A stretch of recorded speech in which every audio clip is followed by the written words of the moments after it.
Hello, ladies and gentlemen. Welcome back to United21. My name is Artie, also known as Artie. I'll be casting today's match between Los Cocutos and ENS Academy. It looks very solid today. We've got 3 BO3s. Usually we only got 2, so it is a little packed today. I hope you guys are ready for the content that will be delivered to you, and your favorite teams will be shown as we go through all of them. Of course, we got to start off with Los Cocutos and ENS Academy. We've been through quite the brackets, of course, through the group stages, and now reaching the playoffs. Los Cocutos already winning against Whopper, and then we also saw Verdant getting taken down by ENS Academy. They are going down in the lower bracket round 1 between Whopper and Verdant, trying to get another opportunity at those lower bracket finals for a spot in those grand finals. But Los Cocutos and ENS, they still have one life that they can use, and they're pushing themselves forward to those upper bracket semifinals. It's going to be a very interesting match. We've seen Los Cocutos pull out quite the comeback, so I'm not sure if they'll be able to do the same thing against ENS, but so far their momentum has yet to be shifted, and that is something that we'll see as time goes by. Now, of course, they won't be playing on just some random maps. We've seen quite a few map picks from Cocutos that were quite interesting, starting off with their own map pick that caused them into quite the loss, and then a comeback on the other side's map pick, and then the rest was history. Vertigo and Inferno getting banned right out of the get-go, and then a pick from ENS Academy, and then which it takes the CT side for Los Cocutos, and then Anubis from Los Cocutos, which then it picks on the T side from ENS Academy, turning into a decider on Ancient. Mirage and Dust 2 also getting banned. Ancient on a decider is interesting. I'm not sure which one is better on that. Los Cocutos showing that they had some more issues on Ancient in the beginning, but then later on picked it off and actually won yesterday's match. So, at the end of the day, it's really going to come down to how well they're going to perform against ENS, and ENS Academy is a very strong team as well. I would say even stronger than the team that they've played against before. So this is going to be very difficult for Cocutos to, of course, play against. But yeah, I hope you guys are excited, because I'm excited. This is quite a best of 3, a couple of best of 3s that we have today. Running right into the playoffs after the semifinals is always cool to see and to witness. I think the lineups will be the same. We saw Sushan not being there yesterday, kind of filling in by another member, MHL, I believe. And Sushan was the day before that was available. I think he also got some clutches in before. So overall, a very decent player that they, of course, missed out on first. Hopefully, they'll have him today on this best of 3. We'll just have to see if the lineups show him there as well. On the other side, for ENS Academy, not really much that springs my mind overall. Very solid team, and not that I've seen them use substitutes very, very often. So I think they'll have the same team as per usual from what you guys are used to. Now, while we are waiting to force, the teams still need to get ready in their respective on their respective positions on the map. So we're just waiting for that to go down. In the meantime, check the commands out. We've got a few commands down there. You guys can always check out the map bans. Use other commands for example, put the brackets if you want to check out those brackets. And if you want to, of course, see and where I come from, you see my Twitch if you want. And of course, subscribe to our YouTube channel, and of course to our Twitch channel. Here we've got United21 on Twitch, but also on YouTube if this is something that you'd like to have, just in case. I'm not sure if you have like a TV that doesn't let you go on Twitch or something like that, and you'll have YouTube on it, or some people just prefer to use YouTube. You'll always be able to watch the same stuff, and the VODs will be there as well. If you've got matches that are not available on Twitch anymore, you'll be able to watch those on the YouTube channel from way back, because Twitch just likes deleting those. So that is also another thing. That's why it was obviously streamed to dual sides, because it just gets the benefit of both sides.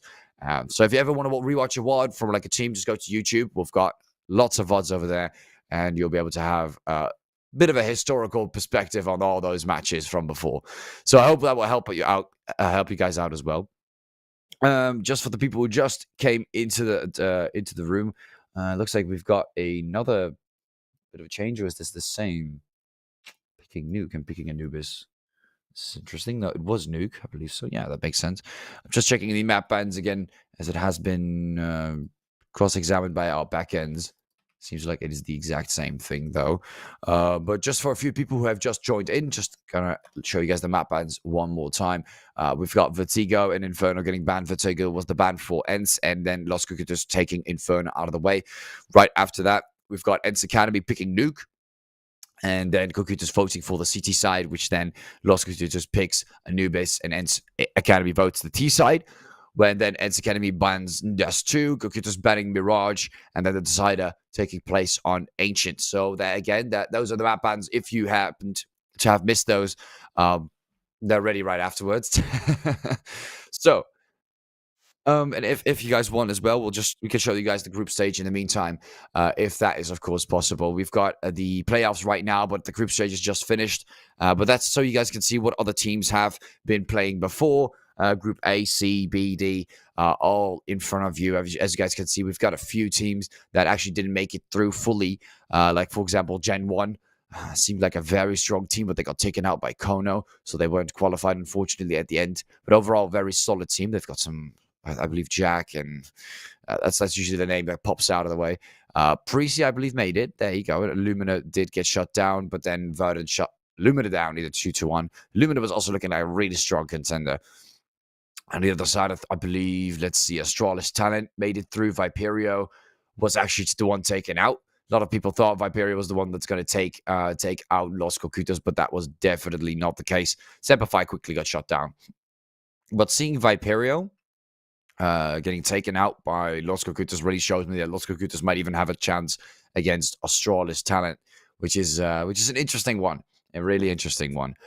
And up there we've got Mission Impossible, Haimo. I mean, I don't really know much about Adepts. I don't think I've casted a game with Adepts before, but we'll just have to see a chance today or tomorrow. Anyways, guys, it looks like it's finally time. If I'm looking at the clock, 10 minutes has already passed past our original schedule, but we are ready to go into the first map. I hope you guys are excited from home. And yeah, no, we'll just get straight into it. Look at that.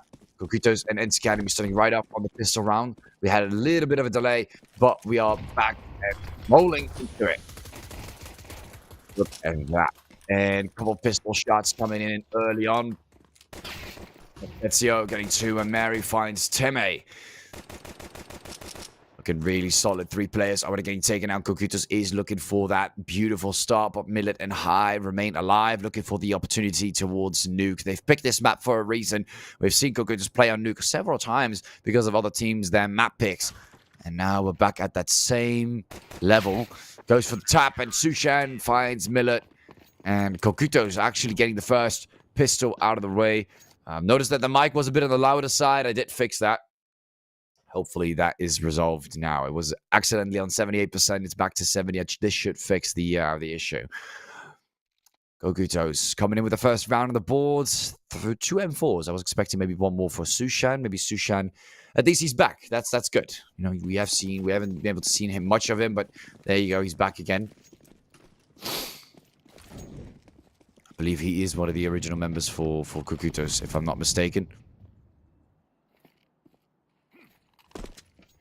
Ents Academy maintaining their positions. Mary on top of the roof. And Sushan goes in heavy, but High responds heavy as well. Amsterdam trying to mitigate a bit of the damage done here. Although Mast is also being quite aggressive with the SMG. You can see him right behind that smoke. We can see what kind of ideas he is fingering with, but I'm not really certain about Ents Academy's strategist take on this. I'm not sure if they're going to randomly push the smoke. Would be quite a very bad idea. But he's waiting and hiding behind this corner, and he's acting like no one's there. Oh, Ministeri going for the peek there. Finds him, but there's Mast, and he takes the peek, goes for the second, and the third. Oh, he has to reload, and Teme actually finds him. And he's barely alive. Amsterdam tries to get the last tap in there, and there he goes. Ents Academy, they at least get 2 picks on the side, which is, I would say, the bare minimum.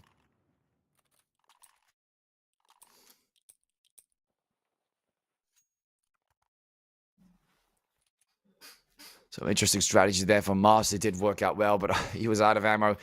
I would have personally reloaded and walked in the opposite direction, not looking for the enemy in that case, but those are some decisions that Mast made. Regardless of that, they win the round. Just 2 frags given to Ents Academy. They recover not too badly. Look at that. Full stack of 8Ks. Of course, they are not going to recover with that lost bonus, so this round is very important for them to not mess up. Schwartz goes for the peak. Goes in with the AK and takes down Mast. And we can already see a bit of a shift now. Right, as Ents got better weapons. Teme finds Amsterdam 2. 3 versus 5. And oh my god, Sushan. Not getting a chance at hitting her. One of the members from Ensign High finds Mary, and it seems like Kokutos is kind of falling apart. Ensign is not even looking for that push, and the aggression from Kokutos is not working in their favor. Teme right above Tomiko. Needs to be careful. He's also around the bomb. This is not the greatest thing. Sushan moves right outside of the ladder and tries to apply pressure. Tomiko moves towards Teme, keeps him busy, and Sushan somehow still remains alive, which is not a bad thing. Not a bad thing at all. Timing is of the essence. Finds one, but Ministeri finds Tomiko and Sushan. He is barely alive. I'm not sure how he's going to play this one out. As Kokutos gonna have to deal with this one. 30 seconds. All he has to do is prevent the plant and not die. Oof. Very, very important position. He's about to get absolutely rushed. I'm not sure if this is even playable for Sushan, but he's going to try his very best. Finds Schwartz, goes for the second, but nope. Nice attempt. But that is not going to work. And I feel like Los Cocutos could have actually won this round if they weren't too aggressive up front. And Teme seeming to have some issues.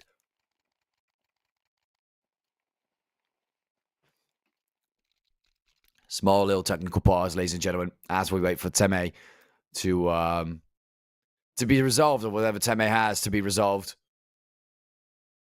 It's Academy, a really strong team. Los Cocutos, they have been creating this very solid start early on.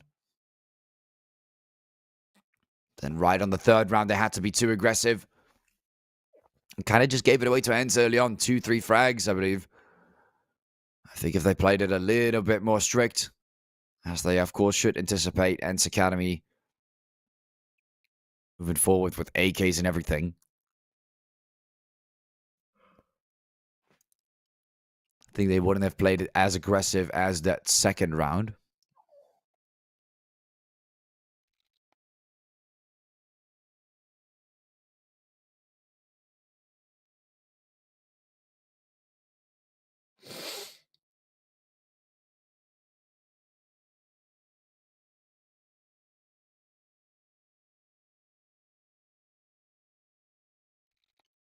Still waiting for the technical pause to go aside.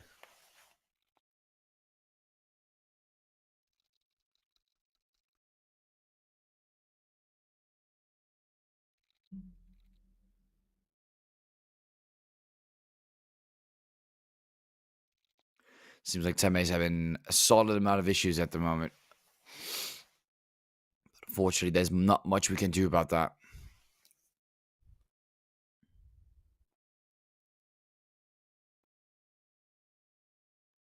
All we can really do is wait this one out.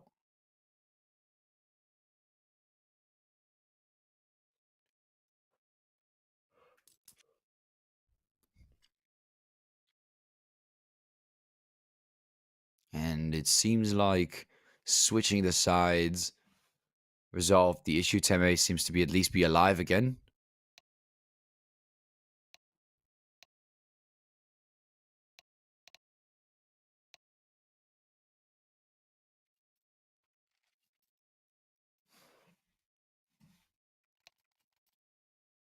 Hopefully this is, like I said before, something that can be resolved.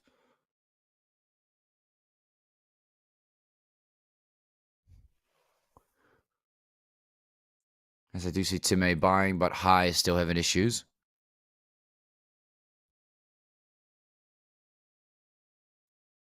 We do apologize for the long technical pause. Usually things like this are resolved quite quickly.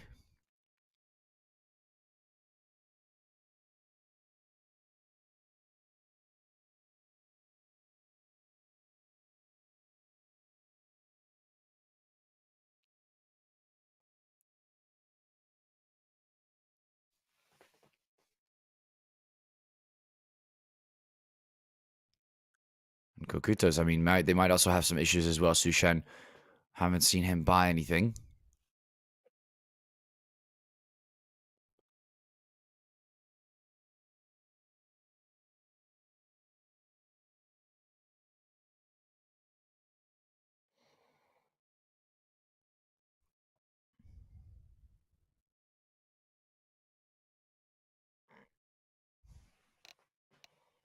There we go.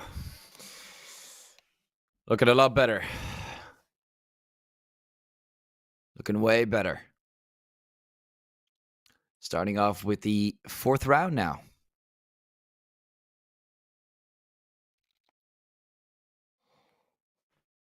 That's exactly what we were looking for.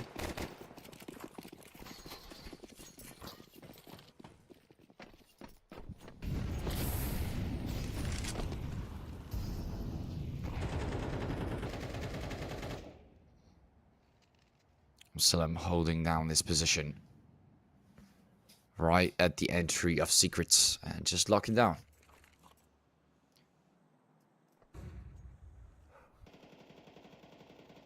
No need to be too aggressive.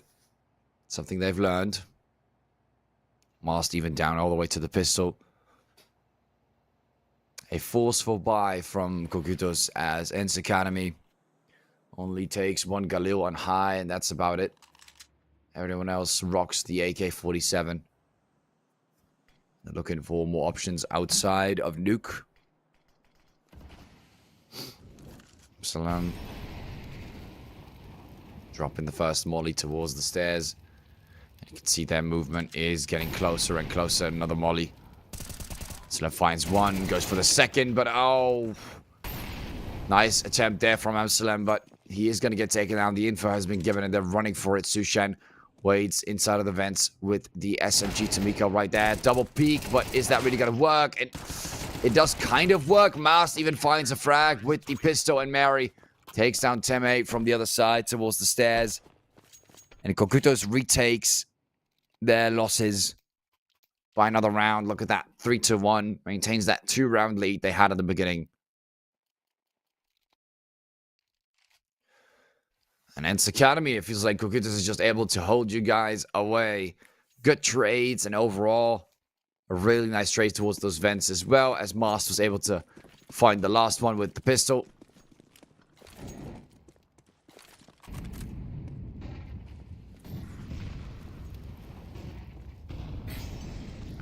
Lots of molly towards the A site, and Ents Academy on edge. So do you see some pistol buys and 1 AK on Schwartz.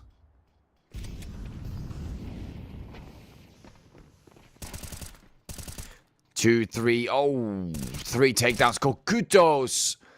Oh my god, Tomiko. That is ridiculous. How are they letting it happen by just 1 member? This is insane. I'm not really sure why that happened, but Amsalam finishes it off. And what a 3K there by Tomiko. With Sushan coming in with 1 more on the side. But Kokutos just goes for eco frags. I mean, you have to imagine Schwartz even had the AK there. I'm not really sure why that happened.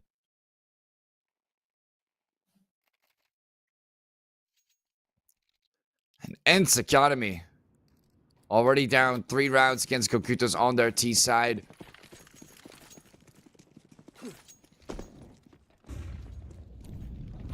And they are just unable to get towards the bomb site. They've done so once.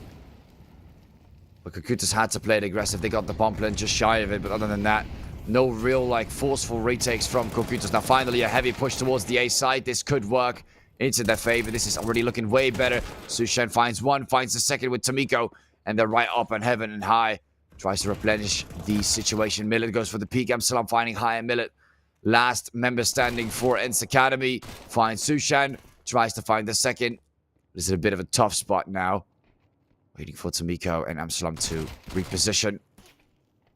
Does get a few hits there. See the molly coming down. He's trying to play it smart. Trying to find a way to possibly clutch out the round.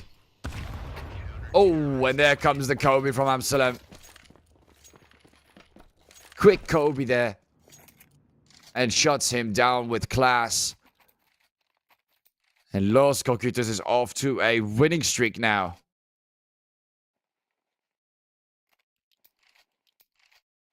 Ents Academy. It's like the T side was not made for them. No heavy pushes, no strong pushes, no good pushes. Just no pushes at all. So far, they do get a few at the start, but then they lose a lot as they stay on the side looking for the plant. I think that is where the problem lies. And we see 2 smokes coming down. A nade doing a little bit of damage towards Millet. And they can already imagine them walking past the area. Mary, they're dropping down, getting ready for that push towards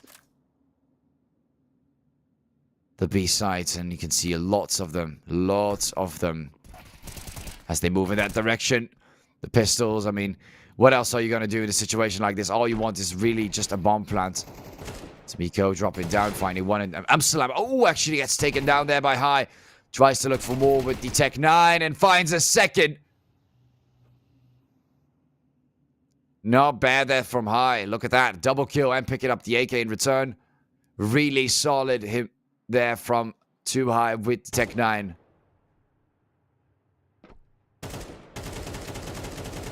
Whoa, finds a third. Look at that. High. And Mary is down to an Ents Academy. They really got to thank it to High for some reason. This guy gets the double with the Tech 9 and finds another one.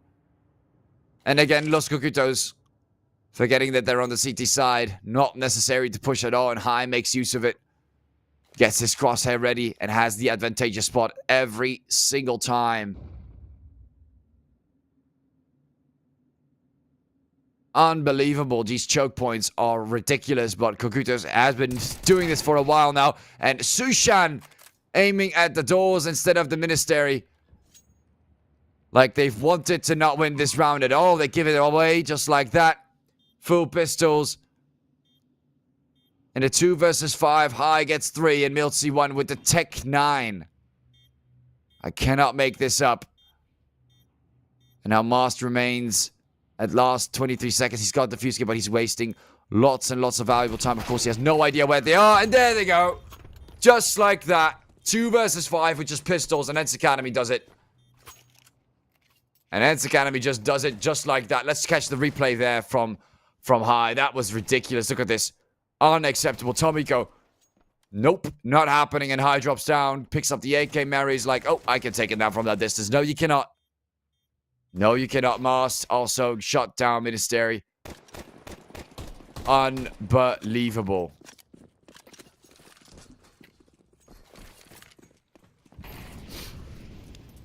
The power of the Tech 9 and High. And Cocutos being overly aggressive. What a great combination for Disaster. For Los Cocutos and Ents Academy. They did not even need AKs for that.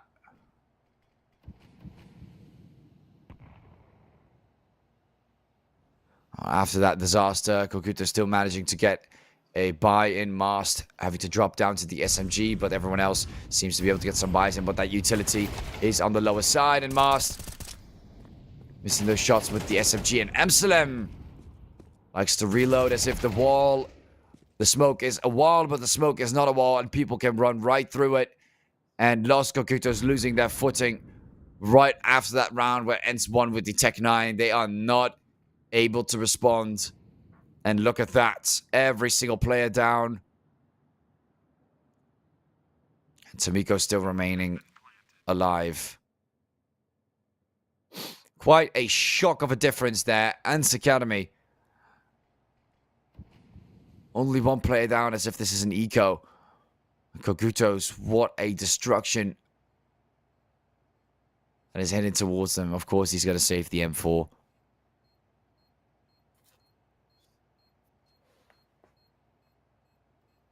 An absolute change of pace in Ents Academy. Now that they've got their strength. Right back as High gives them that momentum. Los Cocutos seems to be in a lot of trouble here on Nuke.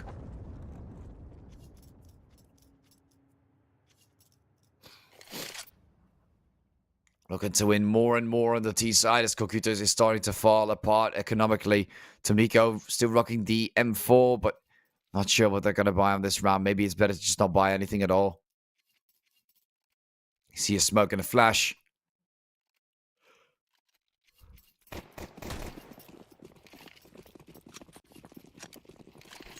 And that's about it. Maybe 1 pistol. And then Academy looking absolutely stacked. Look at that minute with the sniper. 7 flashbangs. Schwartz finds Amsterdam, finding Mast. Kamiko quickly taking them down. Not wasting any time here. Gokuto's not giving them a single chance on the outside area.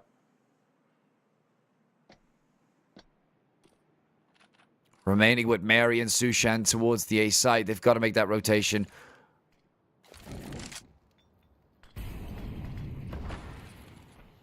Throwing a smoke and a Molly.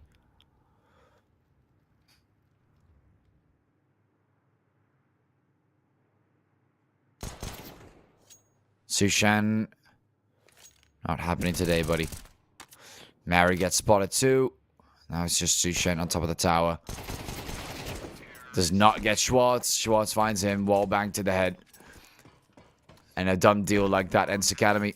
Even getting the bomb plant at the end for the extra money. 5-4 for Los Cucutos as they're rapidly losing their massive lead that they had in the beginning. A quick technical pause on top of that. Seems like Sushan is unable to buy any weapons. Not sure what's going on over there, but everyone else seems to be doing fine. I think Sushan is having some issues.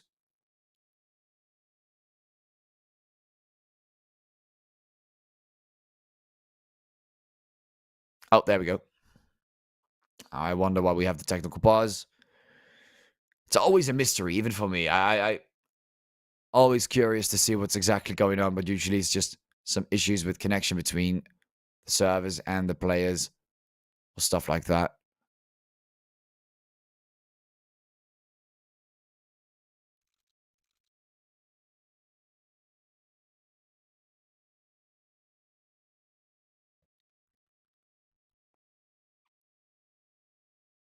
And you can see Ants, they're looking so strong. Yet again, this next round, of course, their money is going up as well. Schwartz on the lower side, 5,000.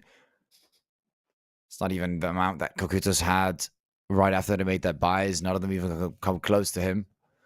You can see that even though the score might still be in favor of Kokutos, Ants Academy is looking way stronger for their comeback in this position.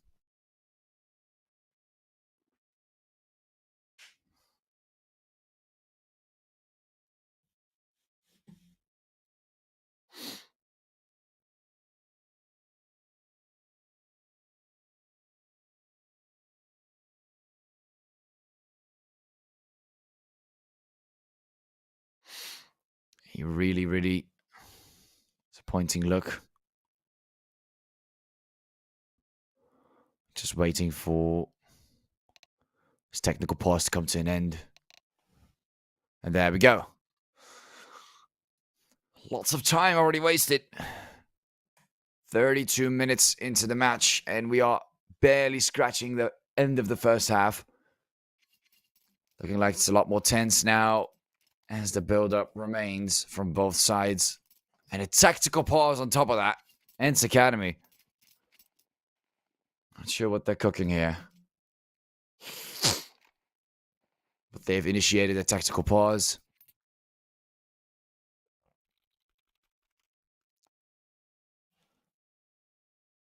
Looking for some ways to resolve the ongoing conflict.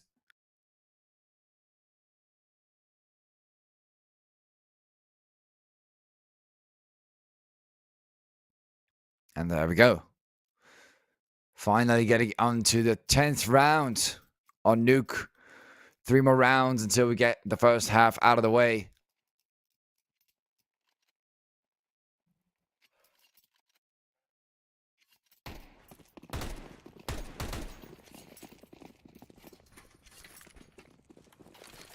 Dropping by the smoke.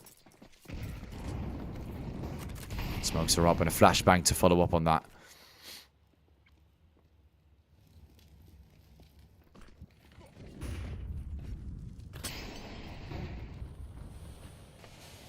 Mars comes in and already gets mollied. Ents Academy looking for that opportunity towards the A side. Lots of mollies and flashes coming down, and Sushan's right on top of the amount of boxes that are in the corner, and he's not getting taken down. Drops down, goes for more, but high barely remains alive. And Gokutos is showing some backfire. Tomiko, not the greatest position to be in. Could still get sniped while he's behind the smoke. Mary gets pushed out by the molly and the nade. Kobe there towards Tomiko as he's barely alive. Mary tries to find them as they walk through the smoke, and you can see Mary anticipates them right there. Goes for one, tries to go for a second, has no idea where he might be coming from, backs off, and Millet does spot Amsterdam. And again, in Kokutas, they like to play it nice and aggressive, but this is where ENCE is able to find those spots and move forward.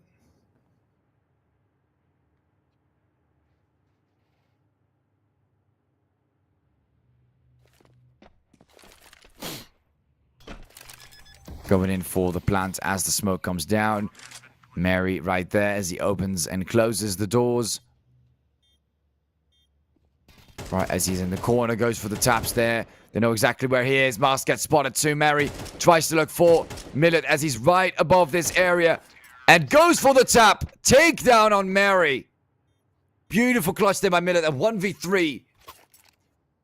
Amsterdam becoming aggressive and pushing him right onwards.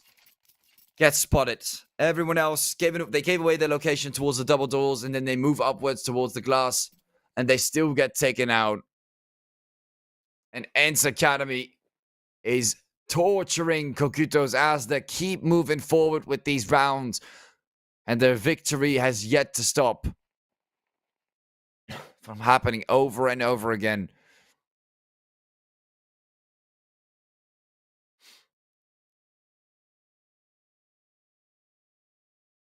Absolutely unbelievable. Millet just casually dropping in the clutch there. Right after we've seen a 2v5, it's like ENCE just becomes stronger against Kokutas when there's less members remaining. Like, Kokutas just decides to become more aggressive, wanting to end the round early, which, to be fair, in some situations works, but ENCE Academy...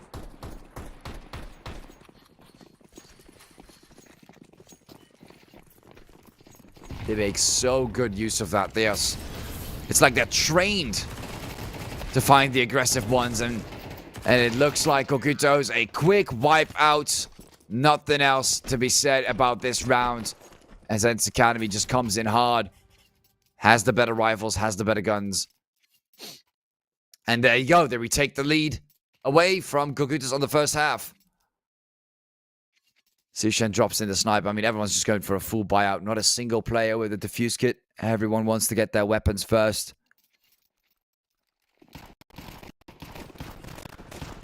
And ENCE Academy looking really, really strong, even on this round. Slightly more utility.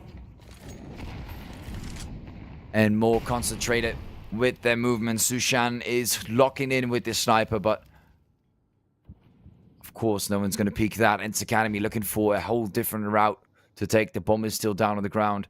And Teme is not pushing any more forward than he already is. Teme finding Sushan, but Tomiko comes in with the refrag. Amsterdam finding Schwartz. But Millet and Too High, the Clutch Meisters against Kokutas, are still alive. Things can go either way from what we've seen so far, which is ridiculous to say.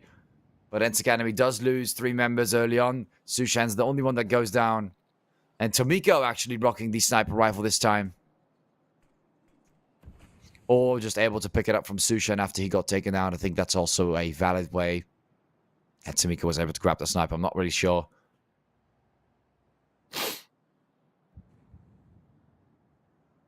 What they exactly did. They could have also dropped it off as he wanted to go from an aggressive approach. And knew that he didn't want to drop the sniper for them.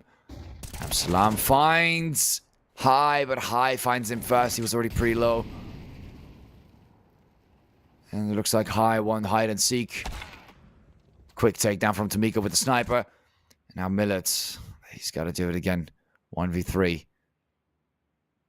I don't know, 20 seconds, and walking this slowly is not even going to get you to the bomb site, of course. Doesn't have much of a choice.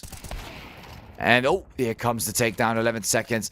Has to go for the bomb plant. Time is not in his favor. And he's trying to get a quick bomb plant right there. Oh, no. What am I watching, Millet? Oh, no, the time. Very close call there. Millet could have gone maybe for the clutch. It was actually close for ENCE Academy, but time was not on his side. I was maybe hoping for Tomiko to actually kind of peek on the side, and he would have been able to spot him there, but nope.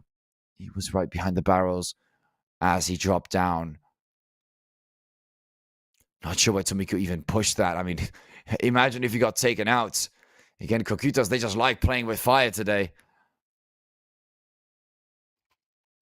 6-6, and now Ents Academy onto the CT side on Nuke.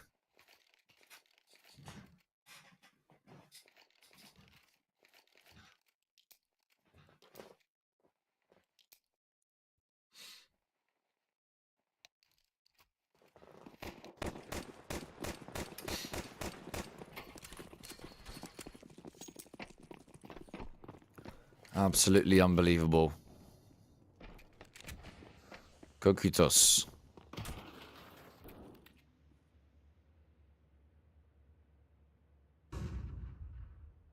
Remaining on top of the game.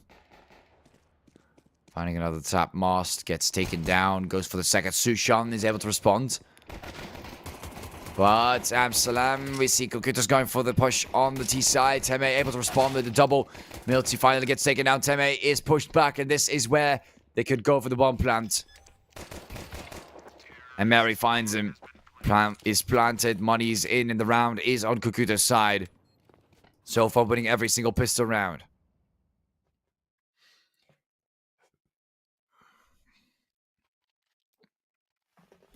Not a bad round at all for Kokutos.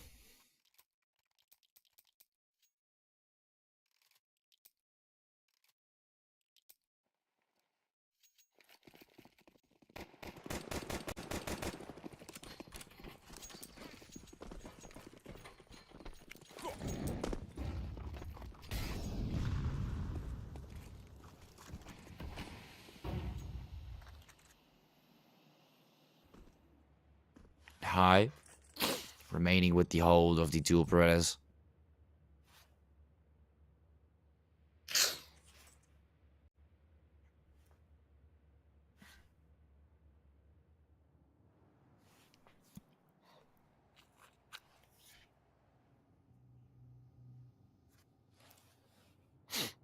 And would you just look at that, Kokutos. Nice and strong today.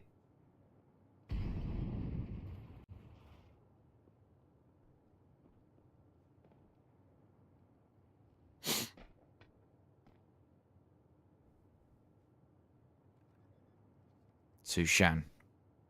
First one to go for the bomb plant. But there he goes. Mary spots him. Millet going down right afterwards. Mast is trying to deliver the same in return. Teme gets taken down high. Finds Mast and Kokutos. They do have the bomb plant, but Ents Academy looking to pick a few off on the side. They've got some decent weapons, and some of them want to be picked up. Schwartz finds one. There we go. The aggression is being punished, and it's beautiful. Ents Academy. It's a nice weapon on the floor, and now even on this eco, it can get way closer than Tomiko might have thought, and High finds him, Amsterdam. The bomb explodes, but at what cost? Oh! They both get taken out. Oh, never mind. Okay.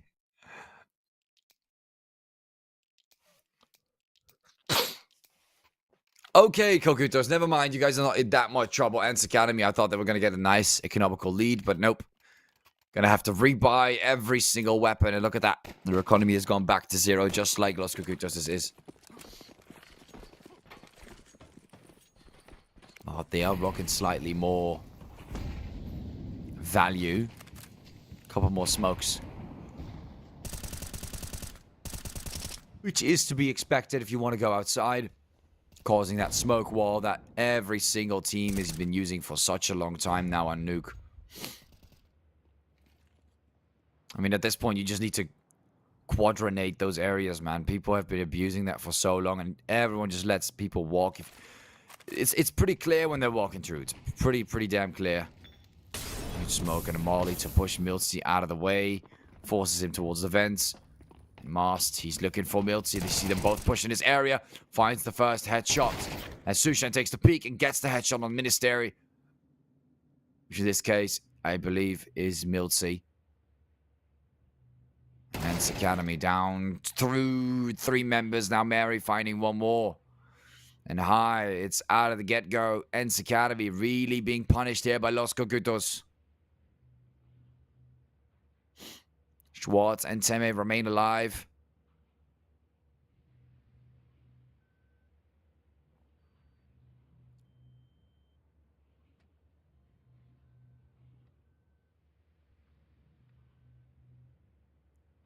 Time starts to tick down as ends Academy.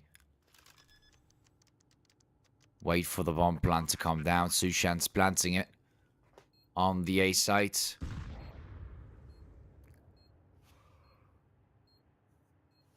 They're going to have to walk back. Oh, mast! Surprise, surprise, Teme. Schwartz looking for a possible refrag for this, but gosh darn it with the taps there from Mast. Waiting in the exact same corner, right behind the container Mary. Looks like he's smelling him. I don't think he has any idea where he might be from. Look how close they are. Schwartz is right there. Finds him. And Schwartz forgetting that Mary is also there as well. Double kill, triple kill even for Mary on that round.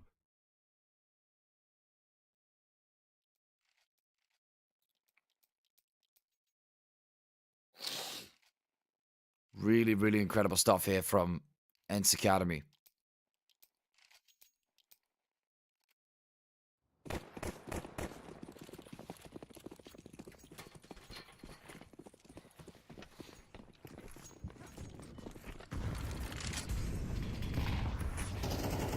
And the nade comes in. And we remaining positioned nicely. Sushan goes for a couple picks, but not getting much out of it, unfortunately. Los Cocutos, they've got another nice win streak, but we've seen what Ents Academy tends to do right after a win streak. They somehow lose it to pistols. What round are we in? A pistol round for Ents. Seems like a bad combination.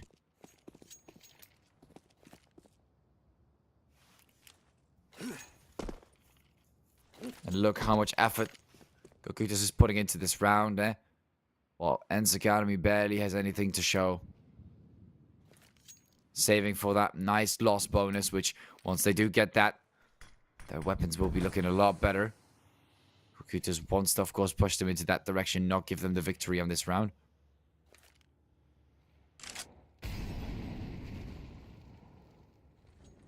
And as the molly comes down, Mary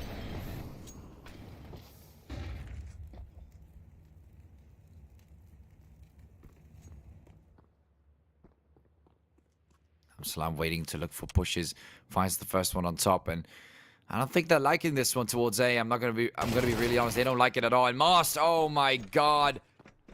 Speaking of the devil, there is High again with just some pistols. It's gonna happen again, isn't it? Oh, High, no, never mind, getting close. Millet finds him instead. Mary responds to Schwartz, but Millet is still alive. They're reloading right in front of the enemy, but they get away with it, and never mind. They do in fact win the round, but that did not have to be that close. Amsterdam barely alive. Could have been way worse there for Cocutos. But Ents Academy, of course, do not win out that round. 10-6, 4 rounds behind. But they do finally get their economy back on track.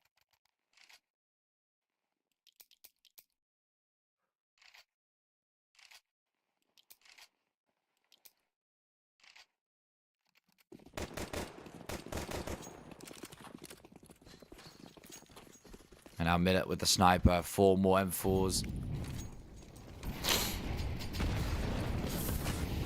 Walking right through the molly. This is interesting play there from Mary. Mast just likes dying first. It's a tradition at this point.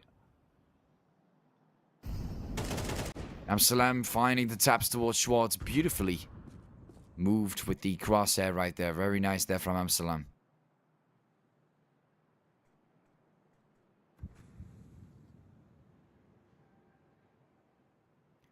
Last Cookit, they down 1 member, but they took 2 for the team. Millet and High are the main problems, though, that they'll have to face. Those are one of the strongest members, and they still remain alive for Ents Academy.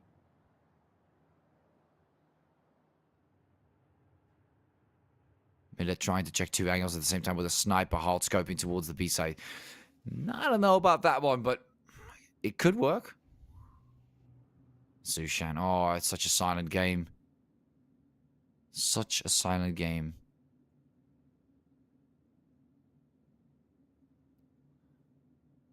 And everyone from ENCE is taking all factors into consideration. Dropping in the smoke, moving right through it. There's the sniper rifle. Where's the sniper rifle? Waiting for Millet. There it is. Finding Amsalam.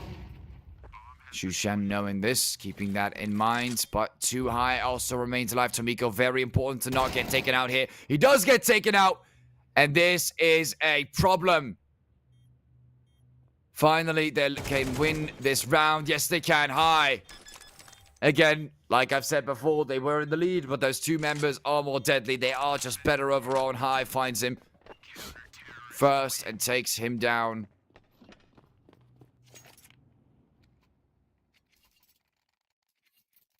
And there we go, 7-10, ENCE Academy. Looking for that comeback. While Kokutos is forcefully buying Mast. Always not having enough money compared to the rest. Rocking that Mac 10.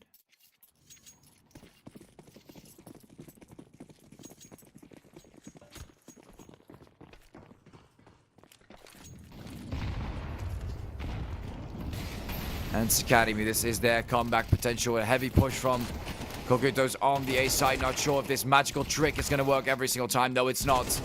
And it doesn't look good for them. Double nade! High ends it quick with a double nade on Mary and Sushan, and Los Kokutos throwing rounds into fire like it is worth nothing to them. And ENCE Academy,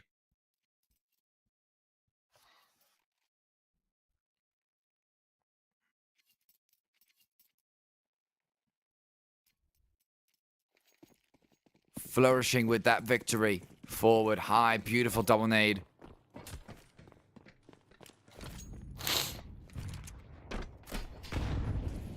And Los Kokutos, those cheap tricks towards ENCE Academy are not going to work. Unfortunately for you. They do have a pretty high win rate on Nuke as well. It's the reason they picked this map. And their comeback can still be closer than you guys might think. And look at Schwartz. Oh, Tomiko. Quick response with Miltsy.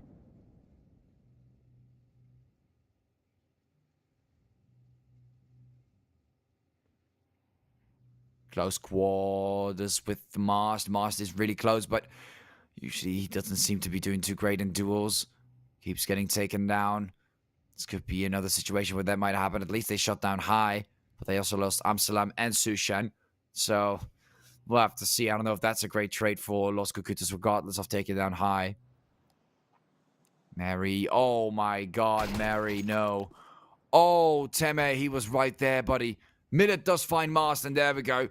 We do see a comeback from Millet, getting the double with the sniper rifle, and Los Kokutos just likes throwing, like I've said, rounds into fire, walking right out of the stairs and exposing themselves to the sniper, and Millet just finds a third one. Easy peasy hard scopes from a distance. Nothing difficult for Millet.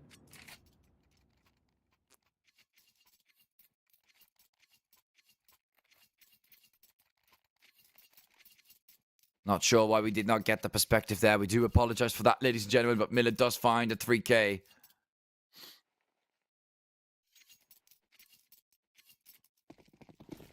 And ENCE Academy pushing forward and onward as Kokutos throwing round after round on fire, looking for that victory, looking way stronger on the CT side as they've finally been able to establish themselves with some better weapons to use. But financially, they're also still not doing too great. Miltsy, the only one that is high up. Financially, they're still being damaged quite a bit by Kokutos on every round, even though they keep losing it.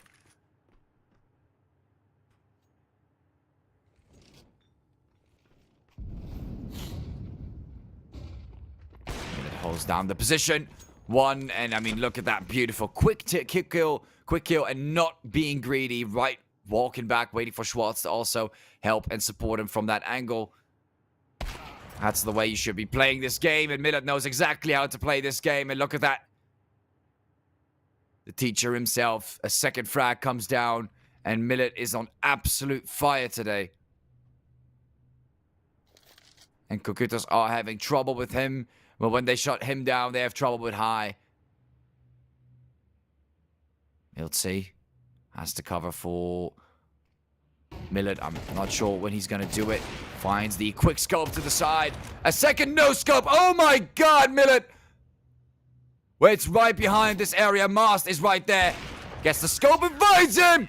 Millet! An ace! With the sniper rifle.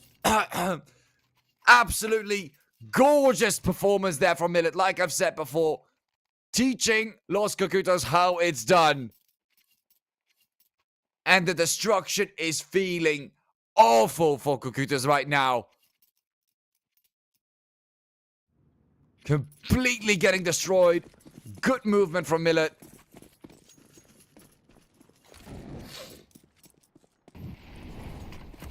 Absolutely insane performance there. No scope. Triple quick scope and a hard scope on the first shot. Ridiculous. And this is how you shut down a team like that.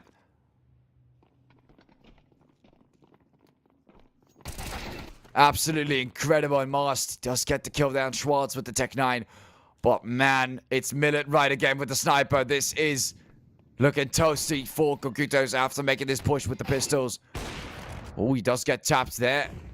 Not too much of a great spot to be, but Miltsy finds the pick there on Sushan from the box behind the boxes. Tamiko's looking to make the heavy push, but he still gets spotted. Needed a little bit of a bad spot. Miltsy, not bad, gets the double there for Ents Academy. Now they're just going to move forward. Los Kokutos, they've only got pistols. It shouldn't be too hard for Ents to take this one back. Kokutos really desperate to look for a win on this round, but Mary remains alive at last, picks up the M4, tries to get the defuse, but nope. They tries to shut down the player on the defuse. And Millet was not in the greatest spot, so just let the rest of his team do the thing there. And we saw Teme and Miltsy doing incredibly well on that round. Look at that, 4K from Miltsy on the quick eco frags. 11 to 10, and we can see a similar trend. We can see a similar trend as the first half, but this time Ents Academy, they've got 3 more rounds to spare while being in the lead. They've got 3 more rounds to spare. More time and more room to take this victory on their side, regardless of the pushes from Los Kokutos early on. Every single pistol round on Los Kokutos' side. But their aggression in the beginning gave Ents a few more rounds and made sure they could capitalize on it. Millet doing absolutely insane and High, just being unstoppable in the 2v5 against Kokutos. Those are the rounds that really cost to make a difference overall in the end of the day. And now Kokutos are in a bad spot. They cannot afford to lose this. Mast, again, follows tradition, gets taken down first on every single round. It seems to be a repetition. He quite possibly might be the entry fragger for Ents. I'm not really sure, but there has to be a reason for this. And Millet is back to sniping from a distance. And oh, he won't show himself. It's not going to be the greedy one. And look how beautiful he's playing it. Without being greedy. Getting an ace. You know how it's done. Now Sushan is going to learn from that. But High gets spotted by Tomiko. That is a good trade for Kokutos. Another opportunity. Maybe closing this round on 11 to 11. But they still got Millet and Teme to deal with. And even if they want to look for the B-side, Teme has been performing a little bit better lately. So we'll see if he can do the same thing here against Sushan. But no, Mary finds him first. 2 players to deal with Millet. He's going to have to clutch this one out again in a 1v3.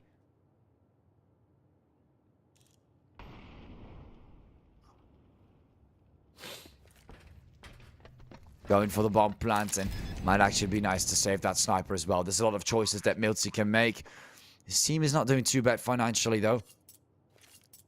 But it just seems very unlikely he'll get this one out of the way with the sniper rifle. He could definitely still attempt it, but he's choosing to save. We do see Schwartz a little bit on the lower side. But even if they all get like a really strong full buy, like a really, really good full buy, I think they'll be able to get one more on the round after that if they don't lose too many members. Regardless, that sniper is very expensive. But Kokutos is going to take this round victory. Great performance there from mainly Tomiko on this round. But overall, Mary and Sushan, nice push towards B as well.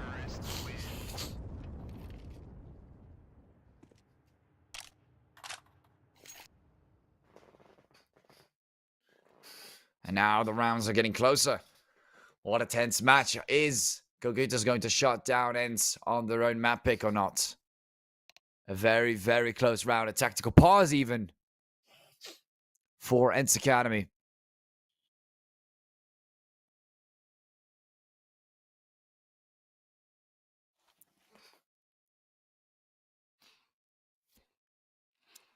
And wow, Millet. This one's going into the books. Full ace towards the B side. That is ridiculous against Kokutos. And it wasn't your ordinary eco round or something like that, you know? It was actually a wipeout from Willet.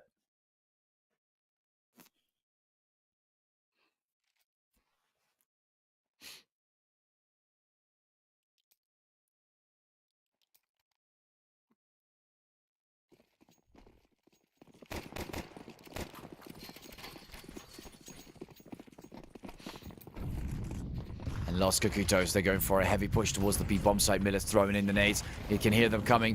Backs off immediately. Not looking to be greedy and holds the scope. And there you go. Same game as usual for Millet. Nothing new. Absolutely nothing new. Knows exactly how to play it against Kokutos. Let them keep walking towards you. Like you leave poison behind as they walk through the poison. And lost Kokutos, losing 2 members early on in the first 30 seconds of the match is not the way to go for. But High, oh High, your foot was out of the way and you were not able to witness Mary. And Mary was able to witness you instead. Did not have the vision. Milty comes from behind, takes a few shots but backs off, realizes they have been finding his position, throws in all his utility and backs off completely. Prioritizes survival on that one. Well, Teme's looking down at this position. Looking really close to spot Nari. And Kokutos. And Academy knows exactly where they are. There's nothing new about their positions.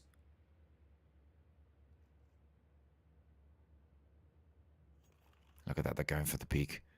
See them getting ready. And Teme is about to be put in a very, very bad and nasty position. Smoke comes down, throws in a nade, goes in for the peek from the side. Oh my god, that nade did a lot of damage. And this could be enough for a few to get taken out. Milty finding Mary. Teme finds Amsterdam and a takedown on Sushan. Quick eco round it seemed. For a second there, High. The only player getting taken down. Triple there from Milty. Beautiful from Milty. Absolutely beautiful. This guy has as well woken up from the abyss for some reason. Great start there. The push was in. Millet drops in the right util, pushes them back, drops in the nade, gets one pick on the side, scares off Kokutos with a little bit of help of someone else. And I believe that was Teme, or it could be Schwartz as well. I'm not really sure. But then they find a pick on High, move up towards the upper area. But that nade after they drop the smoke, big mistake. See walking right through Mary. Oh, Teme! He's almost dead. He's almost dead, Teme. You had no idea what you just did there. High finds him instead, Tomiko. Quick takedown to the head. Schwartz finding Amsterdam.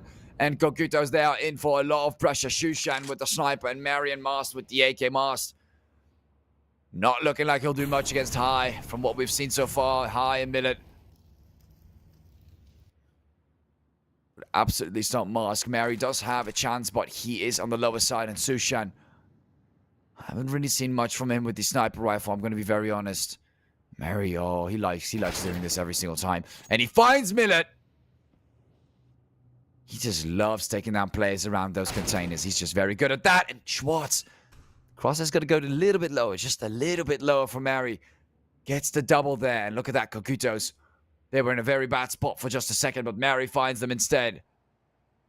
And kind of, quite literally, saves possibly this round for them. And forces Ents into overtime. That is what we're looking at. Mast maybe to move High, finds Mary. Ooh, now they're down, remember, but Mast finds Teme. And there goes Sushan with the takedown on High. 12-12. Ents had it in the bag, but Mary had to get the double at the end, causing that shift. That massive shift. Look at that. 22 frags, 25 frags on Millet and High.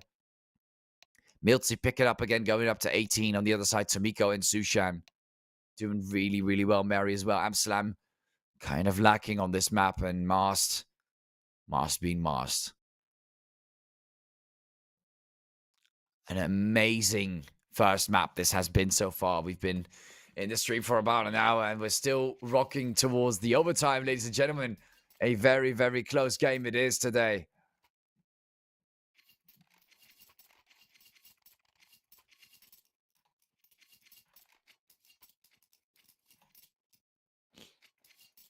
Absolutely incredible performance.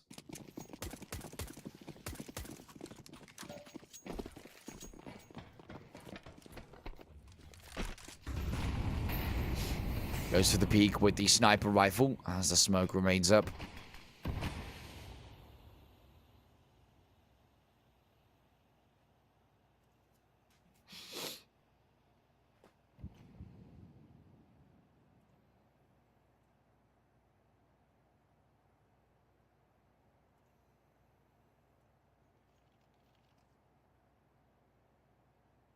Schwartz remaining in the position right outside the hangar, but is he really going to notice those players from Cucutas moving right past him? I'm not too sure about that, Schwartz. I am not too sure about that. Millet is holding the angle with the sniper rifle. Are they going to go for B or not? It looks like they really want to, but they're also not sure. They drop down in the smoke, and they're doing something completely different. And Sushan finds Schwartz with the sniper rifle. Things are suddenly changing. But Cucutos, nope. They still want to go for B. Mary backs off. The A side is heavily fortified. A minute. Oh, he has no idea how close those members are from Los Cucutos. Holds it down nice and tightly. Patience is what he needs to be working with Sushan. They're checking these angles, and this is one of the key ones. Finds one and backs off immediately. Info given. Pressure is on, and oh, misses the shot towards Anselm. Very key one. Finds it there, but the molly is hitting him. Finds the third minute. Oh my god, what a monster. As he comes from hell with the fire beneath his toes. Still finds that third frag. He is a menace, ladies and gentlemen. Does not care a single bit, Mary. Time runs out. Oh my god, this kid took some roids today, that's for sure. Cucutos is feeling this one, I believe. This kid single-handedly defends the B sites. Really, really stupid. But it works.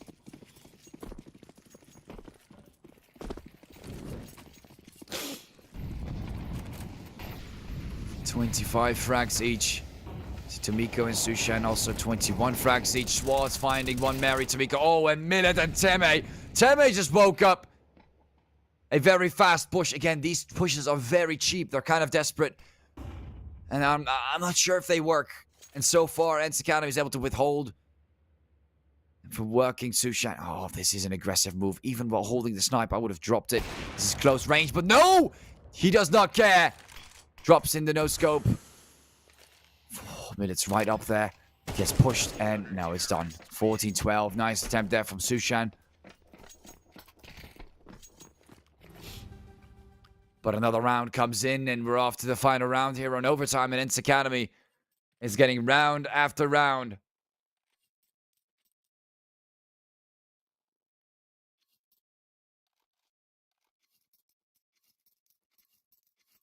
And overall, Ents Academy, very cheap pushes towards A or long pushes towards B. These are things that just don't seem to work. Maybe try it inverted. Maybe try to keep it slow towards A and more rushy towards the B side. Those are things that maybe you could try out. So far, it has been pretty stationary in the opposite. Schwartz. Oh, Schwartz, you gave away your position. Yep, time to back off. No time to play games. Teme right on top, but Mary and Amsterdam find you both from above. And there goes Amsterdam for high. And look at that. A very fast and aggressive push towards B. It seems to work out. Millet is still alive, though, so it doesn't really matter much there. Amsterdam does get picked up quite quickly. Miltsy, what an important position you have. Do you really want to give it away? You could wait for Millet to come down. Oh, no. They walked right past Miltsy as he looked away. Timing is of the essence, Miltsy.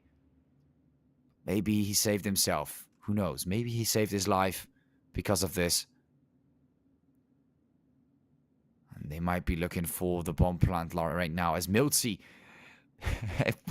They move right past him. This is the problem with double peeking some angles. Even though you can cover yourself, there comes the plants. I hope they can hear it. Locking down on their positions. Miltsy takes the slow move. We can hear Millet coming through the vents as well. Does he really want to open the doors? Oh, he finds one. Sushan is... Oh, he's hard-scoping it. Completely hard-scopes it. Finds him. Now Millet still remains. Going to try and attempt this. It's a hard one to get, I will be honest. But he attempts it regardless. Finds... Oh, Sushan. Way faster. And there we go. Kokutos finally puts the round on the board. 13-14.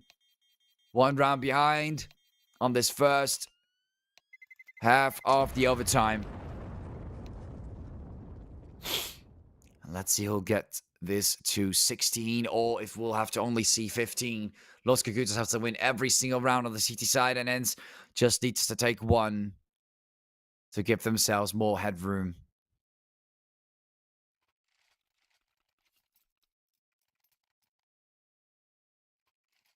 And the timing there did in fact save his life, but it did not save the round, unfortunately.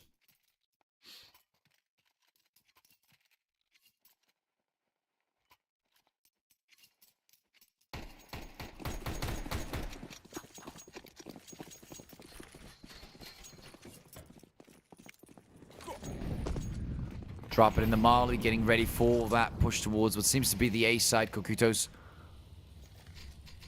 defending themselves nicely, breaking over the door. Teme tries to look for that first one. Those one is from definitely on top. Mast gives away his position, but drops in the nade, and Teme does get hurt from that.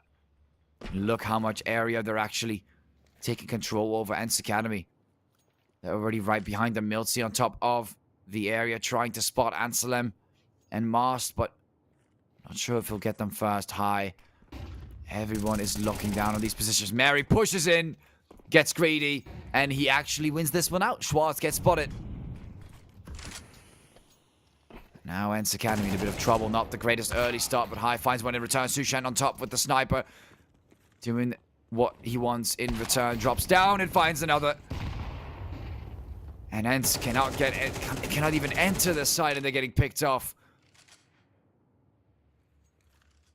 He's just going to go for it. He's moving right through the smoke. I mean, this is an aggressive move. He's right behind him, though. And he does find Amsterdam, but he does not find Mary. Miltsy still knows where Sushan is right there with the sniper. Throws in the molly and then goes around, finds him, but nope. Does not work like that. And you cannot go in on a bomb site one by one. There's got to be more structure to that. And Kokutos, they take the round. Mary with the 3K. And Sushan with the nice hold with the sniper right outside.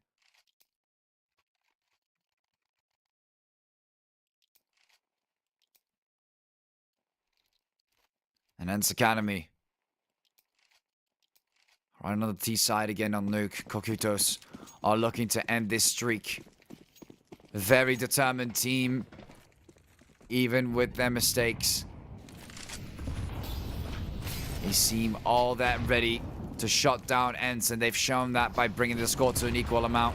Forcing them into this overtime. The push is imminent on the A side, and they move right through this. Finding Master Mary. Sushan gets taken down. The aggression is in there, and Ents Academy are pushing this far ahead, and Anselm tries his best, but it's not going to work. 4 members. Too many to deal with. 2 scattered around. And Miltsy takes it for the team. Los Kokutos are going to have to force this into a second overtime if they want to keep this going.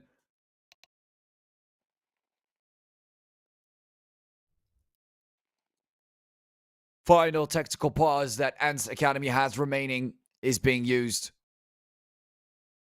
And they seem to go for AKs on this one. Even Millet.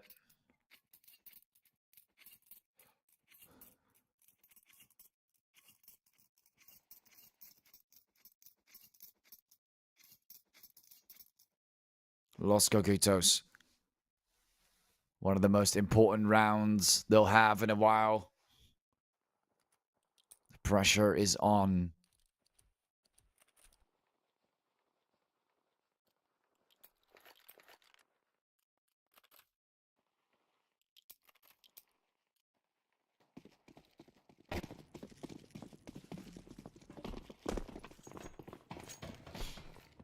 And onwards they go. To the A sites. Dropping in the nade. Mast holding it nicely. Well, the molly remains on the ground. Teme also not trying anything funny. Nade comes in and ends Academy.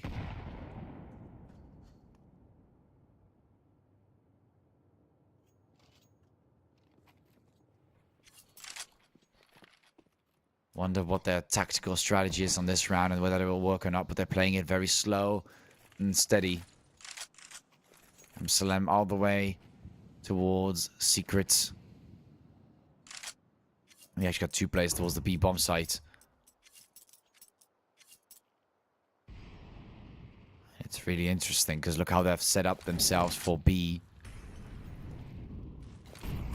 Salem is all the way towards the hangar. Right in that corner, Schwartz. Oh, they're really holding us nicely, not being aggressive. Oh no, here comes Amsterdam, finds the first, but Sushan's right there behind the smoke, finds 1, finds 2!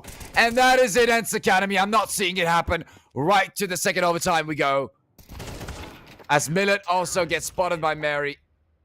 Wow, and Kokutos does not care about the strategy from Ents Academy. Completely shuts it down.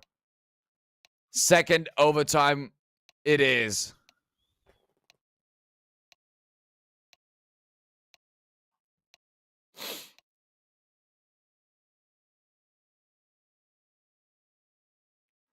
I guess they just don't want to pick a side today, do they? They just don't want to pick a side.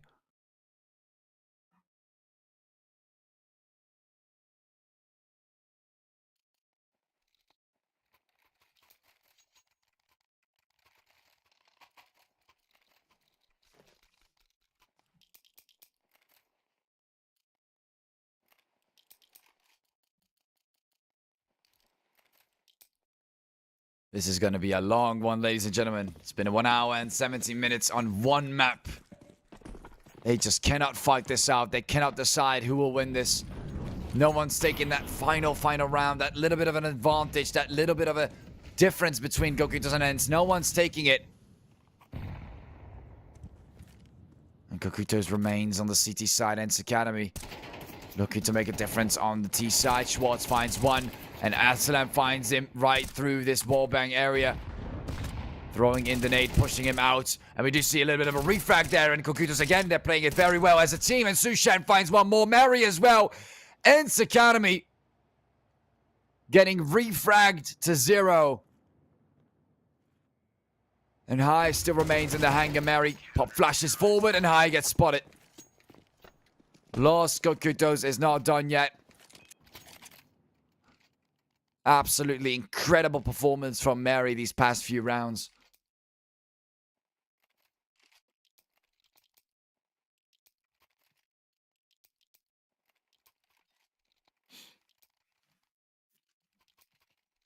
What a wild couple of rounds this has been, Ents Academy. Crazy clutches in the beginning, but now getting picked off easily like that. Kokutos leveling up their game. Mast even switching to the sniper rifle. Now that is new. I have not seen that before. Sushan and Mast both sniping on the seat side. Dual snipers.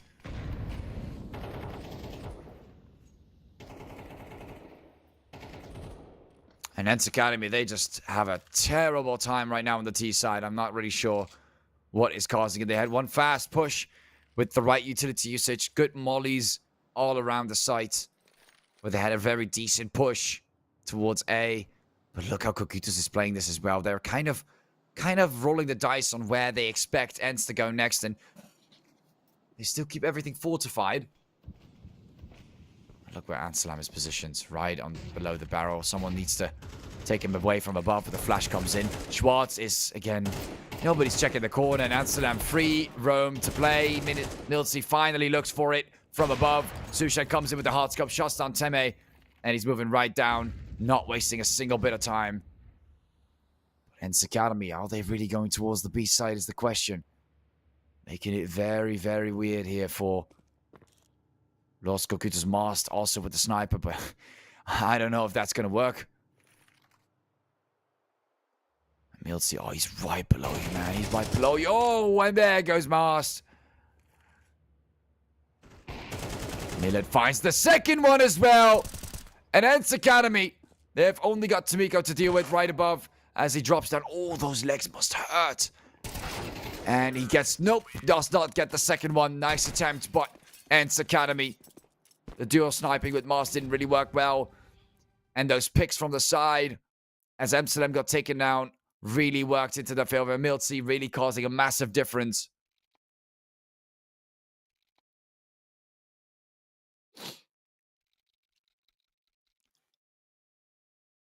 That high ground that Miltsy was holding, it's so important on Nuke. It's something you should definitely not get rid of. There should always be someone moving up those ladders.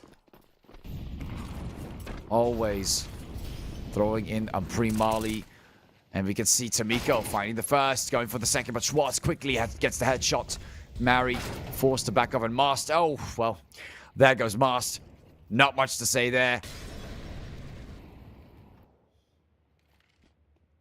Sushan. Oh, what a beautiful hold. What a beautiful hold. Oh, but not the shot. Oh, but he does not get the shot. And it's so nasty. When you're sniping, you don't get the shot right there. Mary looking for that opportunity. Moves in the single direction. Teme high, finding Sushan and Mary both down. And Los Cocutos not looking great here on the CT side. And Ents Academy planting the bomb. And Ansalam, I'm not sure. 1v4, are you going to make it happen in the less than 30 seconds before you get the defuse on the A bomb site? Well, I'm not sure if you're going to walk this slow. It's going to be a quick second half, but we'll see what Amsterdam has in mind. Is he going to give it a solid attempt? 20 seconds now. Kind of just has to move in, no? He just has to go. There's no choice. Have to skip some corners. Have to just move in. 10 seconds. Well, now it's not going to work anymore. Now it's not going to happen. Ents Academy, they're going to get that round out of the way. Anselm. Not much you can do. 17-16. Time runs out. And Los Cocutos down one round into the second part of overtime with Ents Academy towards the CT side as they get 2-1 T against CT. Whether that will matter much, I'm not too sure. But Ents Academy stepping up their game on the T side in terms of rounds. Really coming up with different strategies, different play styles that seem to work very effectively against Los Cocutos on their own map pick, of course, forcing this into the second overtime. We've got 3 more rounds to give out with an instant victory on 19 rounds. Los Cocutos, they'll have to win 2 on the T side to keep things equal, win 3 to win it out in one go, or they'll force it into a third overtime.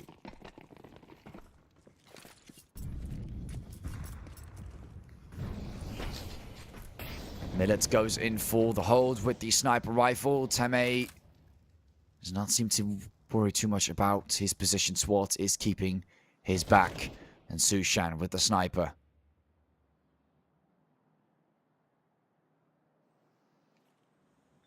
Goes in for the hard scope, but Absalom also waits in. And they're slowly but steadily moving towards the outside area. Mirror gets heavily mollied. Look at that, barely alive. And look at that, Schwartz and Miltsy finding Master. Sushan, not the greatest start for Los Cocutos. Are they able to get the refrag? That is the question. Slightly flashed, slightly disorientated. Teme finds one more. Schwartz takes down Amsterdam and Tomiko. The entire team is wiped out before you guys even got to Secret. Schwartz gets spotted towards the hangar. He's slightly flashed. But are we seeing Tomiko clutch this one out? It is not completely impossible. Millet is on the lower side of the HP bar. If he finds him and gets Temi out of the way, this could be a possibility. But Miltsy right there holding a terrible angle. And he gets taken down 18-16. Los Cocutos have to win 2 rounds in a row. Otherwise, it is done and over from the T side. Not looking great here for Los Cocutos. And Academy refuse to lose on Nuke. Absolutely refuse to lose on Nuke. They will never ever give Nuke away. Like they've done yesterday. They've done it again. multiple times, over and over and over again. Ents Academy refuses to give it away, and Los Cocutos is going to have to deal with that somehow, or force it into a third overtime, or they'll have to do exceptionally well on this T side. A minute is not giving it to Mary at all. Right outside, all of them right outside. No one pushing from this angle. Everyone's moving outside. Teme is going to have to rotate that angle a little bit more in terms of where he can expect members to come from. Amsterdam right close behind him. Milsey tries to find him, but look, loses out the 1v1. And this is where things change. Ents Academy really heavily relying on the A side, but making a smart change. What are we? What? Oh, interesting. I mean, it worked. It actually wasn't that bad. I was kind of like, okay, is he going to get popped in the head, or is he going to get popped in the head? But looks like Schwartz remains alive. Cocutos just was really, I bet they were confused as well. Schwartz goes for the peek there. Sushan and Tamiko going for Schwartz. Who's going to find Schwartz? Tamiko's not going to be able to spot him yet. And there he goes. Finally gets the wall bang to the side. Shuts him down. They're looking for the bomb plant. And Ents Academy are going to have to rotate. Mars going to plant the bomb at least. Mars doing something for the score. And now Teme, they see them rotate high. Right behind the container. Ents Academy, they got to get this rotation in there. All of them are rocking that defuse kit. They can shut this down. Cocutos, they need this round so bad to push this into the final one and get that one out of the way. But Teme finds the headshot mast right there in the corner. 18 seconds. Time is running out. 10 seconds until they have to force a defuse on that bomb. Millet, someone make the move high. Finds Mouse. And they're going in for the defuse. Someone's going to do it. And Amsterdam throws in the nuke and does get the takedown, but not enough to shut down the defuse. And it's a 19-16 for our friends here from Ents Academy. Congratulations, 19-16 at the very end. Nice attempt with the nade, but he was not low enough to fully get shut down with the defuse. Incredible performance from both sides. Los Cocutos did not give up, pushed it into the second overtime, but right as they lost too many rounds on that CT side against T, that's when things started to change, and they lost 2 rounds in a row. Got pretty close to their bomb plant. Not bad performance at all. Schwartz really holding himself, but also at the same time getting taken out. But at the end of the day, it seems like we'll have to say bye-bye to that map.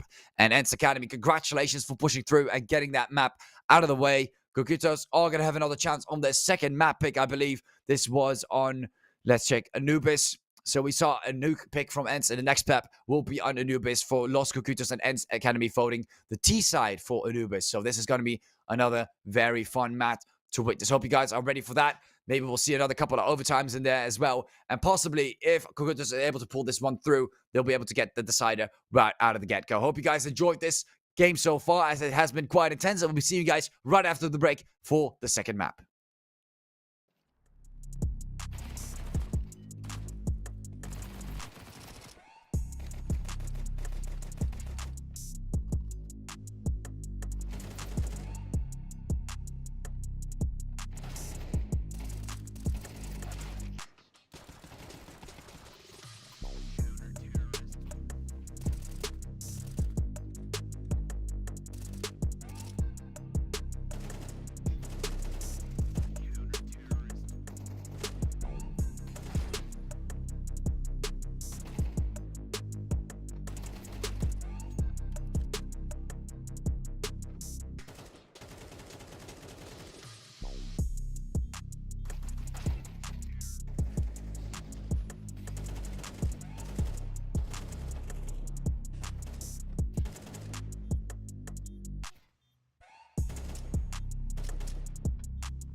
Welcome back, ladies and gentlemen, as we're heading into the second map today. What a close one that first map was between Ents Academy and Los Cocutos as we're going for the map pick for Cocutos.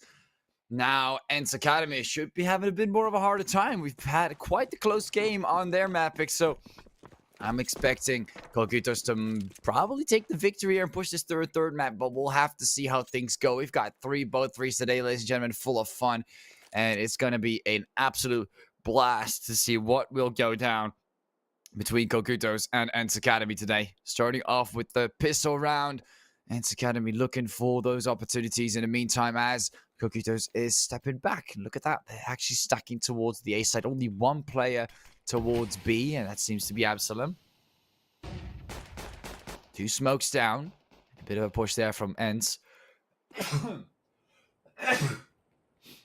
Taking a few peeks there. Miltsy has the molly ready. And the push comes in from Ents Academy. Going for that bomb plant. And we are trying to see. And there we go. Cocutos is engaging. Couple shots there from Tomiko, but not much else.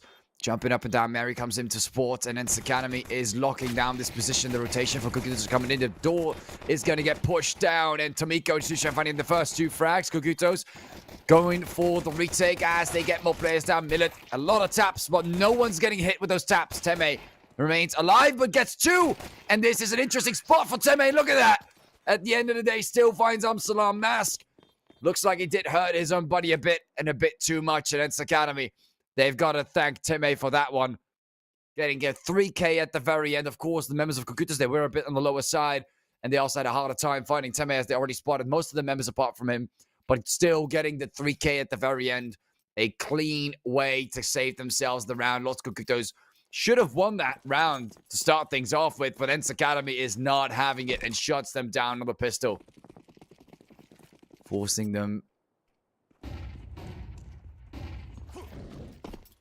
Different position, Amsterdam with the M4. We've got a few more. Actually, just one Deagle and some pistol buys. But Tomiko's going in a little heavier than we anticipated. Amsterdam going for the M4 alone. Not sure why sometimes they do this. Like, should go for the save or not. You know, there's two different sides to the spectrum. They kind of choose something in the middle, expecting to somehow still push in that round. But Ents Academy, they've got those AK-47s. And, I mean, one AK-47, actually, 3 Khalils and a MAC-10. I didn't even notice that as well myself. So it might actually not be too impossible for Los Cocutos to push this one through. But those Khalils should not be underestimated. And Cocutos, they've got a nice hold. 3 men on A. 1 towards B as 1 is rotating to go for a little bit of a checkup. They're smoking down the middle area and pushing up on the bridge. Looking for that entry on main. Teme is making his move, and Schwartz goes for the first pick. Tomiko gets spotted, and what a huge amount of sprays come down. Mary still finds Teme in return, and the shots are aligning over time. High, finding 2 more with the MAC-10 Amsalam. With the M4 remains not too bad with the pistols they had. They at least got 2 picks without Amsalam with the M4.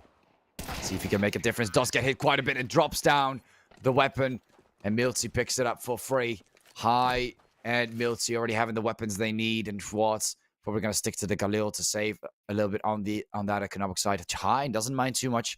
Buys the MAC-10 again, drops it down for Teme.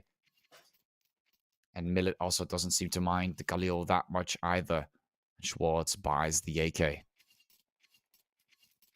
Cocutos forcing themselves into a bit of a bad spot, and looks like they'll have to go for an even heavier eco. Just some peek to 50s and 1 flash from Sushan. And another A stack it is. And let's see where Ents Academy is going. Happens to be the A site with High with the MAC-10. Oh, they're all so close to each other. Look at that. Not the greatest position for High, though, with the flashback coming into his face. Has to pop back down, but goes for 2 more. And a third one to make it all clean and finished. Ents Academy, another quick round on the board. Nice flashbang there from Sushan. It did have quite the impact, but maybe a second flash, maybe a molly. Would have actually made a huge difference there. Fortunately, they had to eco pretty heavily, but now they're able to buy a little bit more. Getting the sniper in there. Sushan looking nice and strong. We've got some M4s added to the list. And Ents Academy 2 AKs, Galil and the M4 that Milsey picked up earlier. High remains to hold. The MAC-10 does not mind it at all. Stacks up on that money. 3 rounds in a row now. $8,000 on his bank account. Looking very, very nice. High. But he gets taken out early on there. You see the MAC-10 starting to fall off over time, but he does not mind it too much for now, it seems. And we'll have to see how Kokutos is going to perform this round. Shushan finding Schwartz through the smoke with the sniper. Not really the best way to get a bomb plant down now, is it? And I'm not sure if Ents is able to hold this one out. The smoke comes down and the sniper still remains. Teme has to be very careful with that, but he has to move in some direction. Finds one, but Mast actually gets the kill. Millet remains the last member standing. Kokutos going for the takedown. Finds one. Tries to hold it from this angle. Gets the second. Oh, that's a close call. But it's not going to work. And Los Kokutos finally end Ents' winning streak and get the defuse out of the way for another round on the board. 4th round going to Los Kokutos.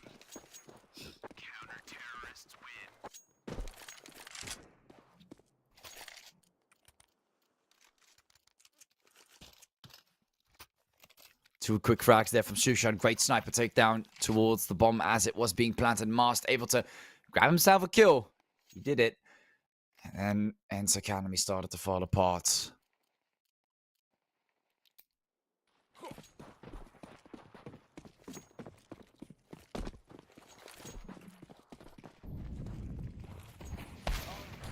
Amsalam. Oh, Amsalam. Not the greatest start, is it?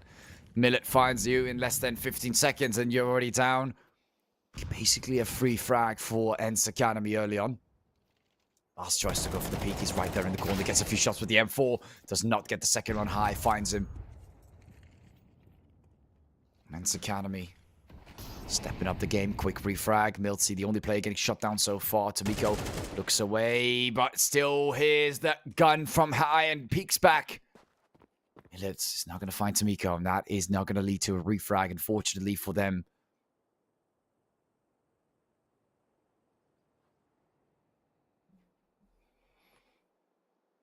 Kokutos locking down their positions. Ents Academy is trying to find another way to get an entry towards either side. Dropping in a molly and a smoke. And it seems like a fake movement towards A, and they're realizing this very quick as there's a couple bomb bits falling into play onto the B site, entering and looking for the plant almost instantaneously. Mary cooking from the side. This could be pretty detrimental as he's looking for those glimpses, those small movements, but no, they're hiding right behind their positions, not showing a single bit. Mary and Shushan are going to be forced to back up with their sniper and M4 and the defuse kits.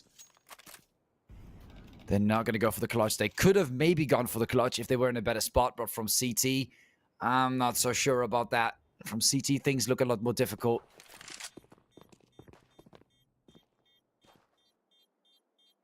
And Kokutos are going to give this round away to Ents Academy.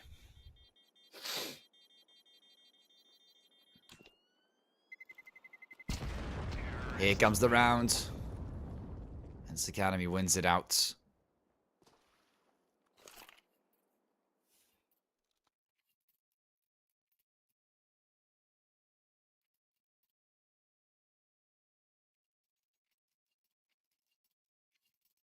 Pushing it right to the 6th round on this map pick.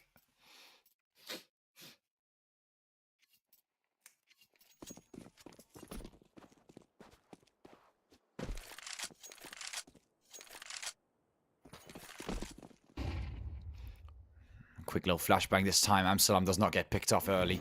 Something that has caused a little bit of distress on that round for Kokutos, but they're able to get some buys in. Tomiko switching up to the FAMAS for this round. Sushan. Nice hold with the sniper rifle. As Teme could get a little too close to peeking this. Probably going to get spotted. Drops in the flash. And they can hear the sniper right there. Mary trying to compensate. And they're backing off with their positions. No one's trying anything funny yet. Ents Academy still thinking whether they should go for A or not. The bomb remains down to the ground. And a decision remains unmade.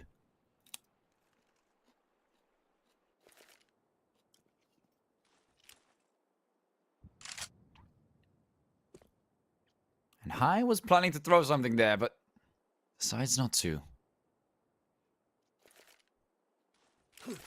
Oh, there we go. Now throws it to Miko's right behind him, though. Look at this. Comes in with the FAMAS right behind him. Surprise, surprise, High. They know it's a setup for A, and now they're all going for the stack. Throwing in a flashbang. Basically knowing they're coming. 100% guaranteed. Milsey finds Mary, but Sushan remains alive with the sniper rifle.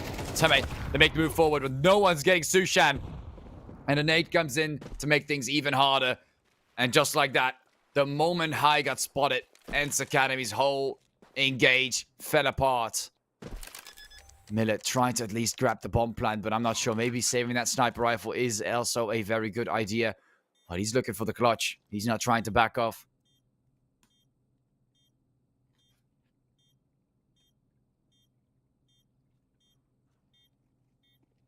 Bit of a push there from some of the members of Kukugus. They're checking all the angles, and only one place remains, and that is where Millet resides. Go for the peak, finds Amsterdam. That's one down. But the defuse is coming in from Sushan. Tries to go for the quick scope, tries to move in. Oh, and the second no scope did not land. Nice attempt there from Millet. But unfortunately, with 4 members, you cannot take more down at the same time. The second round comes on the board for Kokutos.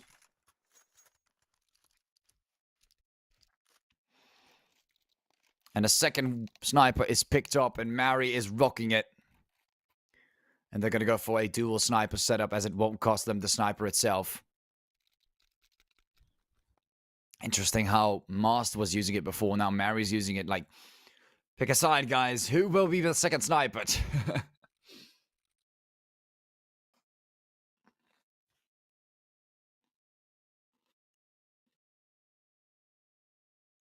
Quick tactical pause from Ents Academy. Of course, High's position was a bit of a weak point on that push.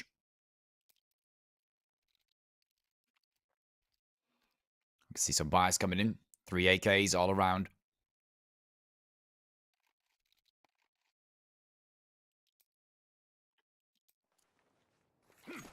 And Kokutos is absolutely ready to roll. Just like Ents Academy. Very critical round for both, as their economy is on a bit of a brink point. Schwartz close to the action, but also not close enough. The smoke remains on the ground, and Anselm pushes towards another direction. While Millet still finds him. This guy just likes going in hard, but not sure if it works against Ents Academy. Just waiting for picks.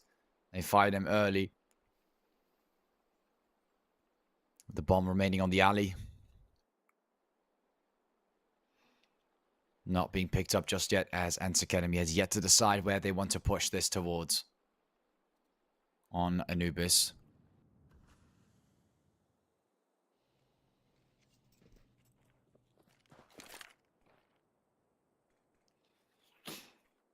Having the smoke down on the bridge, throwing in a nade and a molly. Lots of shots, but nothing's landing or connecting. Sushan is holding it from quite the distance and moves back, and we see a bomb being picked up now. Oh no, we're not seeing it picked up at all. Actually, time still starts to tick. 40 seconds, and not a single bomb pick up. Millet finds a second towards connector. Oh, that is really bad. Tamiko, how are you going to get a refrag from that? And a push from main, and it's still looking very difficult for the members of Kokutos to find something. And missing the shot there as well. Tamiko compensates with the double, but is that really enough? A 3 versus 1, and Mast remains the last standing. Millet plants the bomb as he moves with the defuse kit. And he gets this clutch. 30 seconds. 3 players actually, and Millet with the sniper rifle. Now that is looking quite tough for Mast to get something out of. Let's see if he's going to attempt something. I mean, he could, but does he really want to do it? See a bit of a peek there, and he does get a few shots on Teme. Maybe a takedown as well. Fast find the frag and tries to go for the defuse. He is on the bomb. I am not too sure about this one, but Millet is gonna get taken down with the nade, and he forces Millet out, and the sniper is down on the ground. Nicely done there by Mast. He did cause quite the economical damage there. He dropped the sniper away from Millet, so look, the sniper's gone. He doesn't have the money for that. And he forced, I believe, Teme out of that situation and got him down. So 2 players getting taken down because of what Mast just did there.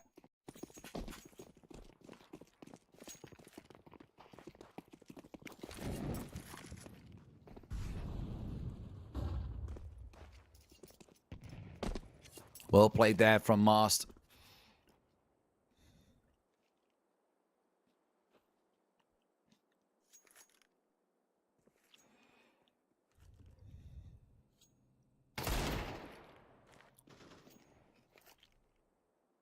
After the 8th round we go in Ents Academy. Have been hurt quite a bit financially. But so has Kokutos. And then Molly comes down, 2 players down, pushing towards the B site. It's looking very imminent that they're going to get shot down. Mary finds 1 tap. But whether he'll find 2 more taps is a different question. High quickly taps him away with the sniper. And Mast, similar position, different situation. Right on Palace with the pistol as 4 players from Ents Academy still remain alive.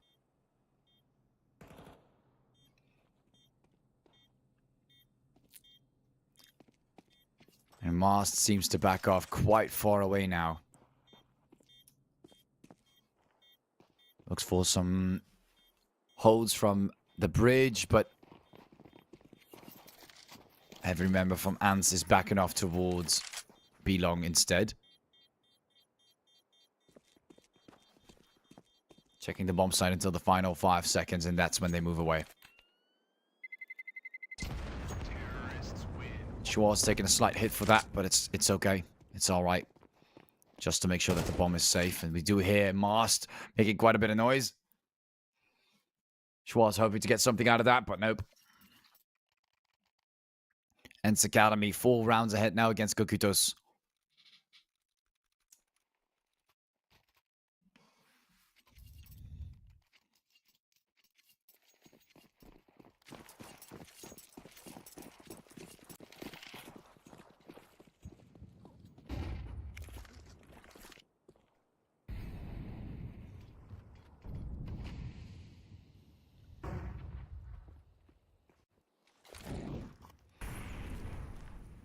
Ents Academy.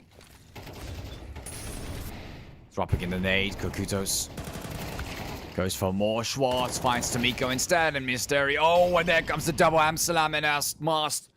Finding 2 picks on the side. Kokutos quickly gets shot down towards the B bomb site. Even with the assault rifles, and Ents is getting quite aggressive towards B. Mary and Sushan in a position where they're forced to save their weapons. Now, if those get taken down as well, I don't know what will be great for them. Even that loss bonus is not going to cover it up. You see a flashbang attempt, but nope. No one's trying anything funny today. All backing off away from the bomb sites. Sushan and Mary prioritizing their survival. And then Academy, another round on the board. Los Kokutos. Their map pick is starting to falter too. As Ents is putting round after round on the board. And a quick technical pause to resolve some issues on the back end. Hope you guys have been enjoying it so far, of course. This is looking a lot more tough now for Kokutos. I was actually expecting possibly a more competitive position for Kokutos, but Ents Academy is looking quite rough on this first half.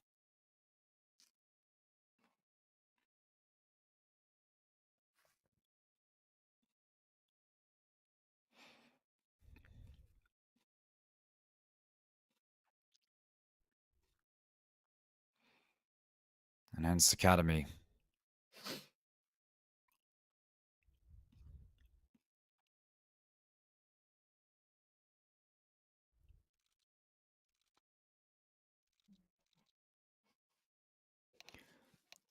Ahead by 5 rounds now. Moving to the final 3 rounds of the first half.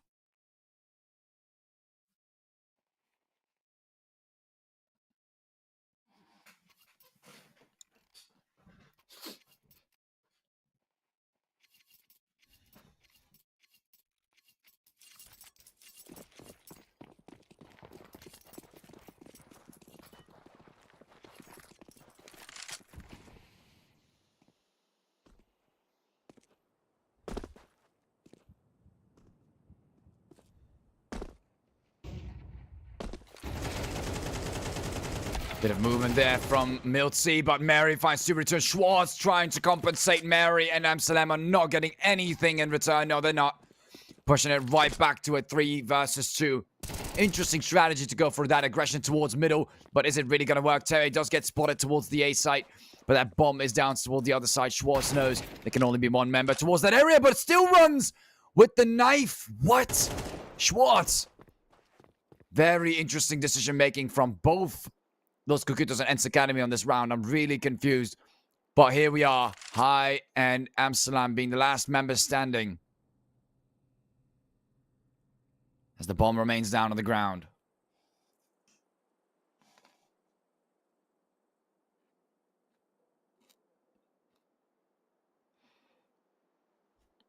High getting closer and closer as time starts to tick by. Amsterdam basically walking right behind High, trying to get ahead of him. He's nowhere to be found, High. I'm not sure about what you're trying to do. Time is not on your side. Picks up the bomb. And 19 seconds. Now you're forced to go towards the B. Yep, he's forced to go towards the B site. And now Amsterdam knows. Drops in the smoke. And the molly goes for the bomb plant. And we can hear him. Get him takedown. Amsterdam knew exactly what Haya was doing and got right ahead of him. And Los Cucutos put a round on the board. A lot of aggression towards Bridge. Surprising Ents Academy as they tried to play default. And then the biggest mystery to me, Schwartz running in with the knife towards the bomb. While Los Cucutos already saw that the bomb was down on the ground. Not really sure what that was part of the strategy as well. But Cucutos took their chance, shot him down, and then High found one, but Amsterdam clutched it out. Beautifully played, knew exactly what High would do, positioned himself for it, and shut him down as he tried to plant the bomb as he had no other choice. That's Miko getting hit quite a bit. A very heavy push from Connector. Amsterdam doing quite the damage right behind the pillar. Throws in another shot. Millet is not done yet as High finds Mast right out of the side of the smoke, and a very heavy push towards the A site, or the B bomb site, seems to work. Yet again towards Cucutos. No pushback apart from Schwartz getting shot down and High Miltsy being on the lower end. And Cucutos is unable to stop Ents Academy from getting towards that B bomb site. The 8th round is coming in on Ents Academy's side, leaving us with one more for this first half.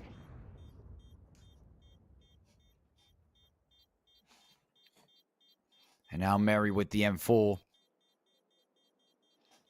What is he going to do about this? Probably save it. Has the defuse kit as well. Next loss bonus is going to be rough for Cucutos on this final round. Maybe Mast can buy another M4, but other than that, what do they want? The protection or the weapon? They've got to find a good middle ground, and I feel like SMGs and Fama says, yep, are going to do the work for that. That protection is really, really important. Especially on these rifle rounds. You do not want to walk around without protection.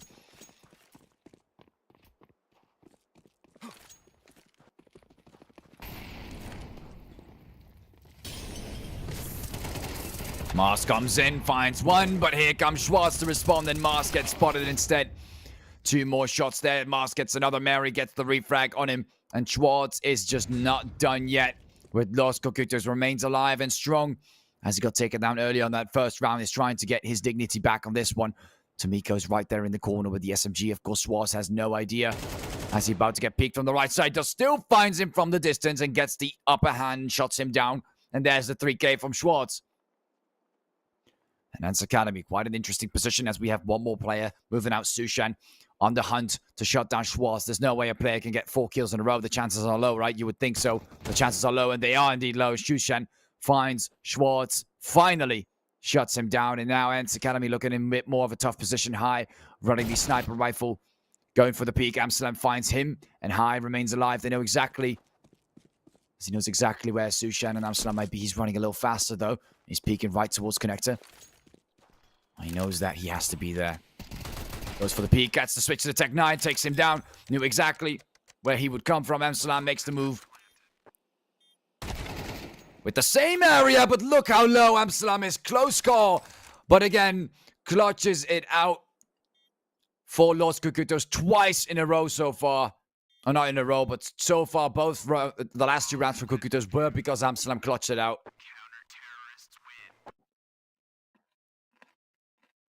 And just like that, the first half ends. 3 rounds won by Defuse. You can see how well Ents Academy has played this towards the bomb site. Only 1 getting taken out. And that was the round that I believe... I don't know which one it was. I believe it was... Was it Miltsy? No, it wasn't Miltsy. It was too high. Tried to plant the bomb with the smoke down. But Amsterdam had everything planned out. Moving over to the second half. Ents Academy now on the CT side. And Los Cucutos on the T side.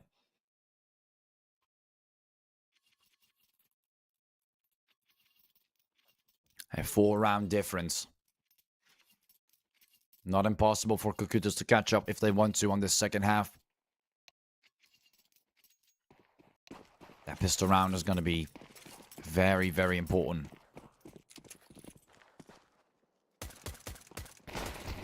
And Milsey finds a few taps. Does take down Mary and backs off immediately. Knows how deadly it can be to be greedy. And with that first pick, gives Ents Academy a bit of an advantage.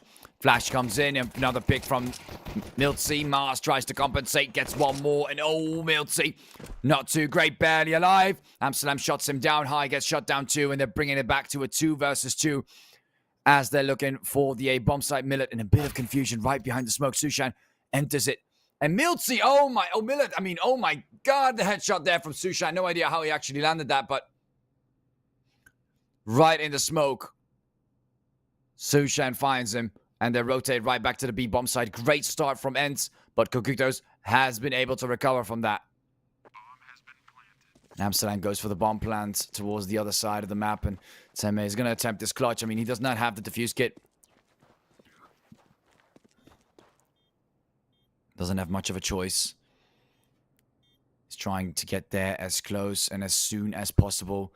Teme, can he clutch it down against Amsterdam as Sushan, 2 of one of the strongest members here for Ents Academy, especially on Anubis. Goes in towards Connector, quickly gets tapped. Sushan ends it with the triple kill at the end, and Cucutos get the pistol round out of the way.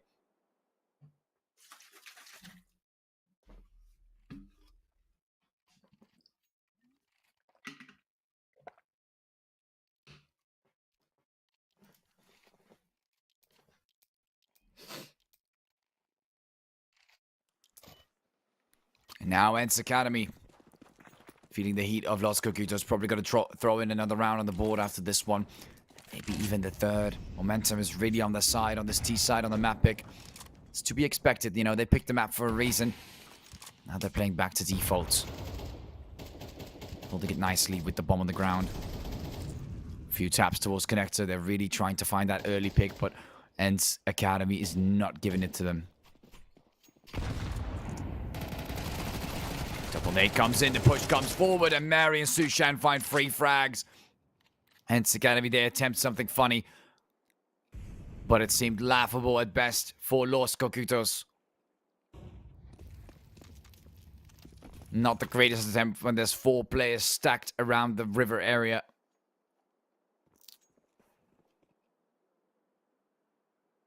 And Mast goes for a couple peeks. Millet.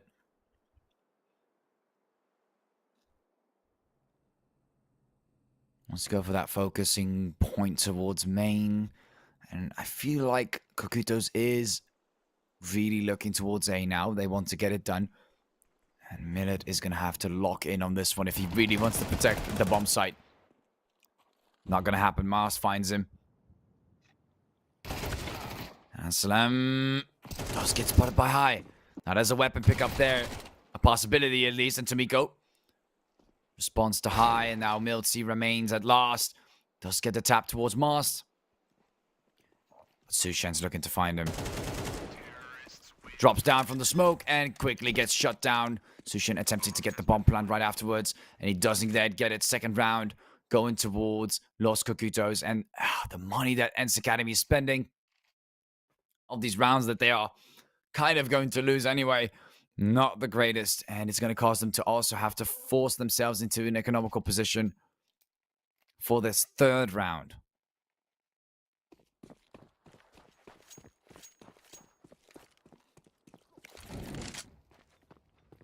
Not the greatest force buys, but in general, it's just not Ents. It's like a lot of teams in the tournament just like force buying, even when the odds are against them.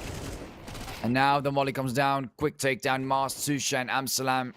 An absolute bloodbath for Ents Academy. And even Mary does get spotted. But Milty, just one pick shy with the decoy. Is that really all he's going to be able to do? Oh, Milty. That would have been beautiful. That would have been a way to end the round. That would have been good. Unfortunately, that's not going to happen. Push it right from behind. Sushan takes him down.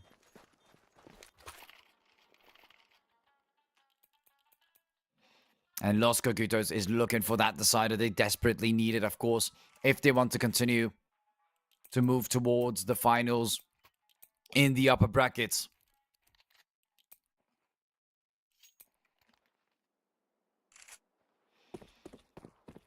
But do remember, both teams do have another opportunity at the lower brackets, but Los Cocutos does not want to make themselves look cheap like that.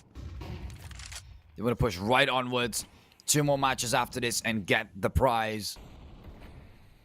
That is the goal of Cocutos, and Ents Academy is the only one that's stepping in the way for now on these semi-finals.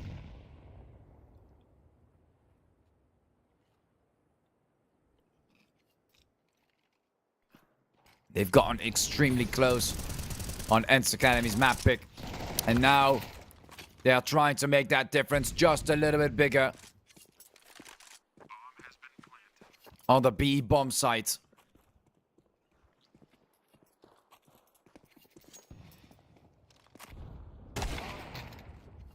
And Millet goes for another, tries to compensate. The bomb is still ticking towards the B bomb site, and it looks like they'll have to save their weapons. High and Milty both get shot down in the push towards B. And look at Cocutos, they're just looking for picks now. Look at this. Completely overextending away from the bomb site. Knows that Ents is trying to save. All the way towards A. It looks like a deathmatch game. Looks like the opposite, actually. Looks like Los Cocutos is on the CT side. They're trying to enter A. And a nade comes in towards Sushan, shots him down. And another shot from Millard towards Mast. Ooh, close call there from Schwartz.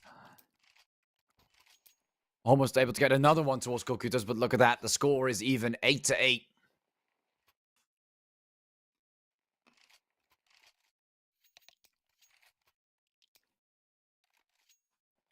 Coming in with a couple more picks.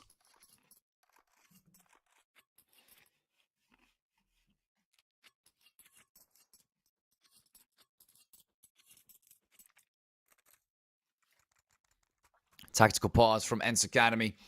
They've lost quite a few rounds so far. They've got to change up their positions and the way they want to structure themselves around Anubis, because B is looking way too weak.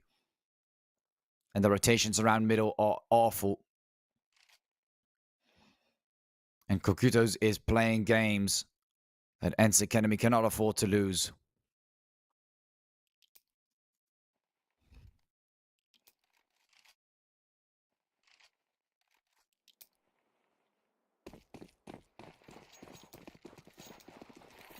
Just like that, we're heading right into the 17th round. Both sides are keeping things nice and equal on this second half.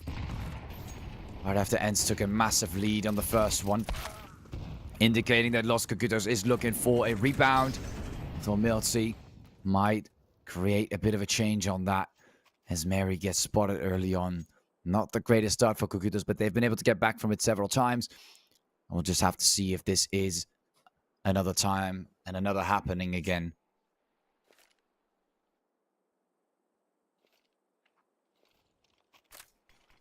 And locking down that position.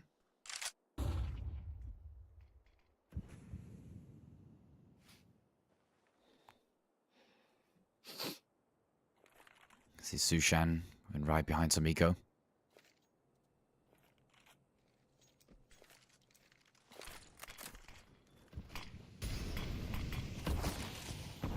Molly down. Milty slightly on fire. Millet holds it down to Miko.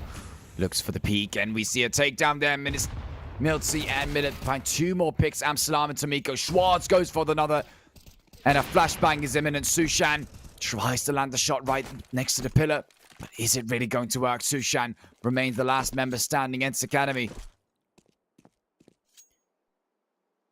Great hold over the big bomb side this time. Things have changed a lot more, and their holds have been stronger. And Kokutos is pushed back, maybe a little too slow. That could also be another reason why Kokutos was not able to get the bomb on the site. And Ents Academy pushes them backwards from the CT side. Sushan, all that matters right now is trying to save this sniper rifle the last few seconds and not get taken over by greed. Bit of a flash there, but no one spotted from Kokutos.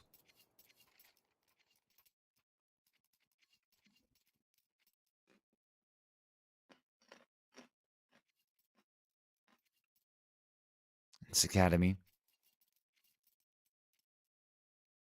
They do have the sniper rifle on Millet.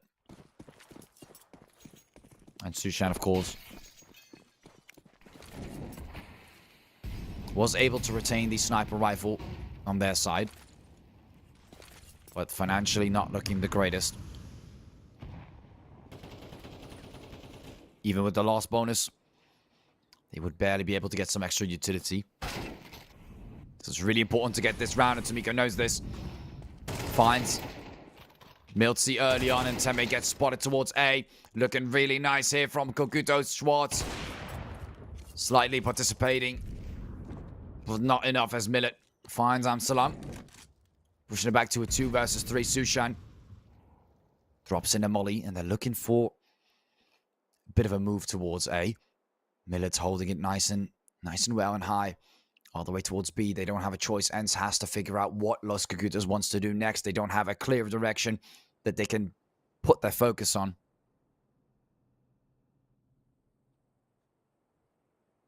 Millet keeps zoomed in and focused towards the A side while high. Look at that rotation. Becomes ever so slightly more clear that is in fact the A side. I'm not sure if he wants to drop down the bridge, but it looks like the rotation has to go through middle. Or the push is also going towards the A site. And High seems to be at the right time.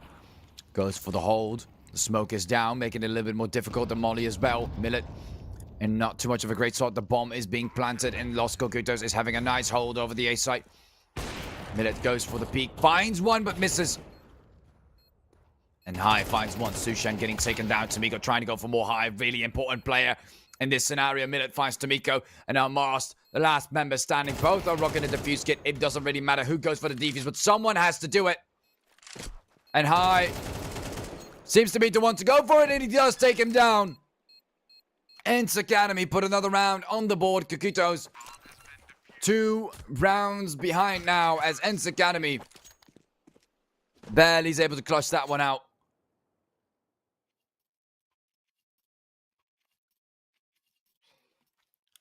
Well played there by High. Millet as well, able to get snatch one frag there from the sniper. Good rotation from High, getting some information on the whereabouts of Kokutos.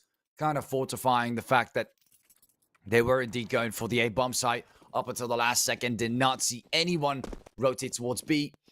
Checked up towards middle and everything. Did not find anyone. Sticked with his thesis, and look, it worked out well.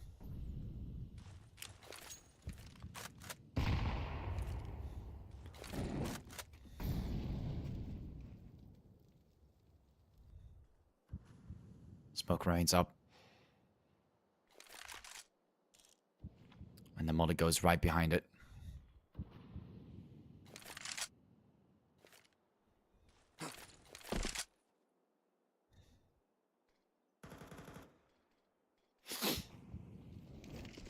And lost Kokutos.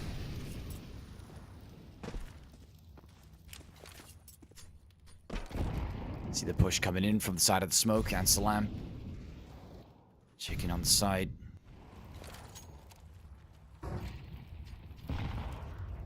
Right across. And Los Cocutos, this is it. Millet holds down the angle, misses a shot. This is their opportunity to push forward. And Millet has to rotate all the way back. Teme finds one towards Mary, but no refrag comes in from Cocutos to return the favor. Milty finding Mast, and the Cocutos there dropping down like flies. Now there you go, Millet starting to make mistakes, but he does find Tomiko in the end. Sushan finding Millet. 2 versus 3 as they're entering the site, looking for that bomb plant towards A. Ents is initiating the rotation. This time, Sushan not rocking the sniper rifle, not going for the pickup either, just sticking with... Oh, never mind, look at that. Does, in fact, pick up the sniper rifle, finding Milty, but look, gets taken down right afterwards. Schwartz gets the double and ends it off fast. A quick defuse, quick retake, and Ents Academy. They might not be able to get a good hold of the A side, but they are definitely getting those retakes. And they're sticking with their fortification towards the B bomb site. And just like that, Los Cocutos is having a really, really hard time.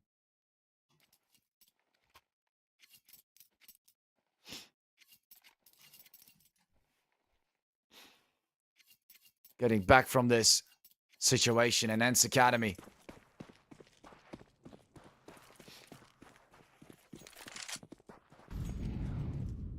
What a hard spot to be in for Cocutos. They came all this way. They've got their map pick now too. And on Nuke, it seemed like it was closer than before. And now an Anubis on the T side. Their own map pick, their own shot that they want to land. And it doesn't seem to work at all against Ents Academy. High gets a solid amount of damage through the smoke towards Tomiko. Milty finding Amsterdam. And players are going down left, right, and center. Bloodbath it is. High finds one more. A refrag. And High, a second one to put more salt into the wound. Sushan gets spotted. Mast finally finds High. Gets the bomb plant. Forced in the back to a 2 versus 2 as the smoke drops down Ents Academy. Millet, I mean, he's just going to have to make a choice right now. 11-8. They're not in the most amazing position financially, but because if they were to only know where Cocutos is standing, they would have moved right through. Wasting a lot of time here for Ents. They've got to check all these angles. 15 seconds. Only Teme rocking the defuse kit. Millet with one sniper is not going to be able to shot both players down at the same time. Finds one there. Teme, no person with the defuse kit. That is the mistake there. Why did they do that? There was no reason to do that, Millet. Not sure if you can compensate that, but you did not have the defuse kit. Teme had it. That would have maybe been able to give you guys the upper edge while dropping down the smoke. And look at that, 11-9. Do you see a nice cover-up Mast, able to find High during that bloodbath on the B bomb site.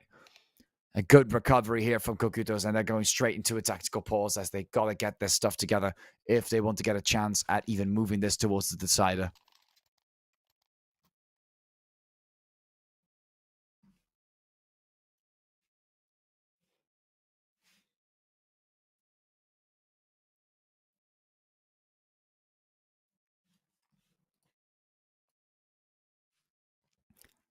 And we've got a few more AKs. Anselm is going to have to stick with the Khalil then. A very forceful buy. They know that it will be done if they get to 12. They know they can't do that. They can't give them that. And look how Ents, even though they won a few rounds before, look how they're financially just barely able to buy as well. What a crucial round. I feel like the team that wins the next round is automatically going to win the next. Just looking at their economies, this could be it. This could definitely be it. Los Cocutos, a very important round if they want to stay into the game. They'll bring this to an 11-11 at the very least. And Amsterdam readying up some utility towards the area. Millet holds down nicely as well with sniper rifle. Throwing in a nade to make things a lot more interesting. Oh, the smoke stand down. Milty looks for the entry and finds Amsterdam. Los Cocutos there. Not the greatest position right now. They want to go for A. And look how Ents is stacking up for this possibility. Moving right through. Taking both players down with the MP7. Tomiko seems to have hurt Sushan a bit too much. And Los Cocutos is falling apart like flies on the ground. And Ensakani fully remains alive, picks up all the weapons they need, and this is it. 4K from Teme. Ents Academy. On their own map pick, they had to make it last longer than we thought. 19 to 16. And now on the second map, Los Cocutos, they'll have to be dropping down a bracket, which will only make it harder and harder to get to those grand finals if they really want to reach it. Cocutos, this is such an important match for them. Those last 3 rounds are going to be all a victory or not, and that is exactly what's going to matter right now. Millet tries to get the shot here with the sniper rifle. It's a bit of a boost there on that right time. Tries to get the shot. Schwartz finds a nade on Amsterdam, and Los Cocutos losing a member this early. Not the greatest start. Schwartz finding more. Who's going to get the refrag? Mary tries to go for the peak. Does get the refrag on Schwartz. Finally, some pushback from Los Cocutos. And Ents Academy trying to keep them at bay. They're going all in heavy towards that middle part, but 2 players seem to be moving away from the bridge. And is Mary. And Millets does get tapped a few times. Does not want to get taken down. Knows how important it is to stay alive on this round. 50 more seconds and things could be decided very quickly for this round. Los Cocutos, they've lost that 1 round and now financially completely taken out. Marston and Sushan, this is not how you want to go into the last round. Absolutely not. But there's nothing else they can do about this. Nothing else they can buy. Finds him there, and Mary's down. Mast picks up the AK, but is that really enough? Sushan finds another from Schwartz's dead body. At least something they can work with from middle. This is the best case scenario in terms of the weapons they can use. Millet just holding it nice and tight behind that pillar. Knows he's in a bad spot. Sushan, the pressure is on. They find Millet. They take him down, but the refrag comes in from Teme and Sushan. Last member standing all the way towards the bomb side. Teme, all he needs to do is get 1 more hit.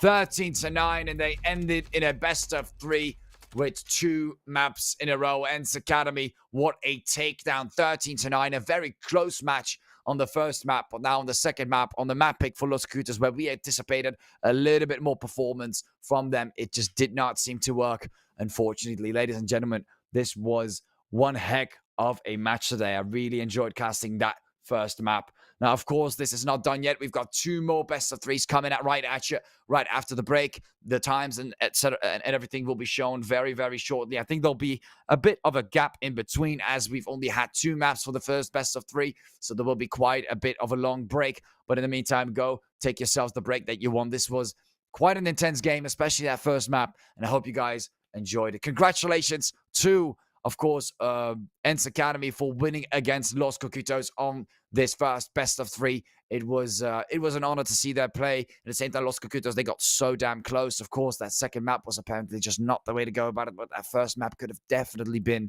a victory for them if they had played the cards right in some scenarios. But again, that is how we see it. Hope you guys enjoyed it so far, and we'll be seeing you guys right after the probably long break for the second best of 3 for today.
Right, ladies and gentlemen, welcome back to the next best of three we've got lined up between Preasy and Adepts. My name is Artie, also known as Artie here. We're just hopping into the second best of three. Of course, I've introduced myself in the beginning, but there might be some new people who have hopped in for that second best of three. It was quite a close game, but also at the same time, not really. If you look at the amount of maps that were played, only 2 maps played. So a bit more of a longer break as I see here, but we're kind of on schedule, kind of. And we're waiting for Adepts and Preasy to get ready. But in the meantime, let's get over to who Adepts and Preasy are. Of course, both teams have been looking pretty star. Preasy, especially Preasy, looking very strong so far throughout the entire tournament. And we've got a few map bans from them that we would like to show you guys as well. Mirage and Dust 2 both getting banned right out of the get-go. And then Anubis and Ancient quickly being picked off. Adepts picking the one on Anubis. So we're going to see Anubis again. We've just seen Anubis the last map as well, and then Ancient getting picked with Adepts voting to CT side, and then giving us the decider on Nuke with just 2 more bans of Vertigo and Inferno. Now it's all going a lot faster than you guys might be used to, but we've got to go in because Adepts and Preasy are just ready to rumble. I have actually yet to cast Adepts, so this is the first time that I've seen the players from Adepts: SBT, Juke, Tarky, Chucky, and Hippo, I believe. And then of course Preasy after Liverpool, Brilliant, Equip and Vigo. Becky, I've seen them played before, and they've been looking very strong so far. First 30 seconds, already a bomb plant. Look at that fast push there from Preasy. Adepts. Even I am a little bit out of words, but they already got the bomb plant in there. Vigo got taken down. Chuck and Choik. I don't know how you need Chucky and Choik. Being the players that got taken down from Adepts in the process of making that push. Becky finds Tarky as well, and Becky is really keeping things nicely done. But Hippo does get the tap in return. Grilla in the corner finds him in a Cillian, and Grilla remain alive for Preasy to get the bomb plant. And of course, the round off the get-go on that pistol round. Very impressive performance by Becky on the site, and nicely done by Grilla as they push forward, remaining alive and pushing through as they go. Preasy. Great performance from them as Adepts. Seems like they had some issues with the retake on that site. They got pushed in pretty fast. And even I would say like in less than 25 to 30 seconds, they already had a bomb plant on B. And now we might see something similar happen again. Adepts going for that full save while Preasy is buying 2 MAC-10s and 3 AKs. Very solid setup that we see. Well, being used more than oftenly, of course. But it's always nice to see it being used more than just this.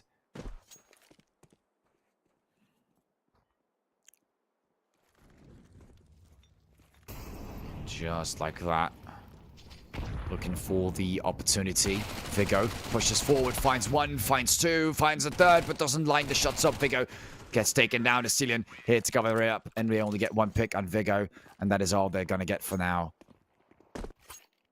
Nicely played by Preasy as usual. Quick eco frags towards Adepts, but now they've got the money, and they're going to be getting those M4s ready for the 3rd round, trying to get things back on the board against Preasy.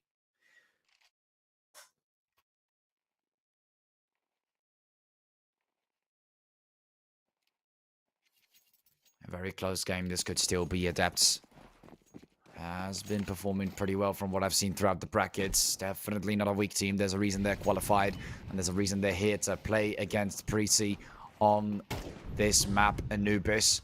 Vigo. Whip going towards those double doors of Vigo. Gets a little check up. Nade is being thrown towards that direction. One middle, and nothing seems to align so far. Just a slight hit towards SBT. As he wants to stay alive nicely. Well, Cillian goes in for the peak, but SBT finds him, and there goes the first player of Preasy on that 3rd round. Not the greatest start for Preasy, but also not the worst way to start things off. A quick push from Equip, but he gets the refrag, and Tarky comes in with the double. And now Preasy's looking not too great. Becky comes in to try and compensate, but it's still a 3 versus 2. That first takedown on a Cillian is not the way to start things off with a Becky barely alive. Gets hit quite hard from the river, and as the bomb is planted, they'll have to keep this away from being retaken. Chucky is going to go for the peak, finds Becky fairly quickly. Now Vigo remains at last, finds 1, but not the 2nd, and Adepts takes this one off the board. Quick defuse from SBT, and Preasy get a defuse on their hands. Switching right to the AK.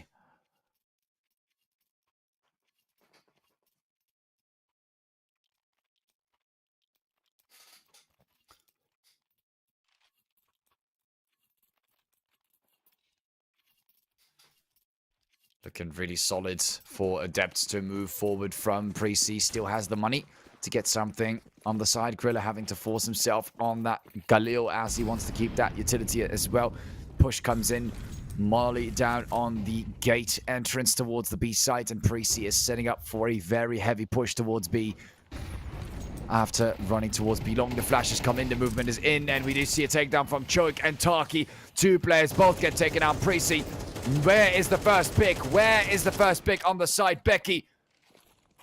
The bomb is down right outside, and another smoke to cover things up and make things very, very difficult for Preasy to make a run for another nade. This could be a Kobe towards the Cillian, but he remains alive as he walks very far away from B-Long now, all the way towards T-Spawn. Preasy having a really hard time here on the T side. And Adepts, what a strong team to play against.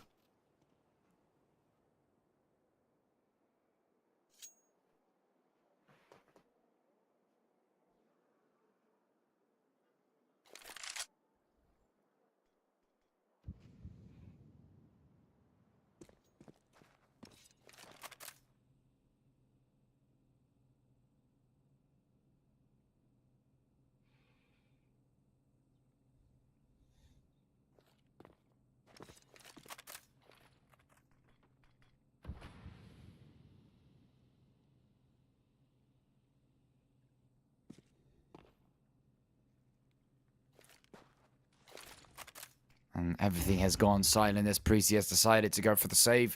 Just one kill there for Becky, but that's all they're gonna get. Nothing else can change the outcome here. Unfortunately, the Adepts gunner is gonna put up another round on the board. Preasy, they came off nice and strong on that first pistol in the second round, but now Adepts moving up to another round on the board, pushing this to the fifth with a equal score.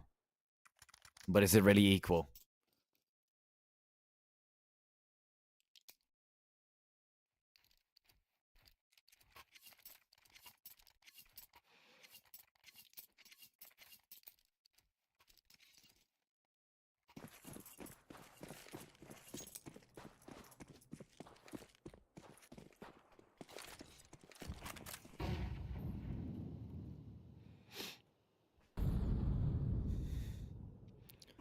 And Preasy, they're going to resort back downwards. And it seems like Adepts has the upper hand on this fifth round. If you look at their economy, not the greatest from Preasy. Vigo's going to go for the initial push, but does land the headshot on SBT. Very important initial push.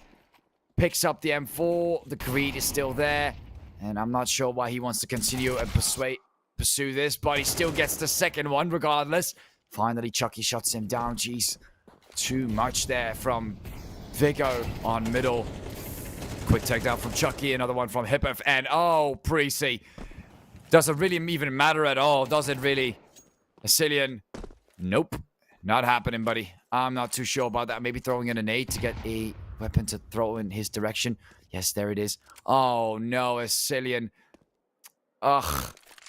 Oh, never mind. It does seem to work. For a second, I thought it was too far away. Goes in for the peek. Very creative there from Cillian. I gotta give it to them. Very creative. But man, even with a double from Vigo, they still get absolutely stomped by mainly Chucky there. And then the person that is able to stomp them with an assault rifle switches right back to the sniper. Now Adepts seems to have a lot more performance that they're not showing. And Preasy is in big trouble on Anubis.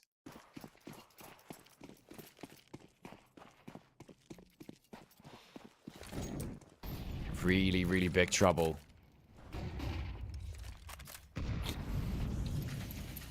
Another peek from this angle, Vigo.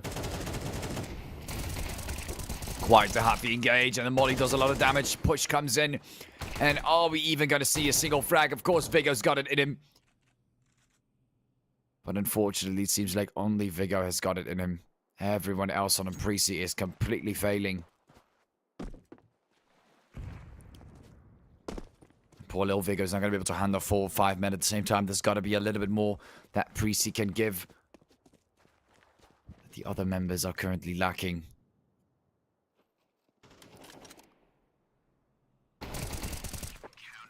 Right from Palace. Taken down. SBT finds him.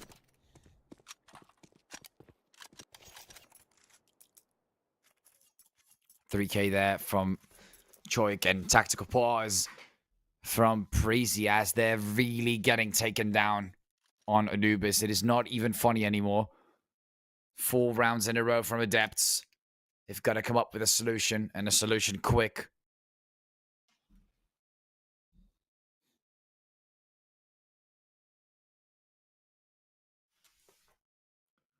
Not really sure what is happening currently with Preasy.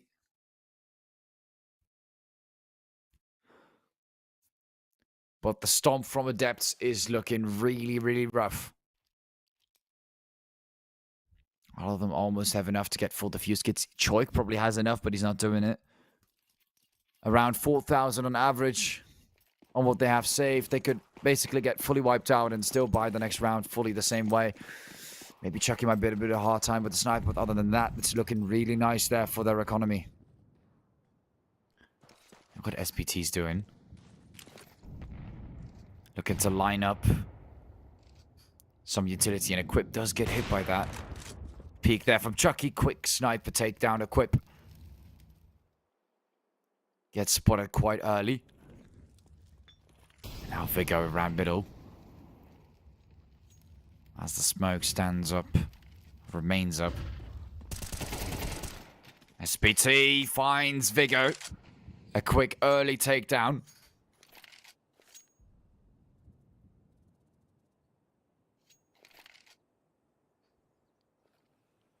Preasy seems to be in quite a not too great position.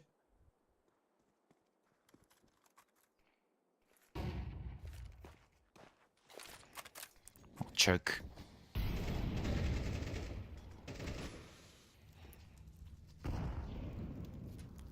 Quite the firepower. Grilla comes in right next to the pillar. Becky finds Taki, and Choik responds. Grilla takes down Choik. And Preasy, oh, they've been trying for so many times now, round after round, and finally at least get the bomb plant. Grilla finds SPT, looks like he's woken up from the Abyss. SPT, Choik all get taken out. Chucky still remains with Hippuff, and those two, I mean, I feel like their entire team is looking very deadly at the moment for Preasy. Becky barely alive. And Hippuff, he throws in the molly. Becky might be in a bit of trouble. Throwing in a smoke and another one to compensate. Grilla is not going to get a solid peek towards that bomb site. The time is ticking. They've got the defuse kits. Now they're just going to make their final move. Becky finds Chucky, but Hippuff finds Becky in return. 5 seconds. Is he going to get the defuse? Yes, he is. Go for it. Grilla finds him instead. But will he survive? Yes, he will. As the bomb explodes for Preasy. Close call there with Grilla and Becky making it through. Grilla decided to wake up at that 5th round. Oh my god. Could have been a 5th for Adepts, but Grilla was able to wake up just right then and there and get the double.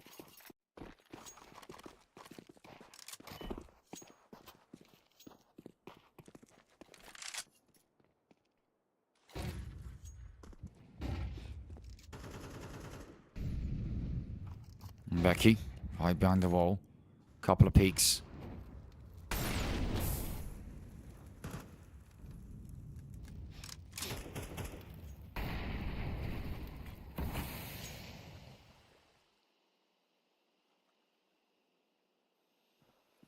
The smoke remains down. Hippuff.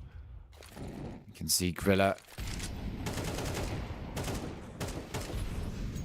Bit of a bad spot. A couple of nades come in, and Adepts is looking to move Preasy out of the way and put another round on the board while Preasy is trying to get that score to equalize yet again.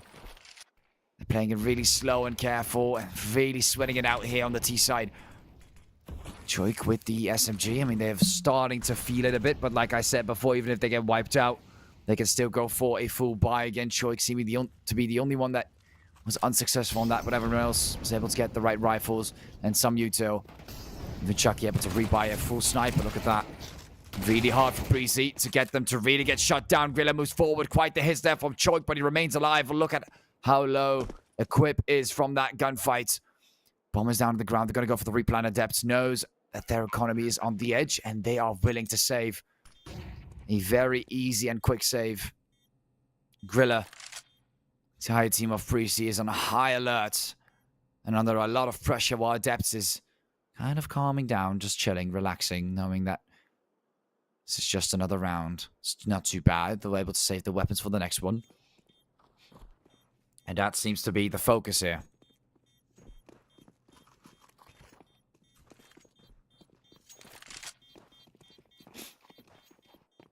And now I think they should maybe run away. Equip is already taking the right measures to not get one-tapped by the bomb. And just like that, Preasy takes the victory. And a tactical pause from Adepts.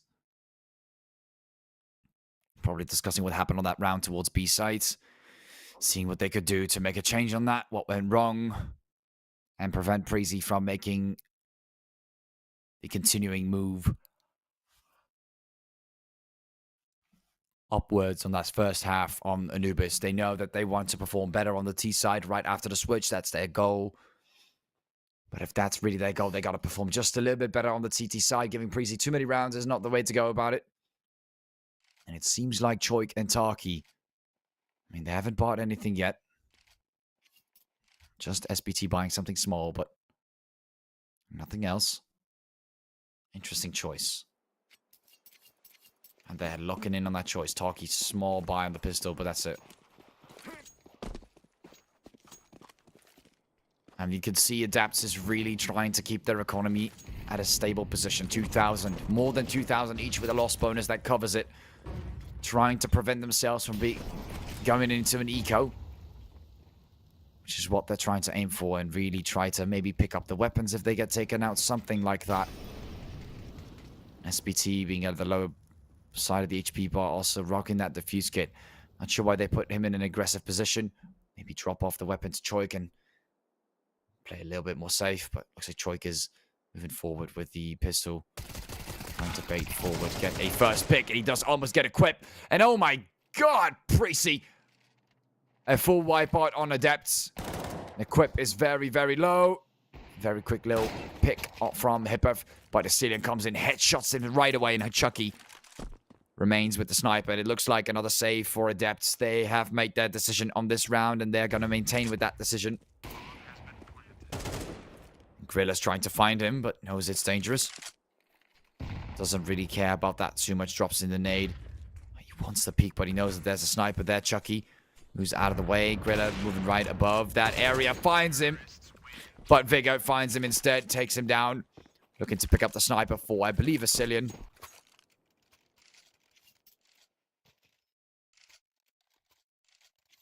Drops it right to him. Vigo knows what his sniper man needs. The right gun. And Preasy. You can see Adepts, because of their economy, are able to buy a full load of M4s on this round. But because of the takedown on Chucky with the sniper, he will not be rocking the sniper rifle on this round. Preasy able to get things back on the board. But Adepts still looking deadly as we speak. Playing it very smart with their economy. Getting quite a few rounds on the CT side against Preasy once they locked them in. Now, of course, Preasy's economy is pretty hard to break down, but Grilla and Equip are on the lower side. That is something that can fall apart.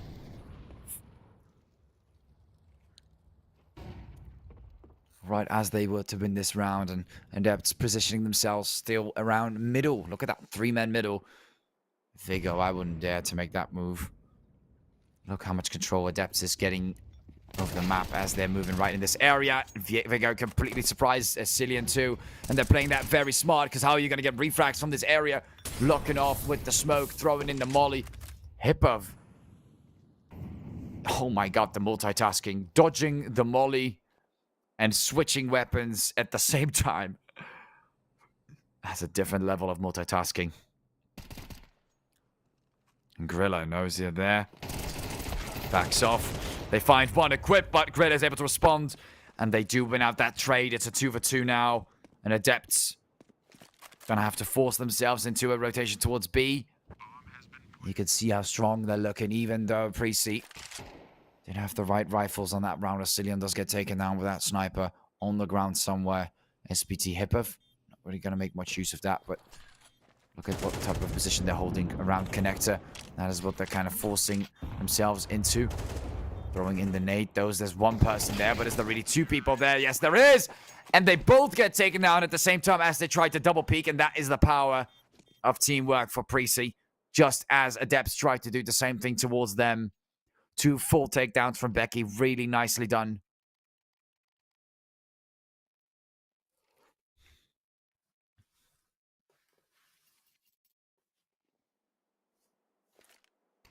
And Adepts,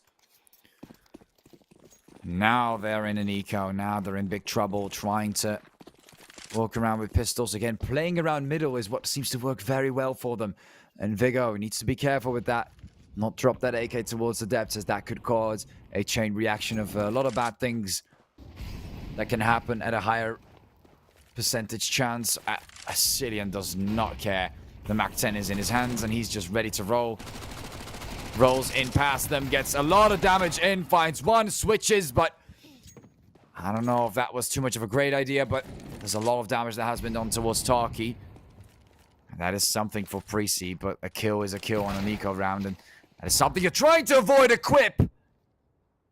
Man, Preasy does not know how to have some players on the back end just in case for some refrags. They do not. They're just playing solo on 2 ends, and playing alone, even with an assault rifle, can be very deadly on these eco rounds. Not looking for the bomb plant just yet. Now we see Grilla finally planting. And this is bad. Adepts just has a slight, I believe slight, maybe kind of an even advantage. Kind of an even thing, honestly. But look how Vigo, again, all alone. No one there to refrag. Gets tapped away. And Preasy kind of, I'm not really sure what they're doing. But they do finally take down all players there. Now both in connector is not really ideal. They think that Grilla is alone though. And he's not alone. They're this time able to get the refrag. Becky. SPD pushes forward with the AK. But, oh my god, that was way too close. Adepts. That was an eco round for Adepts, by the way. And Becky had to get a 4K to get the win there for Preasy. Nicely done, but... oof.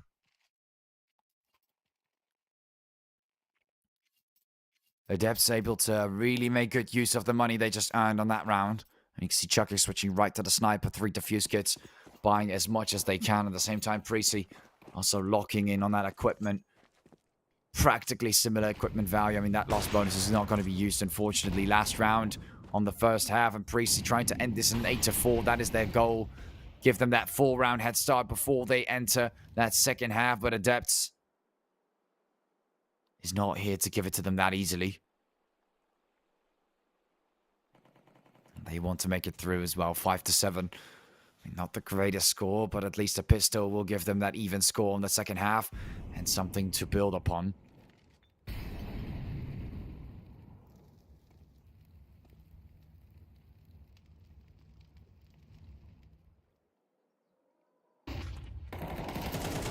Flash comes in. Grilla. Oof. Rough situation there, Hippov. A very, very small trade in favor of Preasy, but it's very minor. Oh, and the double nade comes in. Hippov survives. Grilla finds some players behind, and Choi gets 2 in the row. Vigo and Grilla both get taken out. Becky, again, trying to save the situation. Equip pushes on Tarky, and Tarky finds him. 2 versus 4. Becky looks for the refrag. Throws in a flashbang and jumps down, but he's nowhere to be found. Chucky's right there with the sniper rifle. Throws in the molly, and Chucky backs off.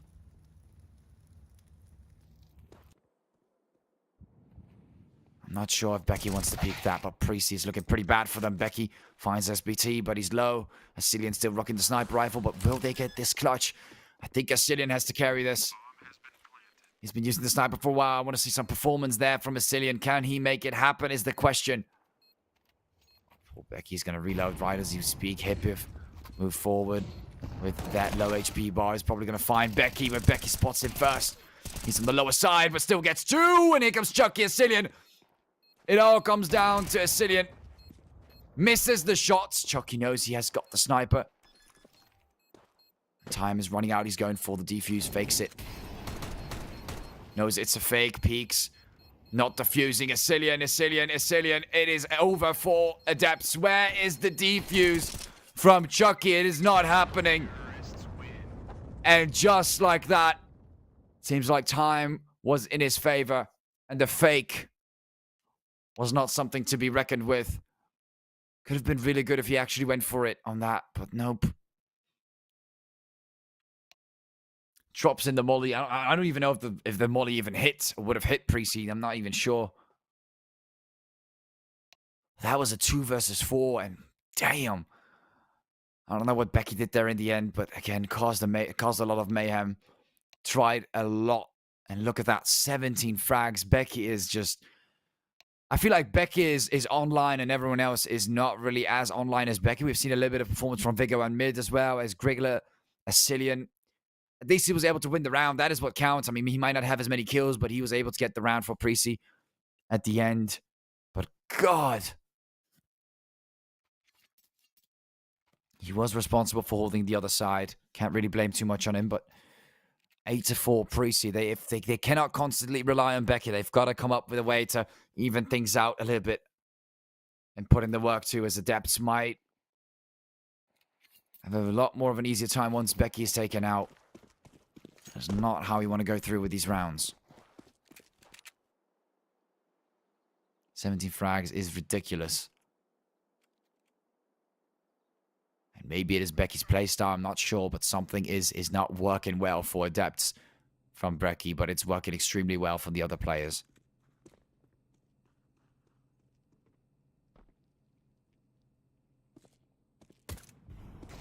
Quip finds one early on, tries to win the tap fight, but nope, it doesn't work today, not today. Tarky's already planting the bomb. Preasy. They've got to go for the retake. It is inevitable now. But how will they retake the site? That is the question. Who's going to get the first shot in the first frag? And here comes Hippo. They find Becky and Cillian, and they both get 3 frags in a row. Becky's taken out, though. And this is where Preasy is going to do it themselves. Choik finding one more. And oh, the shots are not landing. Vigo finally able to land one more. One player remaining. Shouldn't be too hard for Preasy, and it isn't. And Vigo gets the final one on Choik. Equip. Rocking in the defuse on the bomb. And there you go, 9-4. And Adepts. Nice attempt there, but Preasy got a solid retake. Becky comes in with the first double. Cillian on the second one, and Vigo cleans it off. Good overall performance, but still overly relying on that entry from Becky. Now the second round. Adepts coming out, making sure they have slightly more than 2,000 remaining. But other than that, they are buying. And we see Tarky coming in with the Tech 9, a couple of P250s. A little bit of a smoke there, 2 flashes. Guess it looks like a fast push. And Cillian, he just likes playing it aggressive today. And in the middle of nowhere with the M4. I'm not really sure if that's optimal. Becky finds one more. SPT gets taken down. Tries to go for more taps, and oh, they're all getting mollied alive. Equip burns them like a steam engine. And Preasy finds themselves another round on the board. 10-4 Adepts.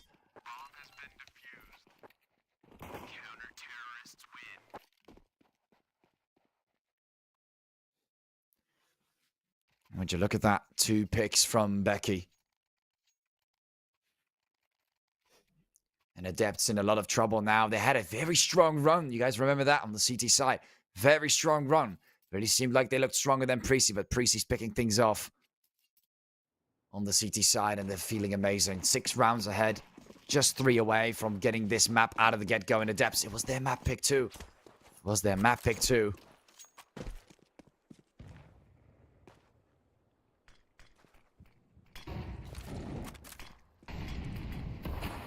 Throws in the molly. Griller. Throwing in a little nade.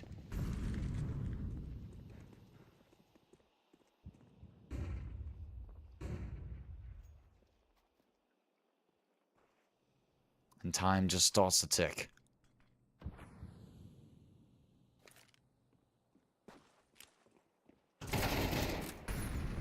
Going for the shots there. Chucky finds Becky and finds the second figure. Gets taken down. Preasy First entry there from Adepts, and the B site is overtaken. Finally, a little bit of a rotational shift in momentum towards Adepts. They find that double early on, and now they're looking for that round, finally.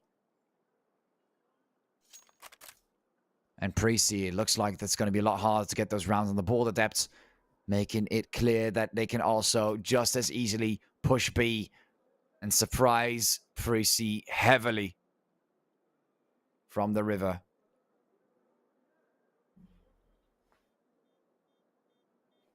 B-side, always so hard to hold on Anubis. And very easy to push. Quite aggressively.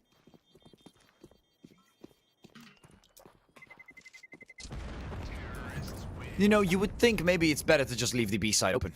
Maybe just let them plant. Maybe the retake is actually easier than holding the site. If you think about it, if the T's are having an easy time pushing B, then why not just not hold it at all? But I might just be saying stuff. I'm just a cast. I'm not an actual competitive player myself, but maybe that would work better, you know? If it is easier to push than to hold, then why even hold at all? The only problem is probably the money that you're giving away to Adepts, but other than that, that would work. Preasy still amplifying 2 only on B and actually going quite heavily on the river. Look at that river push from Preasy. They're going in quite harsh. Want to look for the members from Adepts early on, and that is not something they're getting. They only get Hipov. But it's not really paying off as well as they probably expected it to do. But no, a pick is a pick. SPT comes from the side, surprises them. Cillian gets one in return, keeping things nice and equal, but Choik finds a Cillian, and then there's no one to refrag. But they at least got the information. But Adepts is not giving up just yet. Even with that push from the river, they still seem to hold their ground. Nice and strong. On the other side, Becky is lurking around. Belong. Not sure if he wants to go all the way in that direction.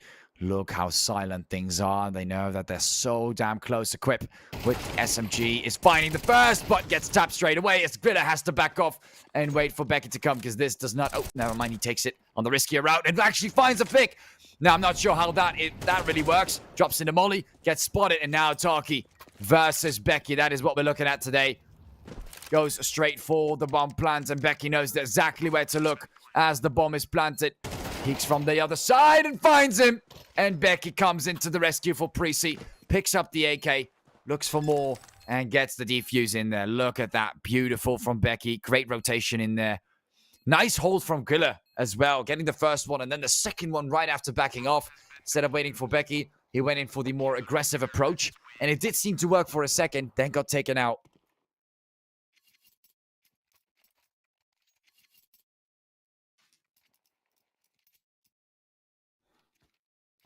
And now Adepts, come on, guys. They got one round on the T side. When are they going to get the second is what we're waiting for. 11-5. Things are still looking way too equal. Adepts needs to get a nice win streak in there if they want to get their own map pick. But so far, we are not seeing that happen on Anubis. Preasy looks way stronger regardless of this choice. And a drop down there from one of the teammates. Chucky finding Equip quite early, but Vigo finds Chucky in return. Tries to do some damage in return, and Chucky, the sniper, is down on the ground. And Preasy remains vigilant. Looking for the members of Adepts. Right from below the river. Hipov too far away to get hit by that nade. And a stack towards B. This is what Preasy's looking for. We can see Choik moving in a similar fashion, but the A site is their choice, and they're waiting it out, letting Preasy become the greedy ones, but Choik might find himself in a bit of an odd spot. Look at that double peek. Who would have anticipated that? 2 players towards B now. They know they can push A, and Preasy has to go in for a very big rotation. Griller finds one, but no, doesn't even land the shot. Hipov straight with the headshot towards Griller. And now Becky. Very awkward spots for him to be in. Finds one, backs off, waits for the rotation. That was something he needs to rely on right now. Preasy needs to push from 2 ends. See a Molly coming in. Becky's forced out of his position. Moves forward, and they do find one more Hipov. And one behind the pillar. And Adepts, even with the bomb plant, the retakes are just looking too strong here from Preasy. Very nice and solid decision making. Well, these duels are not being won by the Adepts. They're being won by Preasy by around 7 rounds now. What an absolute fierce takedown towards Adepts. Preasy really showing what they're made of. Full defuse kits. A full buy. Confidence is skyrocketing while Adepts barely able to afford those AKs. And Choik just shy on the Tech 9. That sniper rifle must have costed Chucky a lot, and maybe he dropped it for him, not really sure, but he is on the lower side. And he's going to admit defeat and get the Tech 9 anyway.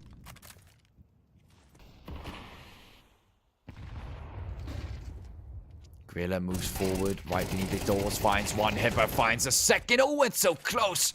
SBT barely stands alive. Could have definitely easily been a second kill for Gorilla, but SBT remains accurate. Now, Cillian, again, the greed overtakes him. It's like he's a free bird in front of double doors. No, it's not. Adepts have made it very, very clear they like to be aggressive towards that area. Preasy seems to be punished every single time. Middle and bridge is something that Adepts just mastered to control, but you can get a good control over mid, but can you get a good control over the B and A bomb sites on the first half? No, you cannot, and Preasy punishes you for that, and now does the same thing in reverse. So it doesn't really matter in the end that much. For this round, it might. Equip. Oh my god, equip. That's a lot of damage there. SBT and Choik both on the lower end. Becky, full HP Becky is what they're going to have to deal with in just a second, although the molly is keeping him at bay. Oh, that nade. Imagine if that hit SBT while planting. That would have been detrimental. Becky is about to get double peek, though. Look at this. A great setup for a double peek. Finds him, goes for the peek, finds the second. Oh my god, Becky! How did that happen? SBT, the information should have been clear. The nade was thrown from the same direction. Why was there not a double peek? I have no idea, but Adepts gets picked off one by one. I was just waiting there for him to get taken down, but he still manages to get the clutch. 13-5. Absolutely ridiculous. This was the game of Preasy, and this was the game of Becky. Absolutely abysmal. I have no words for that. Adepts, they got crushed on their map. 13-5. Nothing else after that one map they got on the second half. And it looks like we'll just have to go straight to the second map. Preasy picking Dust 2 on this one. Or picking Ancient. Sorry, they banned Dust 2. They didn't pick it. Picking Ancient and Adepts voting for the CT side for that map. So I hope you guys enjoyed that one. Congratulations to Preasy for winning this one out. And now you guys got your own map pick. And Adepts, I wish you guys a lot of good luck. Maybe we'll see a decider. Maybe we won't. But the odds definitely seem into Preasy's favor. Hope you guys enjoyed everything so far. We'll be catching you guys right after this short break. And I hope you guys will get yourselves some things done. You can use the commands in the meantime if you got some things you want to look at, maybe some map bans or some socials you want to check out. And we'll see you guys right after the break.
Alright, ladies and gentlemen, we're back to the second map between Adepts and Preasy. This time the map picks on Preasy, and things are not looking great for Adepts. They've lost 13-5 on their map pick on Anubis, and now Preasy is looking to end things off on the second map. Adepts, they've got to try a lot harder now to get back against Preasy, as they've already won their first map. Coming in nicely here, Choke and Chucky, and SBT getting 3 players down from Preasy on the pistol.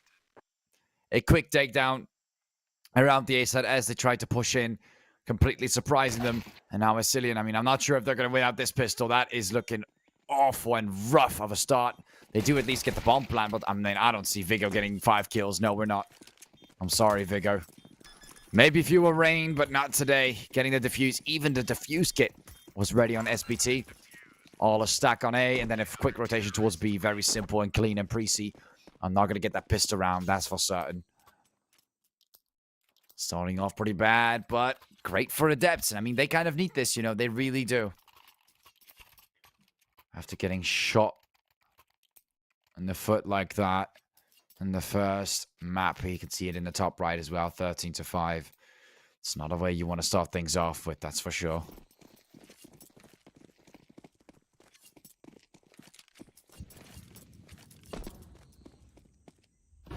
Overall, things are not looking too great for the members of Preasy. They're going to have to dim it down a bit. This is not the most ideal thing for Preasy. Adepts already finding 2. They do at least get SBT in return. Turkey finds Vigo, and look at that. Becky and Grilla still remain on the T side. Bit of a hard start. They do have the Galil Becky flashed, but still awake, and Grilla also able to support Becky on the sideline towards the lamp room. Going for the bomb plan, it seems now. Of course, we've got that one player from behind. Might cause a lot of issues. And Hippophig knows that Becky's there, kind of in a stuck position. What does Becky do? And let's push out, and Grilla tries to support, but there's not much else that he can do or they can do about it. They at least get the bomb plan and 2 picks, but those buys were very heavy. Very, very heavy. And Adepts gets the second one out of the get-go as well. Quick little defuse on the B bomb site. Good retakes so far towards B. Seems to work great for them.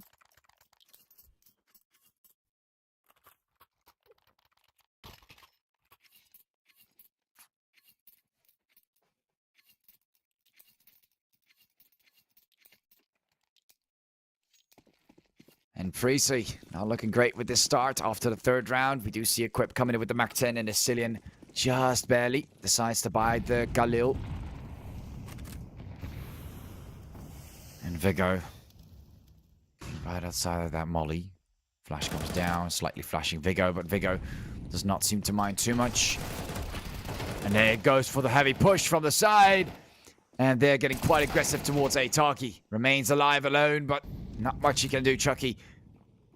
Right through the tunnels, he's making a bit of noise. Finds one, but Grilla returns the favor and takes him down. Hippuff and SBT has got to find this rotation towards the A side on Preasy. And things are not looking too great for them. I would even say pretty hard.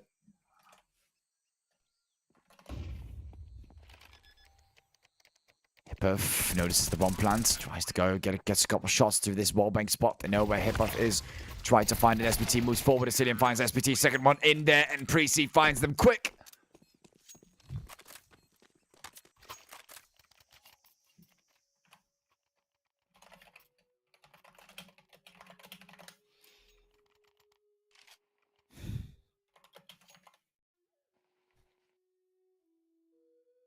And Preasy are looking to get a rebound in here. Adepts.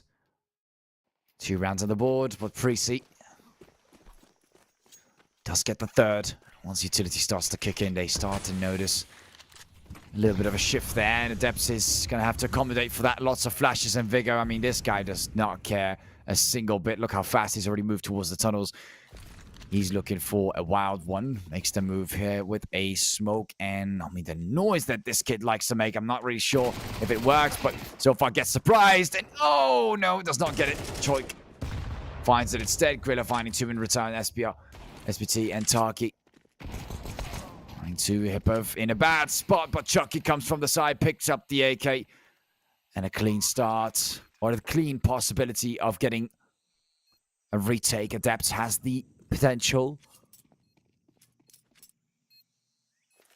But now they just got to go for it if they really want to, and they're not. They're going to save their weapons. They know that their economy is more important right now. If you look at what is there at stake, look at the loss bonus, 1,900. They even want to stand a chance on the next round. They've got to save these weapons. And you can see how much of how important it is as they're moving all the way back to ruins, even close towards the tunnels and T-spawn. And Preasy right back to CT spawn. It looks like we're all in reverse with their positions. And they do win the round out. Preasy do lose on an AK and an M4. Those two will be picked up. Chucky and Hippov are going to enjoy that.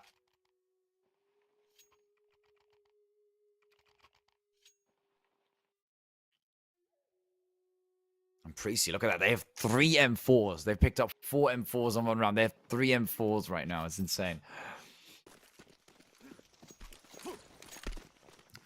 Don't see it too often where there's more weapons of the CT on the T side being held. And as the bomb remains on the ground, Chucky goes for the peek here on middle. We see a ceiling throwing in. The nade gets hit quite heavily and punished as well. But Vertigo comes from the other side on the Xbox, drops down. And towards middle it goes. Adepts losing a lot of members at a rapid pace. And the bomb is looking to be planted on A yet again. What a destruction towards mid. Adepts, maybe they were a little too overly aggressive towards that area. And oh my god, the Molly and Grilla combined. It's not really going to work, is it? They're literally going to get grilled towards that area there. Not happening today for Adepts. Preasy retakes the lead.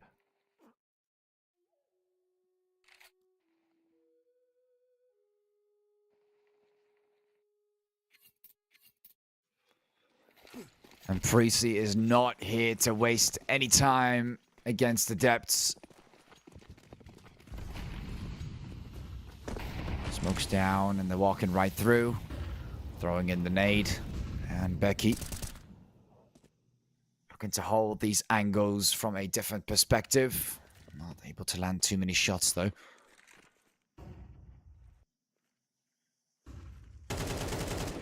Adepts. Just trying this 2 against 3.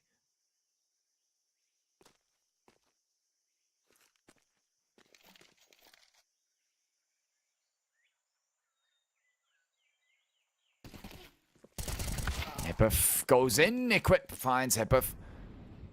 A cool response, but not the greatest.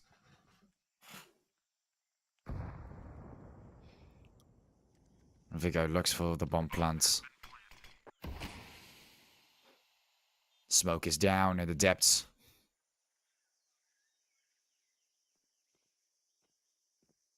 Bomb starts to tick. Just 1 frag on Hippov. And look at that. The depths is already saving another round. I understand they want to save the round, of course, but at the same time, look for some picks. Look for some damage that you could do towards Preasy in return. Preasy is looking for it instead. You see Taki, they can hit quite a bit. A lot of damage is coming in, but Taki finds 1 as SPT the second. Preasy losing a lot more members this time. Equip. Throwing in the nade, trying to do the last bit of damage, but no one's getting shut down. And Becky. A little bit of frustration there from Preasy. Adepts doesn't want to put in the fight. They remain very vigilant about their economy. And a tactical pause comes in next.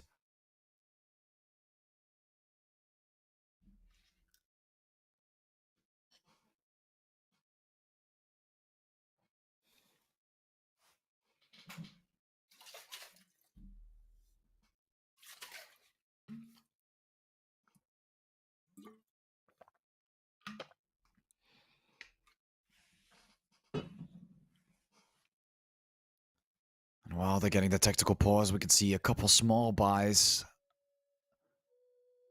Oh. Some utilities being thrown around. Just see Choik not buying anything yet. There you go, forcing the SMG. Okay, so there is a force buy. And a quick technical pause. Not sure what might be the reason. Don't really think anyone is having issues right now.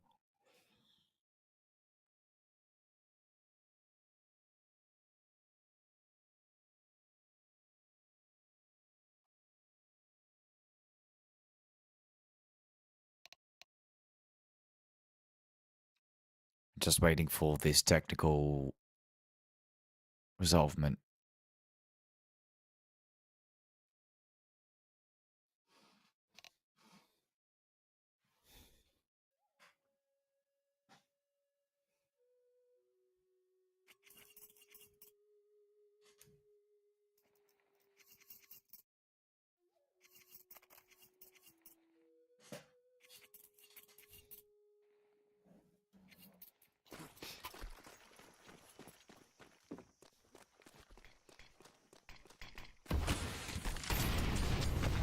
Adepts. 2 rounds behind. Vigo looking for the peak while he's flashed. A lot of questionable things are starting to happen on this 7th round by Preasy, but let's see if they're able to recover from it. Adepts is looking to make the difference on this round, and Hippov, maybe he can pick up Vigo's weapon. That would be nice. I think Choke already did that, actually. Does seem to be rocking the AK there. Becky. For the peak, knows exactly where he is. They're looking for the double peak, and Becky's waiting it out, waiting for Equip to come in and support him. Taking too much time, and Adepts is locking in on the B site, keeping a hold of that. And Cillian misses the shot. Cillian cannot be doing things like that. Adepts backs off. You know what? They're like, all right, you know what? Preasy, if you guys want to move, you can move. But they anticipate a rotation. And that rotation is something they're anticipating towards mid. You can see how they're all stacking in that area. And I don't think Preasy has any idea of what they're doing right now. Look at that. The amount of players there. It's ridiculous. Brilla finds one towards Choik. Compensates. But, oh my god, there's so many members there. Throwing in a flashbang and a nade. Finds the movement. Oh my god. Grilla. Overly aggressive. Wants to be in a 1v3 for some reason, but he attempted it. I think if the nade landed, it would have been better. Nice lock-in from Cillian, but no, Cillian does not want to land any shots. Goes in for another peek. He's missing every shot, but oh, there we go. Finally lands one. And SBT comes from behind. Becky and Equip both get taken down. Cillian remains with the AK. And SBT is confused. He thinks he's rotating, goes in for the fake. He's making the noise. SBT knows he's somewhere around the corner, but Cillian. God! I think he missed like 2-3 shots at the end. He still clutched it out for Preasy. What a close call. 4 frags, regardless of whatever he just did. He got 4 frags for the team. And was the one that made the difference. Really getting one more towards mid, and that was it. Everything else was done by Cillian. SBT even came from behind. Adepts had such an amazing lock towards the B site. They had a good push on mid. They surprised Preasy with it. 2 players got taken down from behind. Everything was looking great for Adepts, and then Cillian just had to ruin it. After missing a couple shots with the sniper, lands 1. Takes 1 more for the team with the AK, and 2 more right after before that. Right after or before that. Absolutely incredible from Cillian. Adepts, they played it so well, but Cillian just had to change its mind and go onto turbo mode for that round. And somehow managed to win that out for Preasy. Forcing Adepts to go ahead and buy some more M4s. Look at their economy now. They're just making choices that they have to make. They need these rounds quick and nice. Cannot afford to just keep giving rounds, saving, trying to be cautious. There's no choice. They've got to be aggressive with Preasy and Hippov. Oh. SBT doesn't even find the refrag there. SBT. No shot landed. Preasy full HP. Another nade. Kobe towards that area. Chucky slightly hit. Cillian looking for the entrance towards the lamp room. Keeping a nice hold of mid there, as we can see from Vigo. The bomb is down towards elbow, which is interesting. And now it's finally getting picked up. We see a movement there from Taki. Ooh, this could be bad. Taki's right behind them, finds him. Regardless, Grilla is not letting that happen. 2 players go down from Adepts. They try to get them from behind. They try to get them from the side. They try to get them early, but nothing's happening early. Everything's happening later on the round as Preasy's coming in for the bomb plant on B. And Vigo gains a little bit of control towards Sniper's Nest. Adepts actually being forced into saving on this round too. How ridiculous it even sounds. SBT finding Vigo. Vigo is the one that pushes and still manages to get 2 frags. Adepts is in shambles right now. God, at full destruction. It looks like eco rounds at this point. Adepts, what are we doing? Not a single player below half health apart from Massilian. Barely touching 47. Another tactical pause is definitely needed. What is going down and going on with Adepts right now? Losing their footholding completely against Preasy.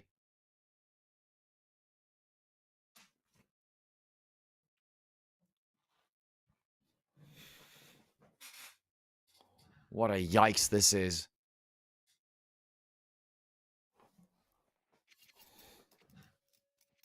Two frags from Vigo towards that middle part of the map as they moved on top of Xbox and towards the lamp room. And another tactical pause. These guys are serious now. They better be. Probably discussing whether they want to go full eco or not. Got 4 more rounds to go through, Adepts. 4 more rounds. Try to make the best of it. And there's some pistol buys coming in. Maybe they're going to buy until they have like around 2,000 with the loss bonus. That would make it 5,400. That could also work out. Unless you want a sniper. In that case, you'll have to be a bit more careful. And a Deagle and AP to 50. Oh, and there comes the armor. And it's a force buy. Okay. I mean, not okay. No, it's another force buy. Just shy of 2k. Taki is cheating with that. And SBT2, I guess. I don't know. Honestly, I don't know at this point. They're just buying like... Okay, so it's 4 pistols and 1 SMG. All right, got it. Noted. SBT going to be the main source of damage for the early start of the round. A full push from Vigo comes in from the side. Gets 1, gets 2. And Becky follows up with a 3rd. And the push comes in with the pistol. I'm not sure what they were trying to do here with those buys. If they wanted to make that much of a difference. And Taki, I mean, I guess you could save the 5-7. I guess you could. And a lot of shots here from Preasy. As the bomb remains on the ground. A molly in another direction. I'm not really sure, but they really want to shut down Taki. But that smoke is acting like a wall for them for some reason. He's barely alive, Preasy. Chill. Barely alive with a pistol.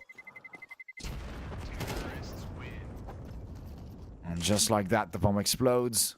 Preasy puts another round on the board. Very quick and fast.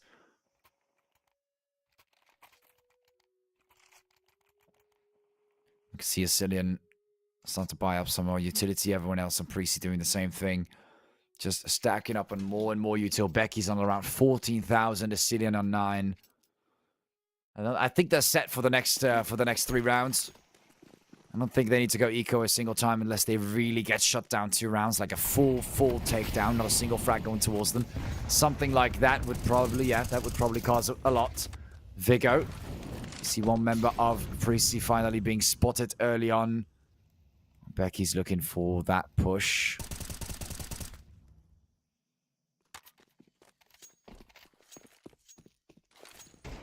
Throws in the nade towards Hippeth. Grilla is holding a nice angle in this area, but he gets spotted. And Preasy, this might look like a nice takedown. Adepts getting out on some gunfights, picking him off towards that middle part, and that heavy push from Vigo is being punished.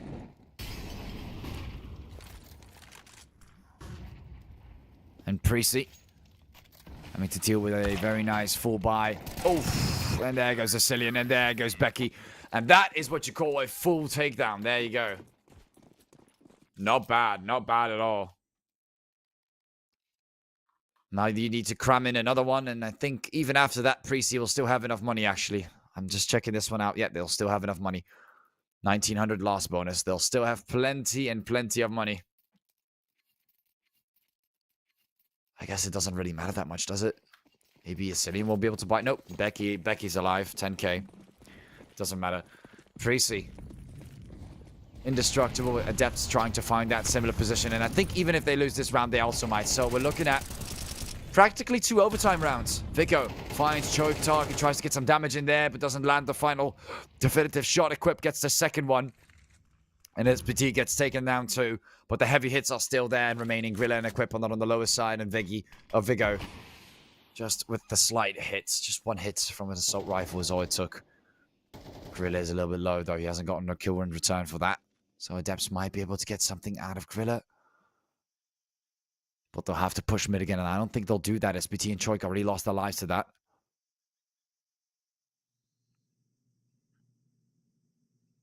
Cillian is holding a very nice angle with the sniper rifle. Preasy's just playing the time game right now. Molly comes in and Vigo is being burnt alive. But a smoke comes down to cover this up. And we're seeing some flashbangs being thrown towards the tunnels. But I think even Adepts knows it's B. Even they know it's B. And they're guessing correctly. Lot of noise there from Preasy. Throwing in a smoke. They're just getting ready to push B. They don't care. They really do not care. And Hipev might surprise Grilla. Look how low Grilla is. That could be the perfect first kill for Hipev. But look, he finds one from Vigo. Right there in the corner, gets the second. And this is where Preasy is getting a little greedy. But Becky comes from behind, gets him down. But the amount of players arrive for Adepts is what's causing the problems. And Chucky, I mean, would you save the sniper or not? It's a decision you'll have to make. Comes in with the first shot, misses it. Goes in for the second, and down he goes. Equip. Takes him down. Goes for the pickup on the sniper rifle for Asilian.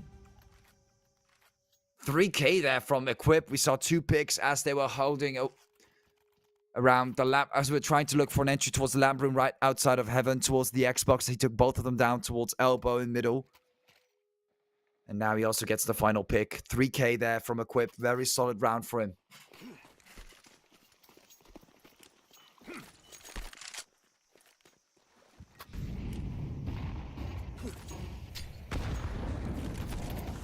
And Adepts. Not a great start, but Becky says good morning. And Choke did not want to say it back. Aggressive move from Adepts, breaking this area in between Equip and the rest of his teammates. A bit of an odd spot. I think he's going to get turbo pushed if he continues that. So let's head out of there, Equip. Let's do that instead. And I think that's a wise choice as Choke was trying to look for him, but he's a bit on the lower side.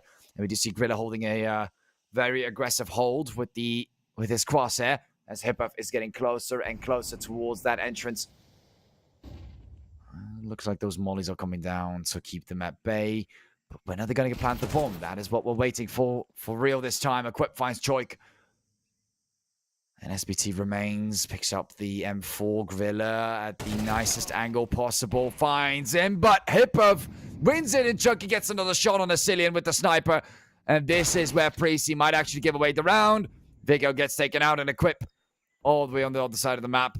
Preasy just got fully taken down as they didn't even get the bomb planted. Not a lot of map control, not a lot of choices. Adepts pushes this to 4-8, and I'm seeing something that we've seen before. A 4-round difference, only a 4-round lead. That's all that Preasy's going to get of this first half. And Adepts looking for that comeback potential on the second half if they can. You know, this is Preasy's map pick. See, Chucky's at least doing a lot better on this map. And Becky doesn't seem to be the lone wolf too much. Bit more of a spread across performance from all members.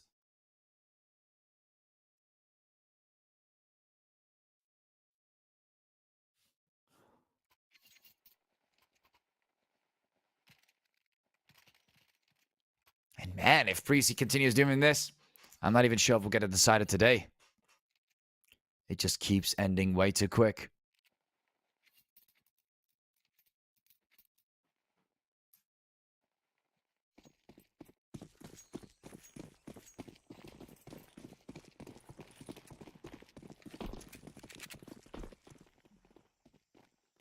Off they go with the move. The piss around is in Preasy. Going for the peaks there towards elbow. Very aggressive.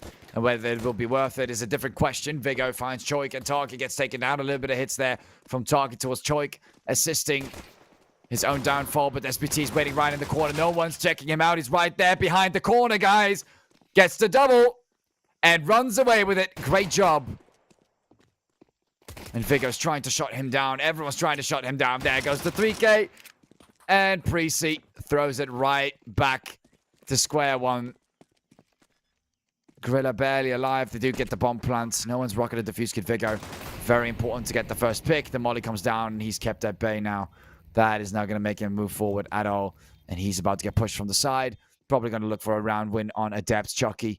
A very clean and easy kill. This should be not taking too much effort. Oh, Vigo's taking quite the steps, actually. He's walking all the way towards the other side. Hippo finds him, though, and Gorilla. Quick kill. Equipment. Looks like he hurt him a little bit as well. Chucky finds him down. And all it took was to not take down SBT. SBT got a massive 3K behind that pillar. And that ruined everything Preasy had going for them. And then the molly down right there from behind. Not winning the gunfight as he pushed on the site. That would have maybe changed things, but Preasy, nope. Lost too many.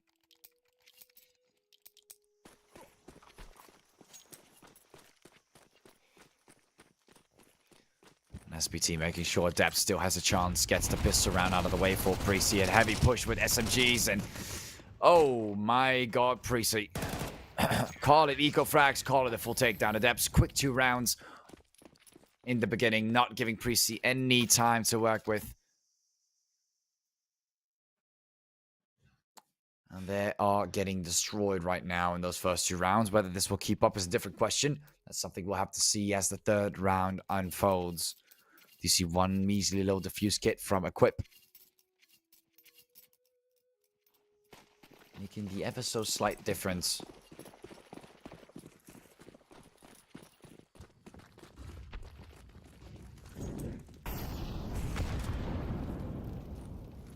And SBT looking for the peak as the molly remains down on the ground. Hippuff. Going for a couple shots with the MAC-10, but Asilian comes in to compensate. Equip gets him another takedown, and Equip. They are responding well with those FAMASs. It is not too bad of a day for Equip and Becky. I mean, he gets a little bit of that aggression. He wants to make that move. Not that it's necessary, but he really wants to. And there comes the punishment. And Equip does get another nade, and Equip is rocking and rolling, and Chucky's barely alive. Beautiful 4K there from Equip. Amazing performance from Equip on that 3rd round on this 2nd half. Can't let Becky take the whole game every single time like he's done on the first map. Trying to take the lead on this one. Adepts losing out on the 3rd, but still having enough money to push it forward on this 4th round. But this is a crucial one. They've got the AKs, but look at the economy. 1900 last bonus is not going to cut it. A risky and ballsy attempt. The mollies come down and the push is in a nade to obscure that vision. But I'm not sure if you want to be that aggressive. Although Equip finds one more through the wallbang and the smoke. Shuts down one of the members. Moves through with the flashbang. There's a molly right outside. Goes for 2. Very aggressive. Wow, Preasy is not giving Adepts a lot of time to think. It seems to not win out most of the gunfights as Chucky comes in aggressive in return. Vigo gets taken down. Drops in a nade to get a little bit of vision out of there and tries to take down Hippuff. Barely alive. Could have been a nice kill if he did, but unfortunately it's not going to happen. He's going to look for more. Right there in the corner. Finds the next, but oh, the accuracy fell apart. And Chucky gets the double. And Hippuff as well. And Preasy, nice attempt. They were aggressive. I'm not sure why they wanted to open up the smoke with a nade and just peek. With 4 members being there stacked all up together. Not too sure about that one.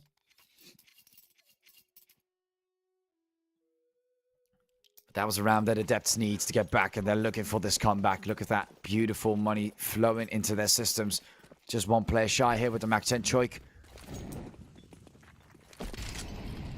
Looking for the molly.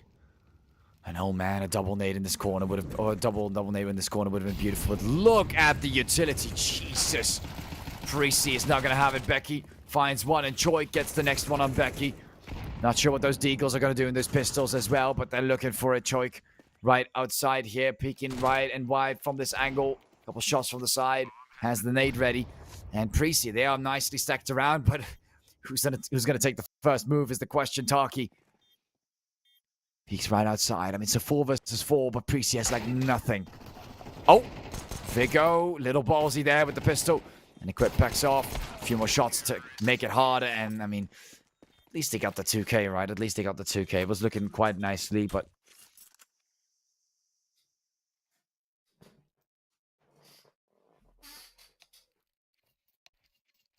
Nine to 8. And a tactical pause from Adepts comes in.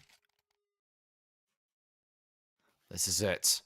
Preasy are being put on the edge. They have a loss bonus that's a little bit bigger than what they had before when they were taking the ballsy move. But look at that, 1,400. Combined with 1,400 still does not cut it. Only 2,800 on the next round for example, Taki. As Grilla, even if he loses, gets 2,900. I don't know about this one. Although Choik has a reasonable amount, I think they can go. I think they can go a little harder on this round. They've been doing very well. SBT, Choik, Hippuff as well with Choik together. 2K as they've gotten that round back.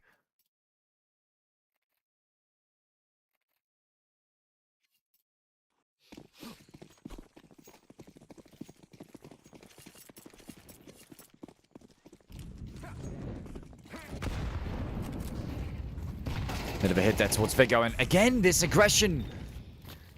It feels personal. I'm not sure why, but when someone's playing default, it's not really the most ideal way to go about it. Although Quip gets a double somehow, and Preasy is not playing the most effective play style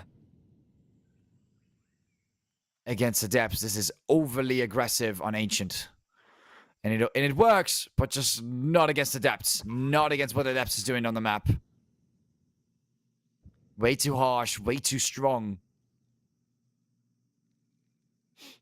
And now Grilla's got to make a choice. I mean, they do have a nice loss bonus, but he won't be able to buy the M4 again, that's for sure. Not with the same util he has right now.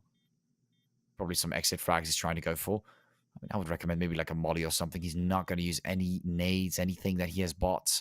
The beginning of the map, in the beginning of the round, comes in with the double. They're lining up just nicely. Oh, this could have been a clutch as well. That's really insane to think about. Goes for the last one and shuts him down. Really, really impressive. Full wipeout on Adepts, and now that 1,400 loss bonus doesn't really matter as they do get the round win, which will give them 3,500 each.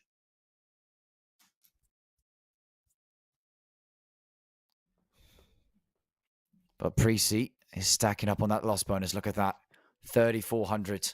9 to 9. The score is equal now. Adepts, they are so close to taking it.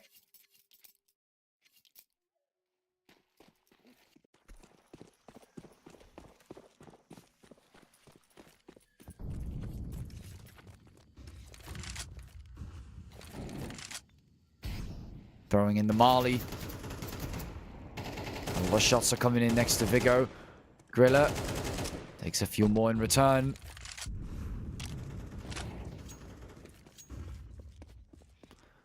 And Adepts, this is an important round. Are they going to take it over again from Preasy? Or are they not? The aggression has dumbed down quite a bit, and Marley comes down. Grilla forces them out of the way, but that out-of-the-way force is not working in his favor. Quickly gets tapped. Vigo too. And then Marley comes in to return the favor. But look, Becky, Equip, and Exilian all get burned alive. But they still remain all and well as they move past it. And now Adepts lose their foothold over the A site, and it's turning like they need to get a retake over the bomb on the A side. Chucky, a few shots coming in over there. Becky's trying to play it aggressive. Throws in the nade, goes for the... Oh, and there's the Kobe. That nade was right beneath him. Too much, and SBT comes in for the push. And Becky, oh, do they... There's not a single player that is checking this area. SBT is slowly picking on the side. Equip surprises him. 10 to 9 in the depths. Nope, they're not going to take it.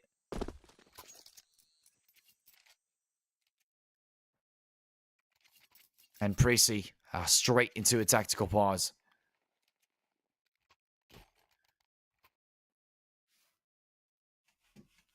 Not giving them any room to work with.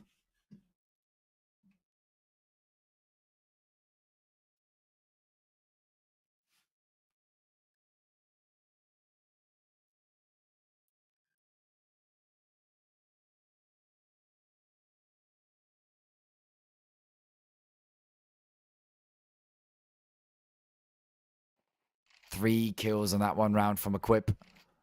Tactical timeout goes away. And we can see some Tech 9 buys from Adepts. Oh boy, Preasy. Making it a lot closer on their own map pick.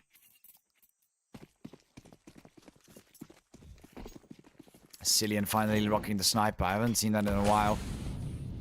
Showing strength from Preasy and confidence as well to win this next round. Holding it nice and tight towards elbow. Another molly in the same direction. And Equip right outside of the lamp room. Hippov could spot him right between the smoke and that little piece of wood. That would have been a bit dangerous, but he's moving back. And Equip, they can also move through lamp room. You know, it's not gonna go away out of nowhere. Cillian, a bit of a bad spot. Look at him, he's being burnt alive. And quick push in from Adepts. All they needed is some Tech 9s.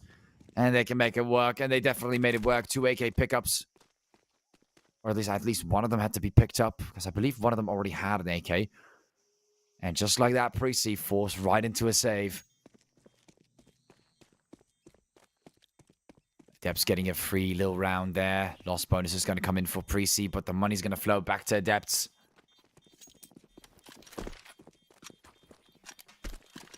And Preasy, they're really playing with the rounds they have. And Viggo might be in a bit of trouble as he's trying to get picks from multiple players, risking it. And no refrag, nothing. All of them remain alive. And there goes Viggo, another weapon that he'll have to buy. And now their economy is not really compensating for that.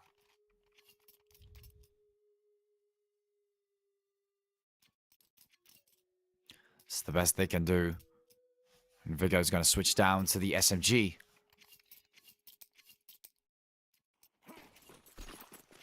Chucky able to buy the sniper rifle. Could be pretty detrimental to Preasy. We see a smoke coming towards Sniper's Nest with a molly in them. Oh my god, look how heavy it is. And look at that push from Viggo. He is not carrying that much. We do see a hold of Choik. Might be able to spot him quite easily, and he does. And they go for a quick bomb plant. SBT still getting a nade in there, and then close for the bomb plant as the molly goes aside. But look at him getting hit by Becky. No bomb plant today for Adepts. And they'll be waiting nicely from the tunnels. No one's trying to push in. Let's wait for that bomb plant. Let's see it. Let's see it happen. When is it going to happen, Adepts?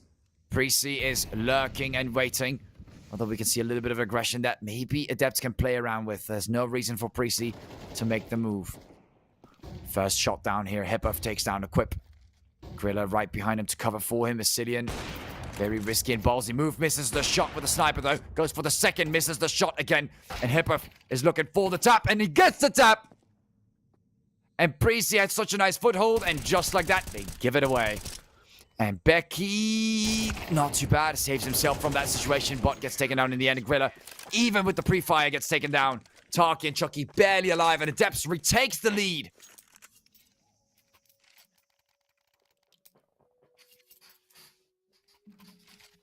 Forcing this into a possible decider. Preasy, the pressure is on. They had it in the bag. A nice position, and they gave it away again. Adepts is not here to mess around. Cillian really needs to step up the game with the sniper rifle.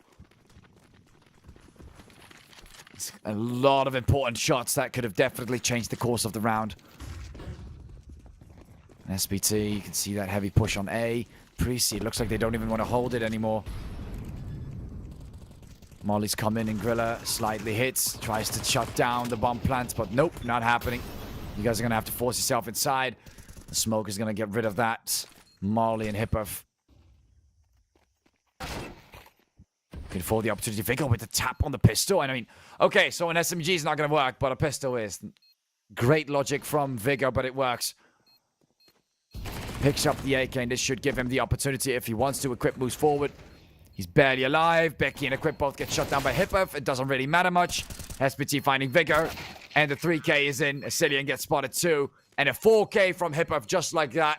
Adepts is ready to close things out and make it quick as Preasy is getting closer and closer to losing on their own map pick. One more round is all that Adepts needs to close things out. Make it end quick. And Preasy completely lost their foothold over both A and B. Nothing they are going to do about this one. Asilian switching to the M4. They barely have enough money. I mean, doesn't really matter at this point. A full buyout is going to be necessary regardless. No one's buying the defuse kit, so a retake will already be hard. Asilian finds Starkey in return. Maybe there's a small bit of hope on middle, on keeping the control middle, but Asilian has to make it count. He cannot afford to leave middle alone as he's going to push towards tunnels and get a free move there. And it looks like he'll give him the free move there. Now Grilla is in big trouble. Does get a few shots, and we can see a lot of shots coming through the smoke, and Marley is doing a lot. Asilian barely alive. Choke just needs to hit him one more time, but Equip, God bless Equip, comes from behind, saves the day from Asilian. The Marley is still in the corner, and SPT seems like he can still regain his position. Slight nade in his direction. They're trying to find him. Grilla does not continue, but he knows that SPT has to be around here somewhere. And Adepts is playing it slower now.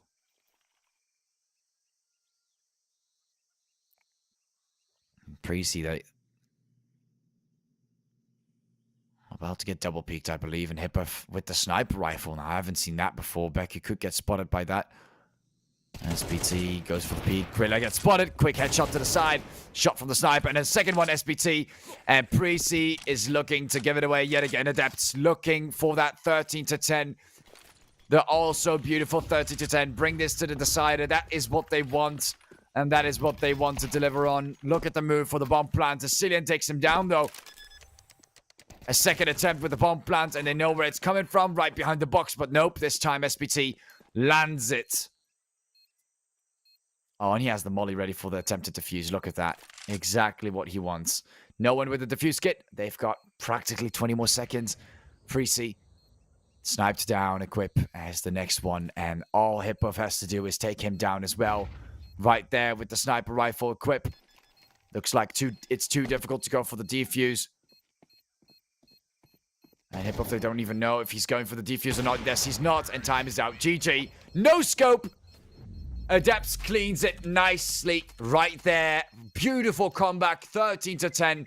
And the decider is what we're going to see next. Amazing performance here from Adepts. Preasy, it was their map pick, but they lost their complete foothold. I have no idea what exactly went wrong at the very end. But what I do know is that Preasy just got comebacked. I don't know how to say this. Adepts seems to be the better team on the T side on Ancient. And maybe that is something they did not anticipate. But there you go. You guys saw it. Adepts delivers and ends it with a solid 13 to 10, pushing this to a decider. And it looks like Preasy is going to have a harder time finding themselves at the a possibility where they can get towards those upper semifinal brackets. They might actually get knocked down by the Adepts. Even after that full victory, 13 to 5, a full takedown on the Adepts map, they still managed to lose in their own map pick, 13 to 10. It is a shocker, but it is something that happens sometimes. Adepts is looking like the stronger team right now, moving right into the side. I hope you guys enjoyed it. Congratulations to Adepts for keeping themselves into the game, and Preasy, good luck, as this decider will be an interesting one. See you guys right after the break.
to the decider we go now, as Preasy and Adepts are getting themselves ready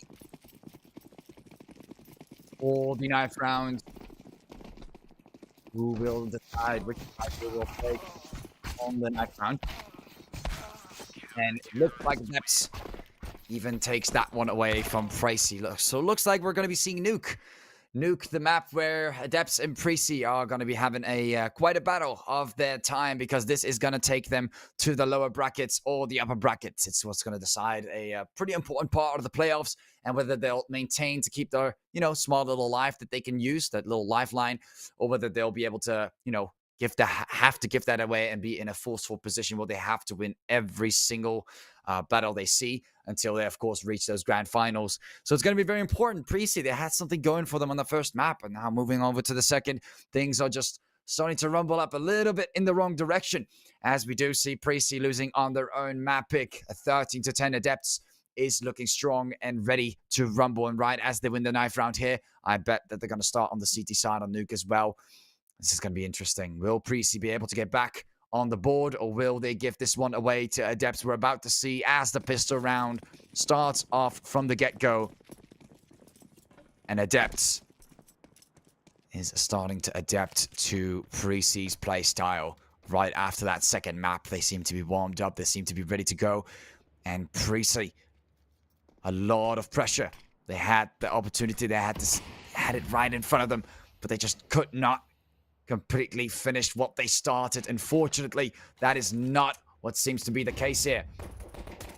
And that is exactly what is going to cause them to probably be in a pretty bad spot. But Adepts, Chucky finds one griller, another one right afterwards, and Preasy, not bad there from Equip. Equip seems to wake up as well and get the bomb plant, and Adepts, they had a nice hold over the A side, but Preasy looked a little stronger then. Of course, not much utility, unfortunately, cannot be used. And, those A pushes are a little bit hard to get to when there's no utility on the CT side. Nor the T side. It does give them that bit of an advantage. And the A side is a pretty easy push, usually. Hippov, remaining the last player standing, knows he cannot get that bomb defused while taking 4 players down. But what he can do is try and maybe get some exit frags. And that is what he's looking for. Gets one tap there on Griller, not too bad. Tries to look for more on the side. And he's pretty low, so that should be an easy one as well. And there you go, 2 frags for Hippov. And the bomb goes off.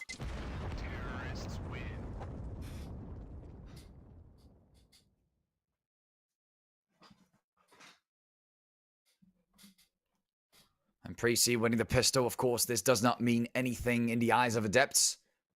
Starting off on the CT side and not having much to work with in terms of utility.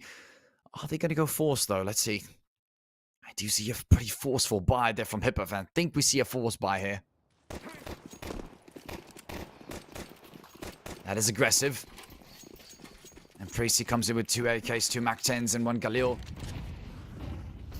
I'm not sure if Adepts is going to do much against that. Usually I would give away those rounds, but they make up their own mind for this, and they are pretty confident that they can do more.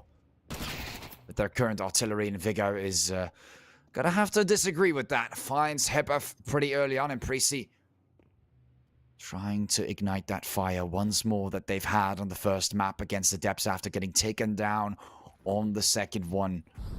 Forcing themselves into this decider position. They had enough with it, and they're looking for that opportunity to seize it in return. Adepts, both teams were qualified for this. Now they're here to make it ends meet. Finding another one, Viggo. Comes in with the MAC-10, and SBT gets shut down as Cillian repositions. Doors are open, and Chucky backs off right away as Tarky tries to look for that entrance. The nade comes in, and it's looking pretty busy over here on the stairs down. What a nice party we have as the bomb is planted. Preasy, they have no idea how close they are towards Adepts. Adepts does seem to back off. Look at that. Very interesting choice. Even though they have just a sheer couple of pistols and flash and molly, they could do a little bit more. Get a couple of exit frags, but nope. They're going for a full locked-in save, actually. All towards CT spawn. I hope Viggo, and I really hope it for Viggo, that he starts to run, because there is no... Can you survive from there? With that HP bar? Is that really possible? That has to be not real. Wait. Oh my god, Viggo. What a gambler. Oh, this is... okay. Never mind. I guess they calculated how much HP it loses. I mean, they've probably played this game way more than I could ever. Never mind. He does survive. Just close enough. Couple of HPs. Doesn't seem to matter much to him.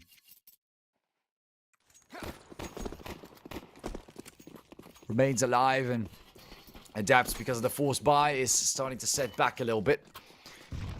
I don't think they're going for any buys on this round. Smokes are coming in. And Vigo, oh, he just has to do it, right? Knows that he can't move forward, probably because there's a player there. A little bit of logic, Vigo. Doesn't seem to get it much. Becky completely on fire, but it seems like Chucky joins the party as he goes on fire as well. I will say, it does look really sick when they're on fire on the profile section. But I would still not recommend them to stay in that pool of the molly for too long. Taki, couple shots with the pistol, and Becky comes in to shot him down. Another one getting taken down, and so far Vigo has thrown it a little bit into the wrong bracket, but Hippuff and SBT still remain alive. After taking Vigo down, they're looking for that second one. That second pick would be nice, and Ascillion was getting close to giving it to them with SBT. Looks like it's just going to be exit frags, what he's going to be focusing on.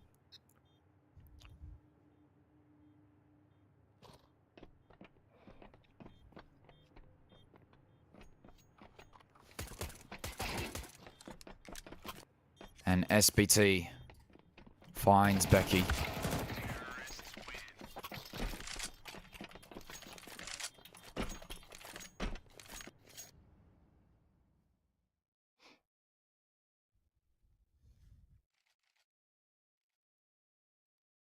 And Preasy takes the third round as well. As we do see also Vigo coming in with the AK. Lots of heavy buys from Adepts. Starting to adjust for that fourth round.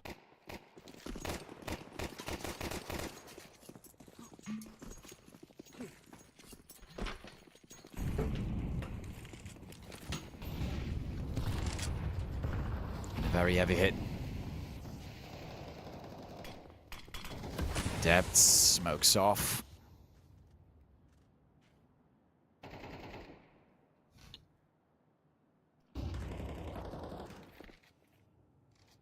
The smoke remains on its position.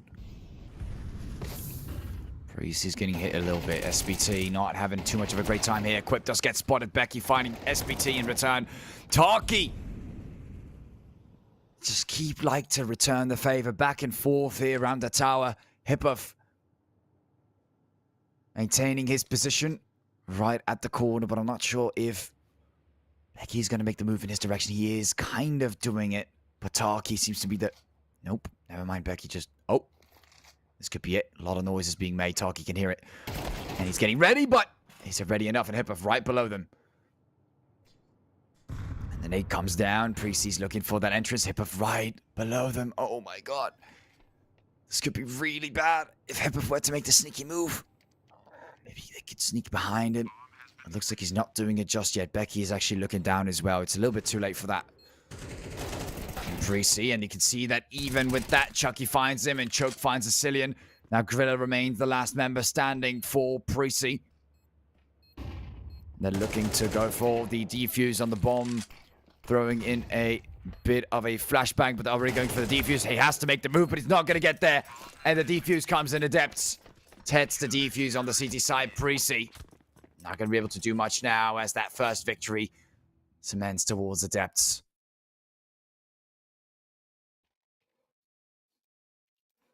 Looking all too tough here on the decider map. 13-5 and then a 13-10. It doesn't look like they want to give this an overtime, though. That is something that is becoming quite apparent.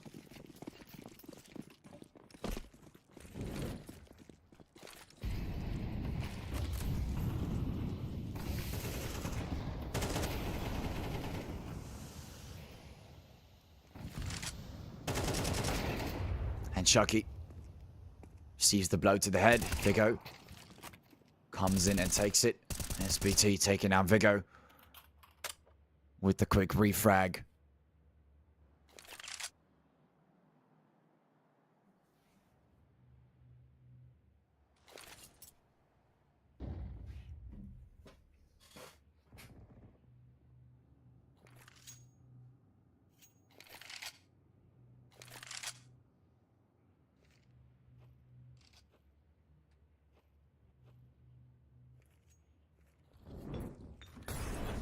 Preasy. Just 2 players shy. Grilla and Vigo both get shot down. In this process, Cillian finding Hippov. And the bomb is planted again. SBT. In a great position there to find Becky. He's right there. Quip finds him instead. Would have been beautiful there from SBT, but he got double peaked. And this is where Preasy is going to shine once more. And Choke is going to have to walk back. Cillian, no one's going to spot him. He's going to be walking away. Cillian, I would highly recommend an escape plan right now. By highly recommend, I mean running. Like really, really running. That HP bar is not made for an explosion. And there we go. Surviving both as Choke saves the AK-47.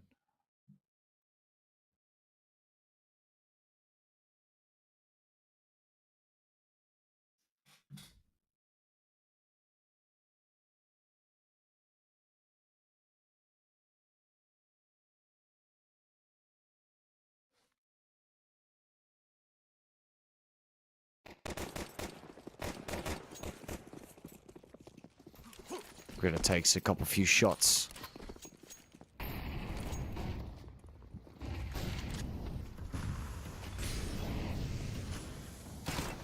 SBT finding Vigo. 4 members still stand. Preasy and Cillian finding Taki. SBT's trying to recover from that, and we do see Adepts attempting this on the A side. Equip is landing quite the spray, but Preasy will get shot down regardless, as Choik and SBT remain alive. Especially SBT. And Preasy, they are in a pretty interesting spot right now. We can see a Cillian going for the sniper rifle, but the others barely able. Even the sawed off Vigo. That is new. I don't think I've seen Preasy play with the shotgun before. Shotguns in general, not something that a lot of players play before. Is this an eco or a buy? What am I supposed to think of this, Preasy? What am I supposed to think of this? The sawed off. Vigo has different plans. If it's not an SMG, it is a shotgun instead. And he's... Oh my god, Vigo. Oh my god, what am I looking at? He's looking for the first target. I bet he saw SBT. Oh, he goes right through the vents. Finds one. Oh, but he doesn't take him down. Nope, not happening. Would have been very funny if you got him, though. Would have been very funny. Anyways, jokes aside, Preasy, they're down 1 member now.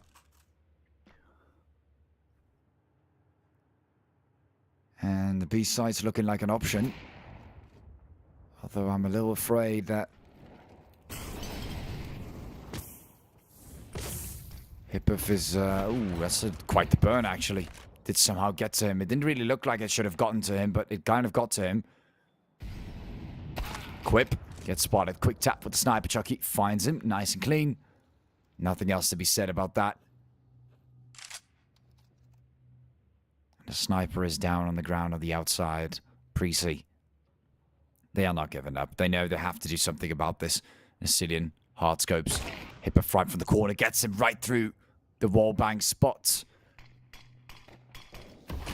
The smoke comes down. Choke is going to have to be forced back as the smoke comes down and then moving in this direction. Cillian might be in enough angle, but he still catches him. Not bad. Cillian kind of waking up with the sniper rifle. Grilla takes him down. Picks up the assault rifle. Now Becky and Grilla, this shouldn't be too hard to keep at bay against Adepts. This is just Chucky and Choik, but that sniper rifle could be pretty deadly. We do see a hold. Chucky coming in, 18 seconds. Becky. A lot of noise here. The fuse comes in, doors open. Goes in for the shot. Becky finds him. Chucky finds Becky in return. Grilla remains alive. Looking for the save on the sniper rifle, I hope so. And he does pick it up. But he's going to go for the kill, and Chucky knows he's not running as much as he can.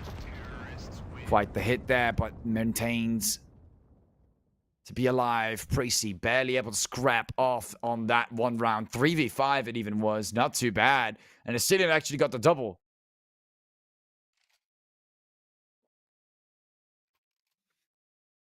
And Griller drops it right back to Cillian. A little bit of a tactical pause. Let's see what happened, what went wrong. Equip, dying alone, and then Vigo going for the sword-off play. Other than that, honestly, they played it very well. You know, the fact that Cillian got a double there is already really good. I hope he keeps that up for Preasy.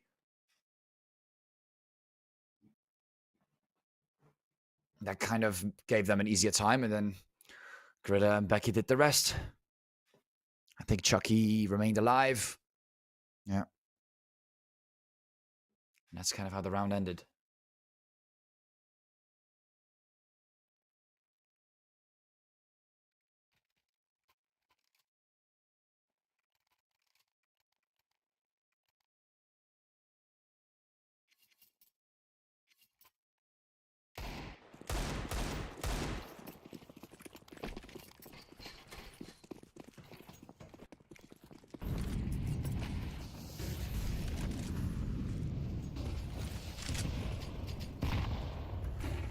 Chucky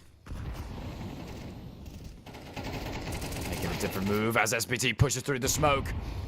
And Vigo finds both of them. Unacceptable by Vigo.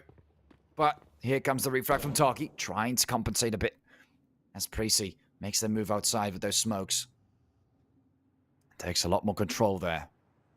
Got 2 players towards B, 1 towards the area of B. And I mean, they kind of like, all right, maybe they'll rotate. Maybe they'll do something. But nope, that's not going to be the case for now. Preasy still thinks that they're towards A. It's a bit of a confusing situation, isn't it? Adepts not taking too much time.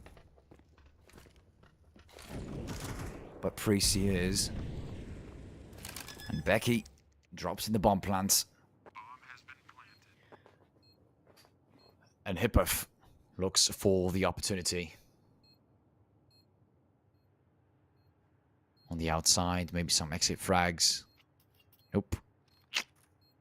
Not getting any. Preasy's locking down at their positions. See 1 pick there by Taki and Vigo, but that's about it. So, the only gunfight we've seen is Vigo getting a double and then getting refrag. That's the whole round. Is that the whole round? Is that Preasy getting the win? Adepts is not going to do anything else about it.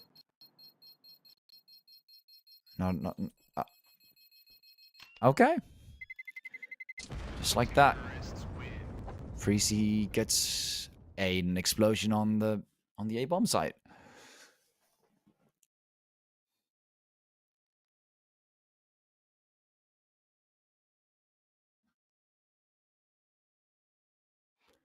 And Preasy maintains the lead by 4 rounds. We've seen them maintain the lead before, and we all know how that ended up on the second half.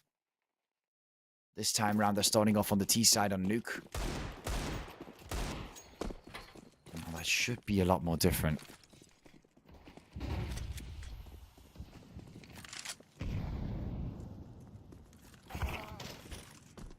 And Hippo finds Vigo.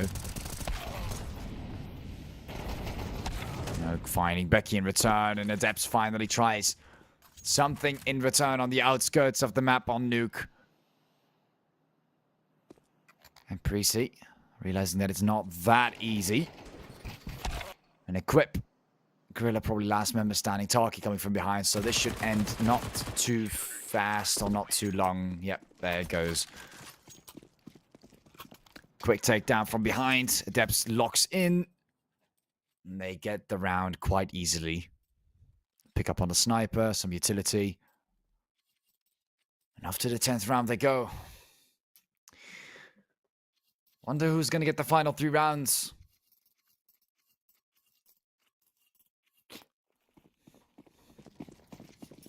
On this nuclear power plant.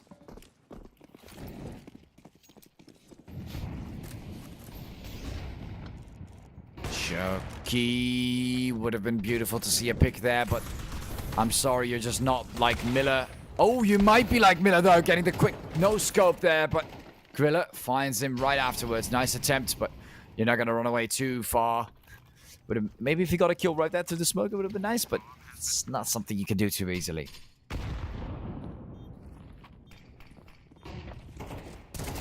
And there comes Choik. Does get refract. SBT responds with another headshot. SBT, second one. Becky gets taken down. And Preasy just has Equip standing alive. And I'm not too sure about this equip. I mean, you might open doors, and he might actually get the doors right behind you open. But it doesn't open fully. Maybe like 7 more seconds, but I'm not sure how he would have pulled that off. Wasn't in the greatest position, I would say. And Adepts gets another round on the board. Not the greatest position. And SBT, it seems to be like a trend that he just gets 2 frags every round. Just 2 frags every round. 2 frags this round, 2 frags that round. And Preasy, feels like they're playing against 6 against 5. It's SBT is just making sure he at least gets 2 for 1 on several rounds. And this is a slight offset that does impact Preasy a lot. We haven't seen him do it before, though. We're starting to notice that from now on. His score is 8-8. So it doesn't completely match up with his KDR, but he has been doing that for a couple rounds now. Look at that. Finds Vertigo. But who's going to find SPT? Where's the refrag? Nope. And there he goes. Gets the double. Gets the triple. What? Quick eco frags here from SPT. And not a single hit. At least like a little bit of a hit. Nope. Not a single hit towards him. Nope. And there goes the 4th and the final. Preasy might as well just not buying anything. And there you go, Tarky, putting more salt into the wound as they're getting the scoreboard closer to a 6-6. Looking to end it quick on this first half. Those 3 rounds seem to be shifting towards Adepts, although Preasy is not really having it.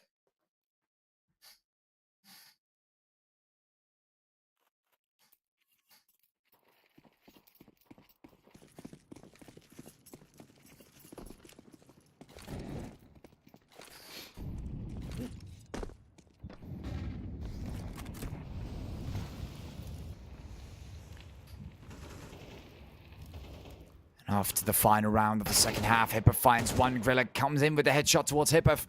And while the smokes stand up, SBT looking for more picks on the outskirts. Preasy really in a bad spot. Oh, but Equip comes in. Actually takes him down this time. Not too bad. Taking a little peek from above, and it seems to work just well. Just fine. Something that SBT had to neglect on that one moment. Vertigo. He had the opportunity to push in on a perfect timing for himself, but it didn't seem like he wanted to initiate it all the way. Vertigo. Vertigo, what are you doing? All the way towards the hangar. Tarky finds a Cillian. Tarky finds Griller. Picks up the AK and goes for the 3rd. Oh my god, Preasy. Just letting it happen like that is ridiculous, and then Equip has to save the day. Getting the 3K, and now it's the 1v1 against the sniper rifle. What an immense situation to be in. Equip has no idea. 32 seconds. It's the last round. It is the last round. Look, Chucky doesn't care. He's like, he'll let Equip figure this one out. It's like, where do you want to go? Go pick a side. The bomb is right there on the ground. 15 seconds. Oh, that's bad.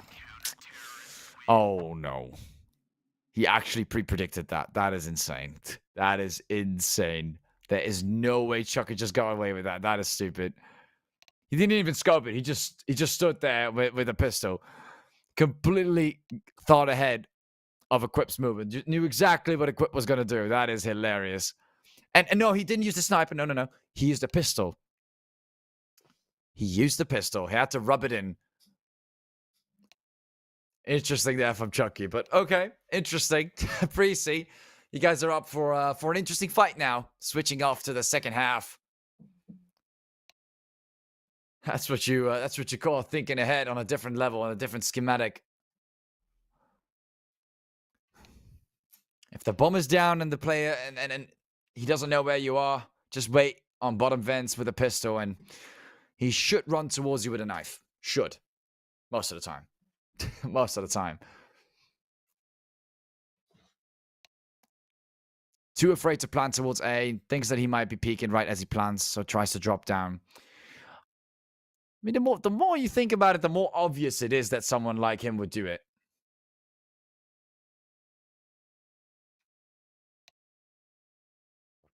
And as time starts to tick, we're getting ready for the second half. As we're getting things ready for that 14th round. The first round in the second half. It's going to be very exciting. Or the 13th round, actually. That would make more sense. But things just, unfortunately, haven't started yet.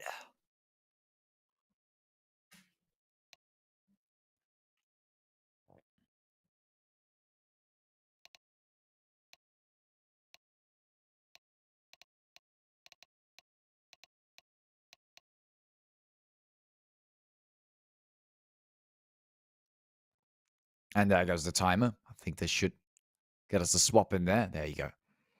4K, by the way. I just realized. Was that on the previous round? A 4K from Tarky.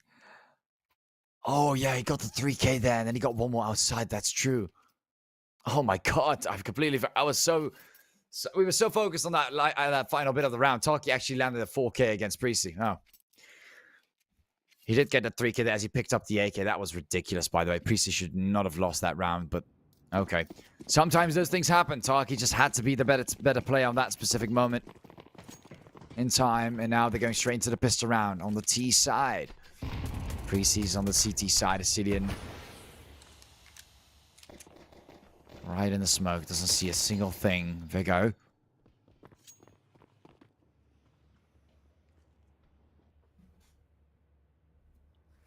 Trying to keep them at bay.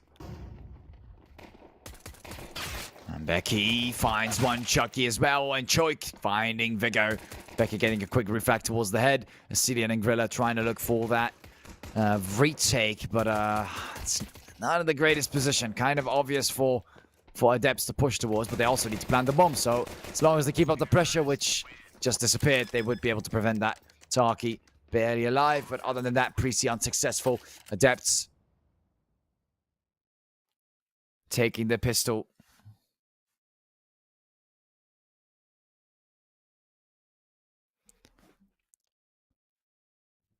And Preasy Esports is starting to fall behind now on the decider. Going for the force buy and Vigo switching up to the Deagle.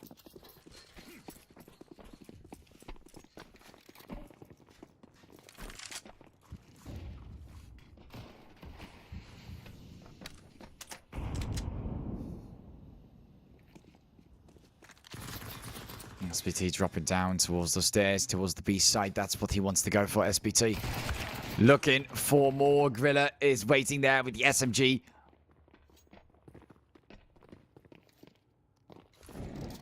And Adepts down one member on this second round. You would think on the eco, Adepts should have the upper hand, but they're already down one member because of Grilla.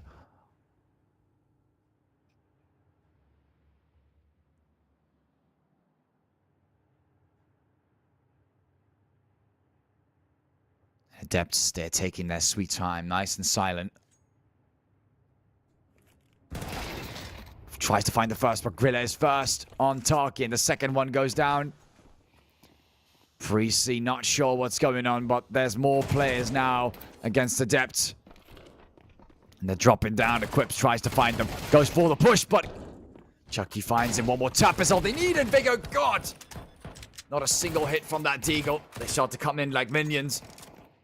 And Adept is able to put this into a 1v1. Becky gets the headshot. Oh my, not even the bomb plant lands on the ground. And he's trying to go for the AK. Gets the pickup there.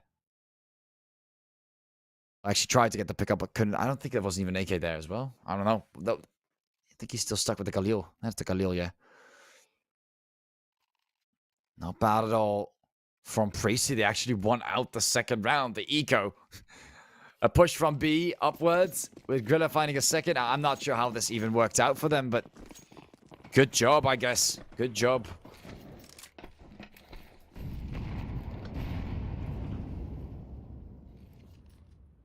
Looking for more. Preasy able to get the second round on this second half against Adepts. Making things a lot more interesting. And Asilian, that's a lot of pressure. That should give Grilla a signal that to not be too exposed, as three members can easily move around, especially with Tech 9s, as they've just lost the second round. But Vigo seems to be more careful, finds one, but I mean, careful. Look at his HP bar. This is not great. Adepts is able to land a few shots against Preasy, even with the assault rifles. Becky on fire, and Equip, the only player that is upkeeping some of the HP bar, and SPT finds Vigor, quickly picks up the assault rifle in hand and brings it back to a 3 versus 3. And honestly, I don't even know if that second round was even an eco. I feel like everything was just a utility round with force buys. And now Preasy, after winning the second, looking to lose the third. Adepts.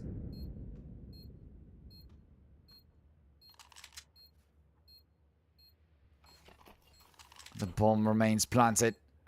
Hippov locks down on this position. The bomb is ticking and ticking, and Equip and Becky decide to actually save this one out on both the Galil and the M4.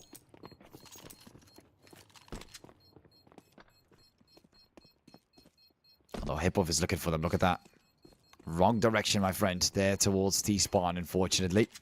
Or CT spawn, actually, yeah. Towards the CT spawn they are. And on Nuke, Adepts takes the lead yet again. Right as it was taken, or at least possibly taken away from them, it was not. That third round is still going towards Adepts, and they, let's just say, maintain their lead.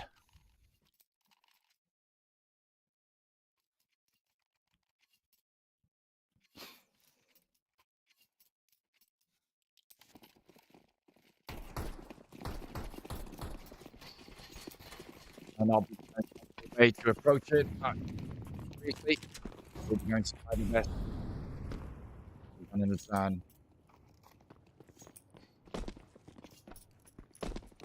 Becky finds himself getting taken down early, and Asilian, that is desperate. Switching to the scout, and what's going on? Hold on a second. What? Why is everyone back to spawn?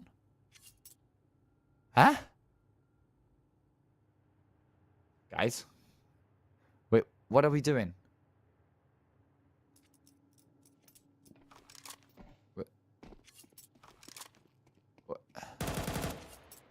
What?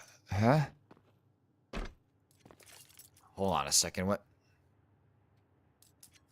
Why are we all on spawn? Is this some kind of protest? Did I miss the news? What is Adepts doing? Is this part of a strategy? Because I'm really, really confused.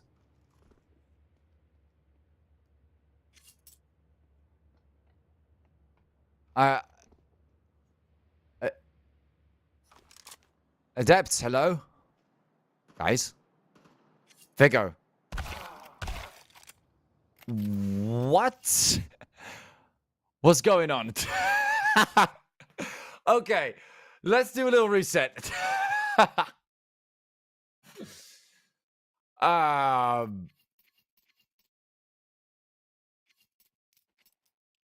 Okay. Well, I mean, someone got disconnected while they were playing. Something didn't really go right, and now everyone has a second chance. Wow, amazing. This is, I mean, it's not completely fair, but how else would you solve this issue? Reset to, I mean, absolutely unbelievable. All right, well, let's try again. Let's try again. 16th round, right? Third, I believe this is the 4th round now on the second half. All right, let's restart for a bit. Let's retry that. So I think only Becky or Equip, I don't know who it was, got taken out early. Unfortunately, not the same thing is happening. That is, you can call it unfair, you can call it fair. It's a little bit annoying, though. I will be honest. It's a little bit annoying. If Adepts loses this, I can feel their annoying side to this. Oh, okay. Well, I guess Preasy's gonna take the round then. I feel a little bit odd about this round, but we'll. I haven't really seen. Well, yeah. I don't know. I have my own opinions, but it looks like Preasy will take the round on this one. It's an 8-8. Sometimes these things happen.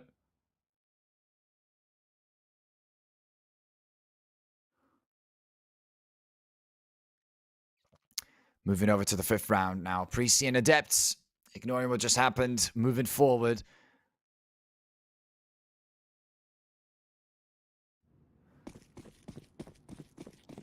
We've got 3 players with the pistols. We've got 2 Deagles, and Taki and Choik rocking the Galils on the other side. Preasy's, of course, looking a lot stronger with their economy, so they were able to buy some more stuff.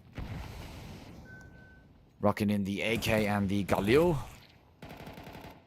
And really finding their opportunity. But Grilla, look at that. Heavy hits coming in from Adepts. Regardless of the situation, Grilla is barely alive. And that M4, once it's dropped, could be advantageous for Adepts.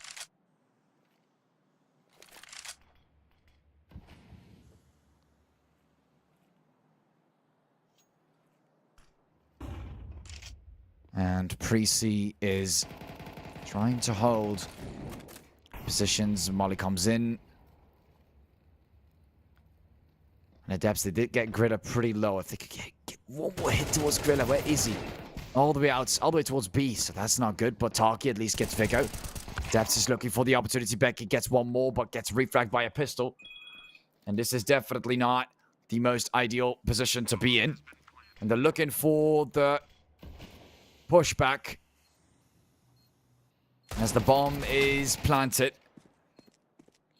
They find themselves in a bit of an odd spot, and Equip looks to move upwards as the bomb is ticking, but it doesn't look like they'll be able to get the retake.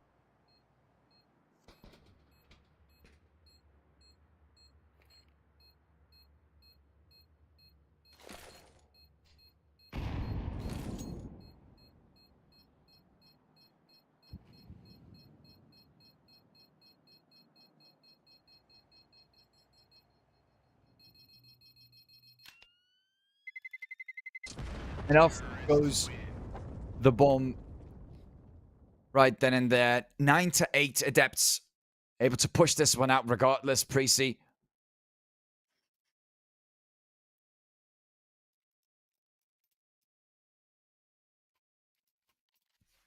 And another tactical pass to add some stuff into it. Adepts is looking for a retake on that best of 3. They want to win this one out. I mean, it's pretty obvious. Nuke, the momentum is not like fully shifted in Preasy's favor, I would say. Adepts is still rocking a little bit more firepower, a little bit more strength. They've been doing not too bad at the beginning. Now things are looking a little bit more even. But Adepts always make sure that they're pushing one step ahead with the amount of rounds they've gotten.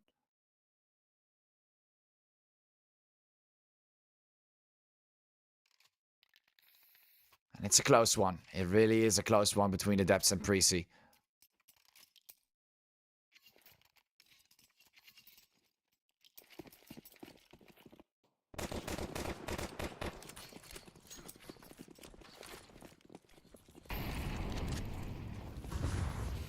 Goes for the side. Molly's down. Vigo back to 75. Goes for a lot of shots through the smoke. It doesn't fully lock down on that position. Throws in another nade. And Cillian, I'm not sure about that one, but it did seem to work just fine. Choke does get picked off right through the smoke.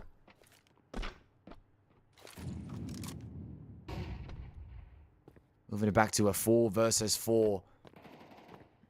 And Equip. A little bit of damage towards Taki. This is looking a little difficult to play around. Grilla and Assyrian trying to lock down on the B side as Adepts is looking for that opportunity. They're kind of smelling Adepts from miles away. Look at that. Preparing for this initial move. Only having one player towards A. Know that they can rotate quick in case this were to be an actual B push. And look at that. It's looking pretty probable that that will be the case. Hippo and Chucky looking for their entrances. Assylia and Grilla both get shut down. Preasy leaving it wide open for the B side to be taken. Hippo drops in the bomb plant. Can he fully lock it down is the question. Throws in a Molly. And Equip and Becky have to rotate this one out. Will they, though? No, they won't. Look at that. Another save from Preasy. And this is where Adept starts to move forward.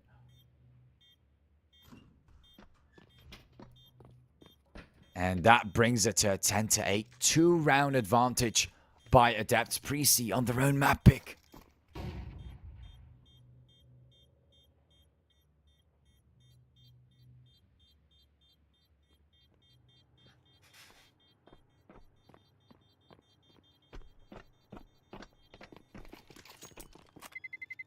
Just like that, surviving right behind the red container as usual. Preasy gonna have to save this one out with the weapons. I mean, if you look at their economy, it's not the most best economy. You know, that loss bonus can kick in and help out a little bit. But I can kind of also see what they would save on that round. It's just a shame that they are saving instead of rotating on time. That would help out Preasy on time. Stuff like that, you know, could really prevent these things from happening. Maybe possibly turning rounds into a win regardless. They did have the player advantage as well. And Adepts is looking for that victory. 10-8. Preasy's really got to move in with a comeback if they want to make a change. And looks like they're not buying anything on this round either. Just a little bit of protection on Equip and Becky, and that's all they're rocking with. Bit of a move through the fire. Choke. Just a slight hit to the side. And Becky finds Choke. Hoppuff responding towards Becky. Well, things are looking quite tough here for Preasy. As Adepts gets another bomb plant down at some point. You need to put rounds on the board. You cannot afford to constantly lose. This is not how you're going to win this decider. There is no next map. There is no next eco, this, that. There is only rounds that need to be won, and that is where Adepts is going to get ahead of Preasy. 15 seconds. Ascillion and Equip. Equip barely alive. Jumps down. Ankles are broken. And the head is also popped, regardless of the bar on the HPs. Hippuff and Chucky both remain alive. Adepts get another round of the board. 11-8.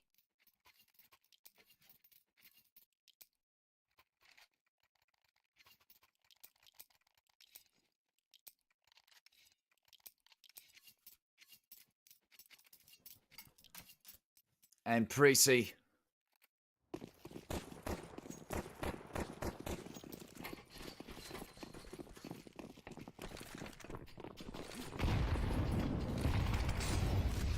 Couple of nades and Molly's come down. Cillian's finding Chook. And looking pretty bad for him. As he gets spotted just like that. 5 versus 4 now. As we find ourselves in a bit of an interesting spot. Griller. Ooh, Cillian. Nice nade there towards Tarky. Bit of a peek there from SBT. And he does land a few shots, but Equip finds him. And they're trying to land a few more on top of that. And Adepts finally being put in their place. Preasy decided to actually start taking some players down. And that seemed to work into their favor. For the first time in a long time.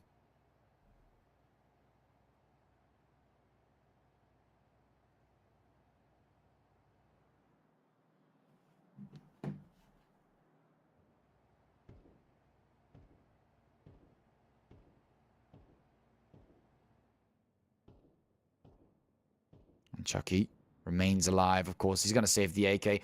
Does have quite a bit of money as well. If you look at the last bonus, 1,400 added to the mix. The rest of the members, they should be able, and it's a bit of a wild guess, but I'll get an assault rifle? Like, at least an assault rifle.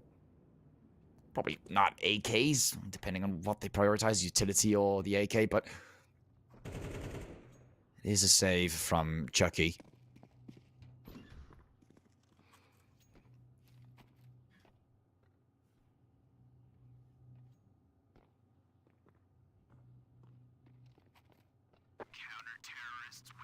Just like that, 9-11, Preasy.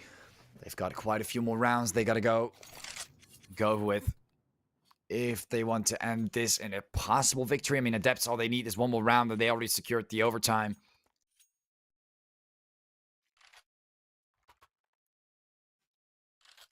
A very long and difficult battle between two.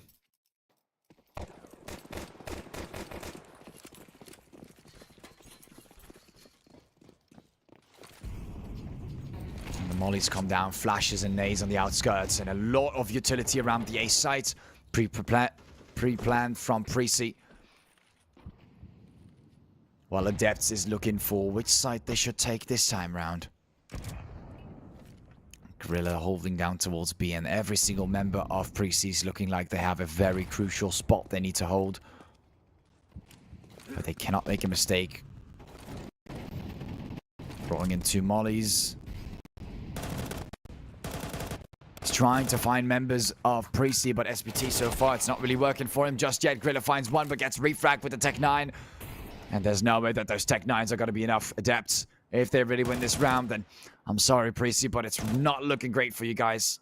2 Tech 9s and 3 AKs.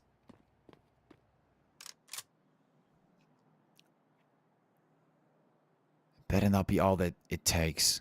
Grilla, let's get taken down on that area.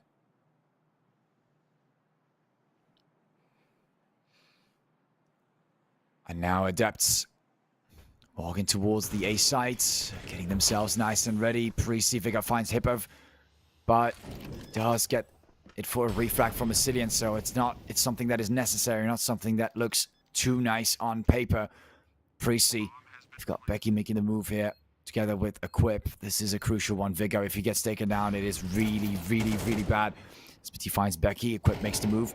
Do find Vigor, and this is where Adepts might actually take the win. Equip finds Chucky right there, but Chucky finds him. 9-11, or to 12 now, actually, sorry. The final round.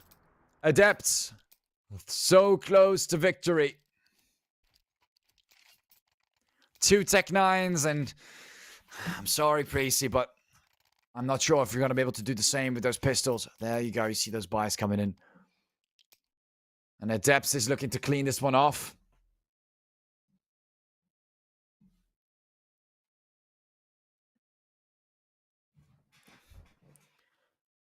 And Preasy, not the greatest spot, unfortunately. This is where things are looking to end. Adepts, just 1 round shy.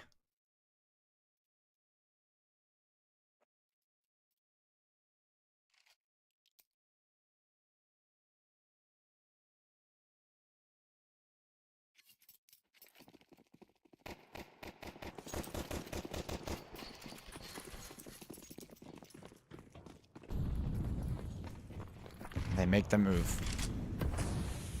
Smokes are off. Griller holds down this angle right behind the containers. SBT does not seem to find anyone.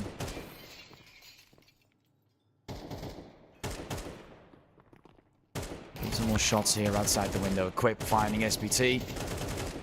And Tarky and Hippo finding 2 more right afterwards. And Adepts looking really nice to end this one off against Preasy. They just got Becky and Grilla. This could be the last round. They would have no idea. But the pressure is on. This is it. Are you going to get demoted or not? Are you going to drop down a bracket and force yourself through more teams to get to the same grand finals? Increase the likelihood of being taken out. Grilla gets spotted as well. And Becky, last member standing. He knows time is running out. And oh, he just gets taken down. Doesn't even get the chance to go down the vents. No, he's not. 13-9. And that's the end of it. Adepts, I'm surprised myself. 13-4. What an amazing start. And or to 5, sorry, of his Anubis. And right after that, Preasy gets taken down. They get taken down on their own map. And now they get taken down on Nuke as well on their respective site on CT, which is really a shocker, but it does happen. It looks like that is how we're going to end it for now. Ladies and gentlemen, Adepts are your victorious winners for this best of 3, and we'll be moving over to the upper bracket semifinals and getting a spot there, while Preasy Esports will be demoting downwards to the lower parts of the brackets, getting another chance. Of course, they won't have that extra life anymore to actually survive. Once they get taken down one more time, they are out of the playoffs. Anyways, looks like our next match will be between Astralis Talent and Kona, I believe. Kona. So that will be exciting as well. Hope you guys are ready for that. And thank you all for watching so far. It looks like we'll just have to wait again and see you guys right after the break.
All right, ladies and gentlemen, just had to do a real checkup there. Apologies for that. But welcome back after the second long break as we're getting ready for Astralis, Talent, and Kono to start the third and last best of three today. Usually we only have two best of threes, but today's a very special day for you guys, and we've got three best of threes to roll through. So Kono and Astralis Talent getting ready to rumble. I believe we just got the map bans as well. We can take a quick look at that.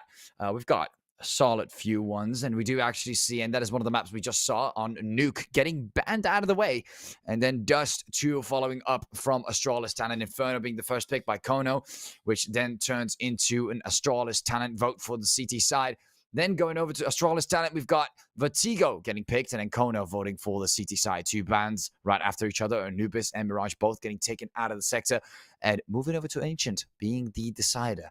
A lot of Ancient, but finally, we've got Inferno. Vertigo is an interesting pick. I do believe that Astralis is a lot better on Vertigo than what I've seen from most teams, and also one of the few teams that actually picks that map. Since they actually did in fact ban Dust 2. Or no, it was Nuke that they banned against Astralis, so they did pick Vertigo in response to that. So we're starting off with Kono. Going on Inferno. You know, they've really enjoyed playing on this map a lot, I believe. And now they're going to rock it again. Astralis Talent. We've got Zonto, Kia, Suma, Ans-Gen1, and Krok. And on the other side for Kono, we've got Amster, BYR, Knife, and Sotovsky, and Kenseza. Both very strong lineups. I mean, we've got Astralis. We all know who Astralis is, of course, in the talent team. And oof, Kier. Very nice tap to the side. And Amster drops in a flash from the side. Goes in for more. Tries to get a tap towards the head. Does not land the shot this time, unfortunately. And Kono is looking to apply more pressure, but Kier is not done yet. Naya finds Ans-Gen1 in the meantime. And then BYR for a few more taps to the side. Kono, Knife, and Kenseza. In a pretty difficult spot as Astralis is continuously applying pressure, but look how low Krok just got. Kier got shot down there. Suma, not much that he can do. And now Zonto is going to have to rotate as Knife and Kenseza are getting towards the bomb site. He's very low. Look at Krok. Barely alive. Planting the bomb as Knife is looking in the same direction. Kenseza backing off. And look at that beautiful bomb plant there from Kono. Still able to push through. Belong and get something done there on Banana. Zonto about to enter the B site together with Krok. Finds the first tap. Trying to look for more. The one with lower HP goes first, I guess. Not really the most ideal, but it does work. Zonto grabs it. Has the defuse kit. I guess that's why he stayed behind. Quickly takes him down. And Astralis Talent able to get the retake against Kono. And just like that, 1 point ahead.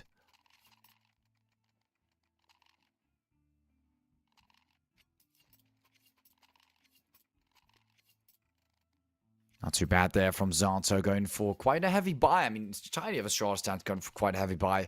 Not leaving much money on the table after this round, while Kono is coming in with 2 Galils, a Deagle, and 2 Mac-10s. So also not leaving much behind. Quite a force buy for this round.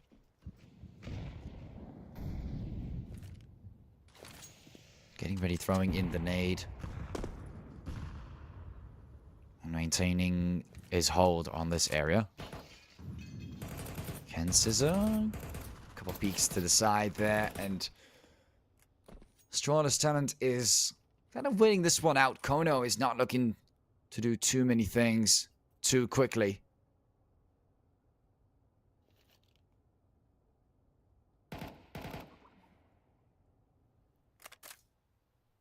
Astralis locks down with their positions, no aggressive pushes. Maintaining their spots around the A and B site. Oh, an Amster does get hit by that smoke, kind of giving away that he is at that spot.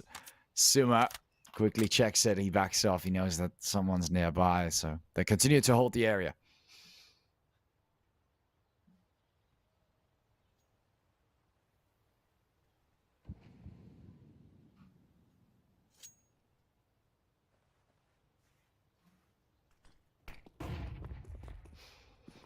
Kenseza goes in for the peak. Doesn't land anything afterwards, but Seemed completely impossible for him. Couple of hits there. Amster seems to want to back off from that. Here comes the sudden move, and we just see Krok coming in right afterwards, finding knife. And Amster Sotovsky getting 2 more in return. Astralis pushed on the B site. The bomb is planted, and this retake is looking very unlikely. Looks like the rest of Astralis talent are going to have to save this one out. A very quick and simple push. Suma and Krok both get taken down. And the way that they're positioned is not too bad, but for rotations, it is awful and it is not working. Those rotations from A to B, they just take lots and lots of time.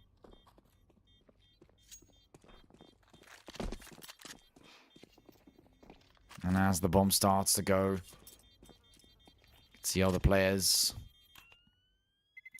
stacking up top of each other, waiting for it to explode. And Kono, while only losing knife, win out the second round against Astralis talent.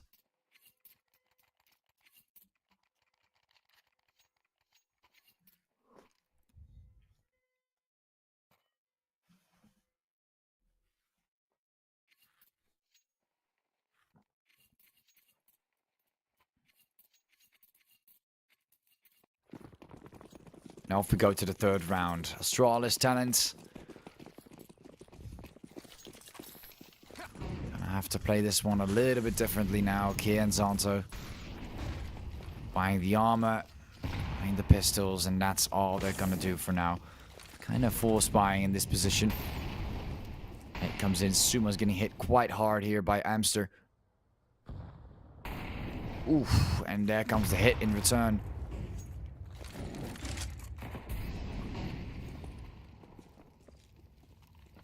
While the fire stays, and Scissor watches as the smoke confronts him right in front of his face.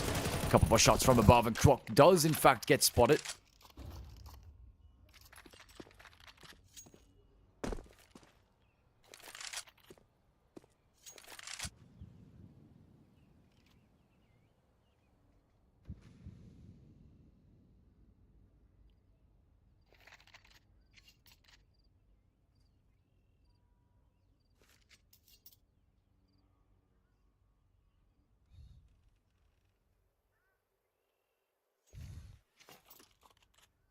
Looking really solid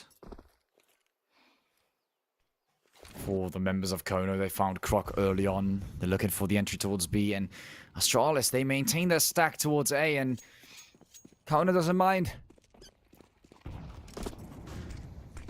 They don't mind at all. Astralis is just going to save again. Lots of pre-fire, and I mean, at some point, Astralis has to go for rotations, otherwise B just seems like a free site every single time.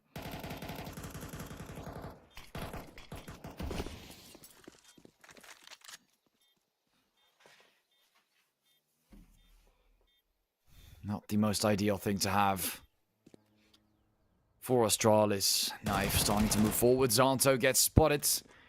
He does land those shots with the Galil. A couple more to follow up on. And Kens is backing off. Lots of pre-fire. Astralis losing another member in the meantime. Not the greatest start here for Astralis. 2-1. A pistol round 1 and then an eco round 1, and then not able to take the third. Great performance there from BYR.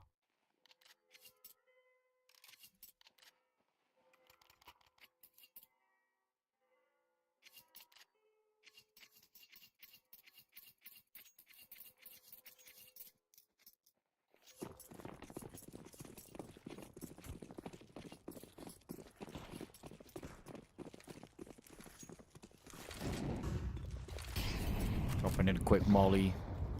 I need to follow up on that.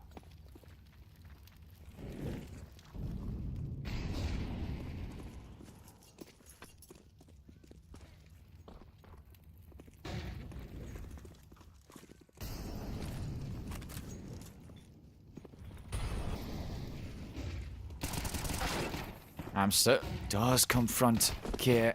Gets the tap through the head.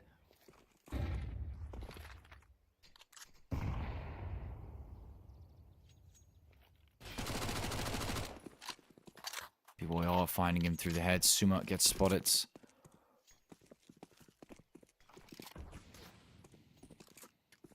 And Astralis talent. Now we're seeing a little bit more of a rotation.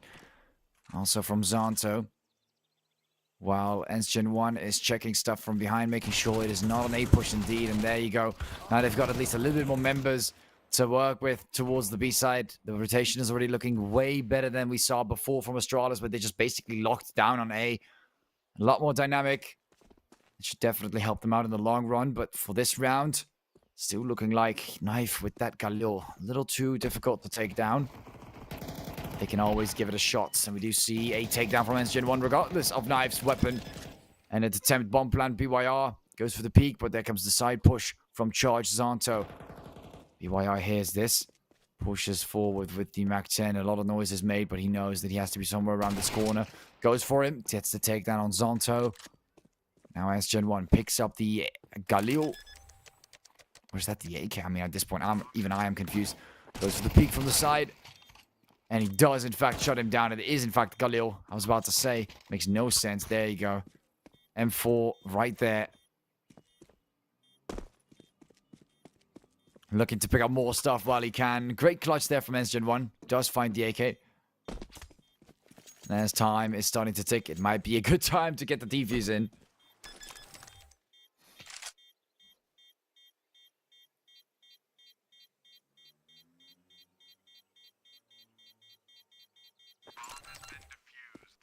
And just like that, 2-2. Defuse comes in.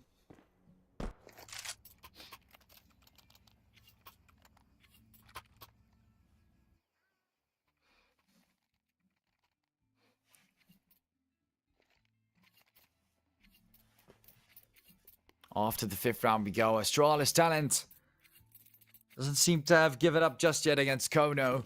But now we see both sides getting some forceful buys in. Gen1 rocking the sniper, Stain going for Stovsky.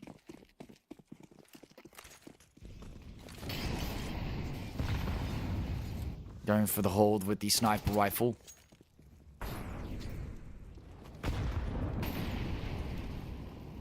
And then Molly clears the area.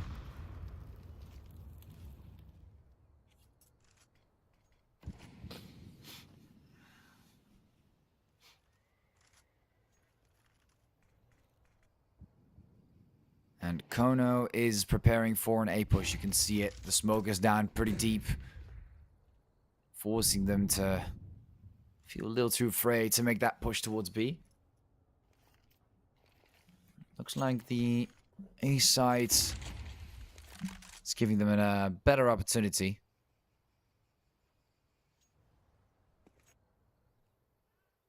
As Gen1 holds down the angle. Waits for the right time to take the shots. Finds one the moment it's flashed. Not bad there from Gen1. Really sharp today with the sniper rifle. This is something that they'll have to deal with, unfortunately. Croc just waiting, looking inside of the tube. Not sure what he wants to do with the tube. Does he want to like shoot inside the tube so it comes out the other side? Well, what is the idea here? First takedown on Amster. Smoke's going to cover up the area, and Gen1 is going to be forced to push back even more. Croc right on top of the corner, waiting for possible flashes. Gets one, gets the second, but Ken Scissor fights back. Still on the lower side of the HP. Maybe a bit of a bad thing, but Gen1 gets popped right as he peeks by, and the rotation from Astralis is in. Satovsky with the sniper also about to make a difference. BYR, nice off angle towards Zanto, and Kono. What a beautiful way to recover from that first initial takedown from Astralis. Kier and Suma have the defuse kits, but cannot afford to risk the move towards the B bomb site. Unfortunately for them, Kono is going to take the round.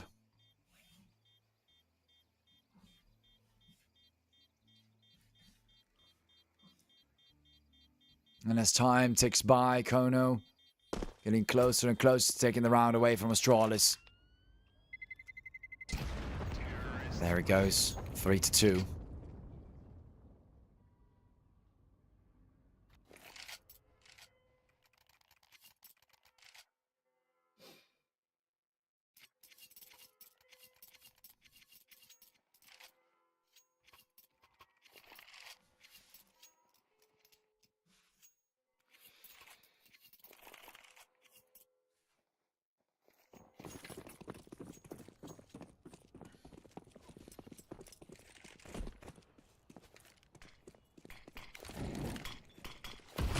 Amster prepares himself, throws in the molly and the nade right afterwards.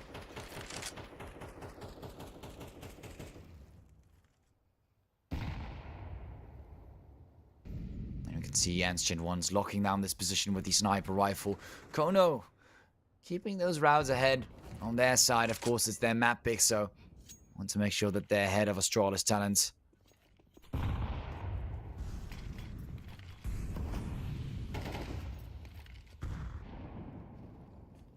Bit of an aid comes in.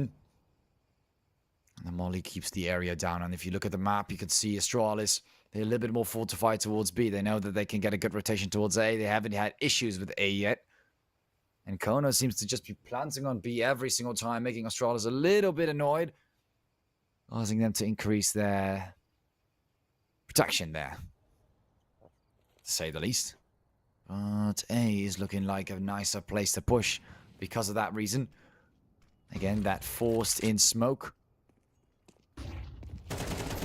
And Knife makes the move. Zanto, though, not the greatest spot for a pistol user. And we see the rotation from behind. Astralis is moving up, and we look for the first pick towards Ken Scissor. And he does not get taken out. SG1 finds BYR, remains alive. Suma Zanto taking 2 more down, and they're pushing right from behind. Kono, we're taking too much time to make the push happen. Ken Scissor finds his deathbed too, and Knife finally finds Zanto, but SG1 quickly takes down Knife. And just like that, Astralis gets the score back to a 3-3 as Kono. They had it in them, man. The A side, it would have been a great push. But the problem is the time they were taking to get there.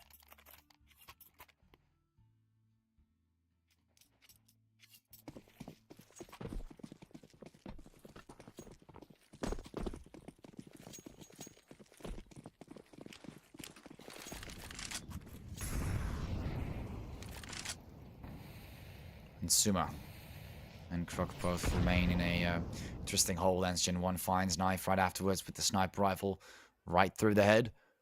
Not a great start for Kono, but they're continuing this movement towards the B bomb site. Very slow and steady, finding some more options. Amster, but Ken Scissor also falls down. Astralis talent, not a cheap trick like this Kono can get away with. Not a cheap push like that is something that Astralis will let slide at all. Finds BYR, goes for the last one in the corner. Sotovsky takes a lot of shots, but eventually Suma shuts him down. Just one player down. Kruk picking up the AKs at that moment. Kruk. I think Suma can buy something and drop the AK for him. That would be nice for Kruk, but I think he'll have to get the informed. Suma and Kia want to retain the AK, of course.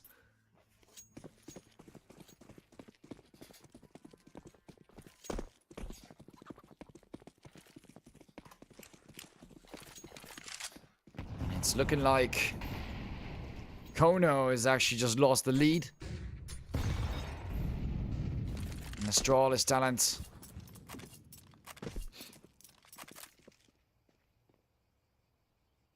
maintaining their spots, reducing their player count towards B, and increasing A to 3. Yet again, same default setup that they've had since the beginning. Just a temporary adjustment for the amount of pushes that were going towards the B side, finding it a little bit ridiculous.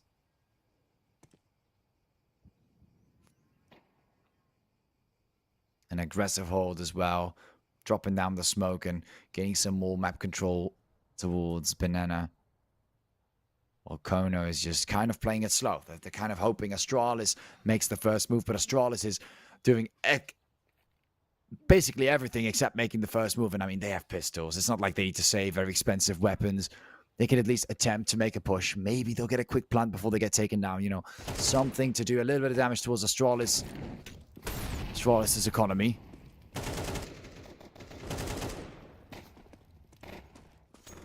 And Sotovsky and Amster, quick little eco frags from Kier.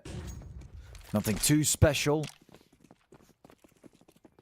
But they've gone past the area now, and Suma is expecting them to make the move right behind this area. Is going to get another shot from the side. Would have been nicer to reset here for Suma, and a second pick from BYR. Not too bad with the Deagle. Oh, wow. Goes for the pickup as well. And Zonto eventually finds him, but that would have been pretty lethal there. Astralis losing 3 members on the Eco round for Kono.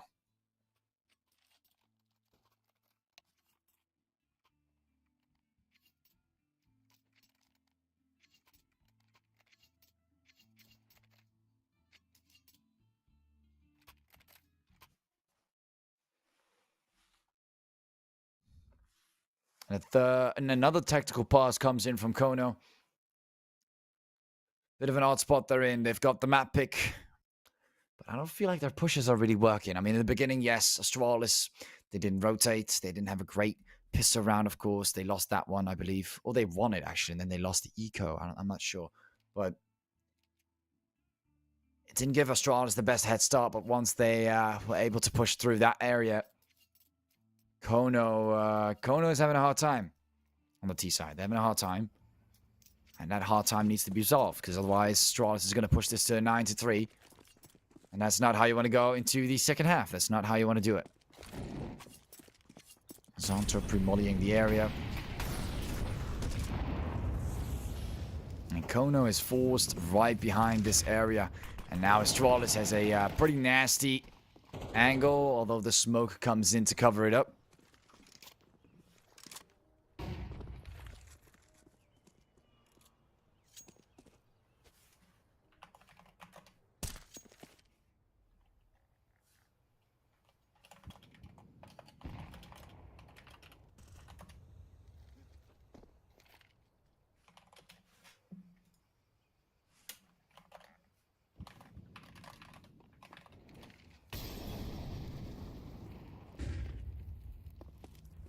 And now Kono, finally another push, but this time it's not looking too cheap. They've got a bit of an advance. I think they got the smoke down, but they're not smoking off both entrances towards the library and connector. Something we tend to sometimes see.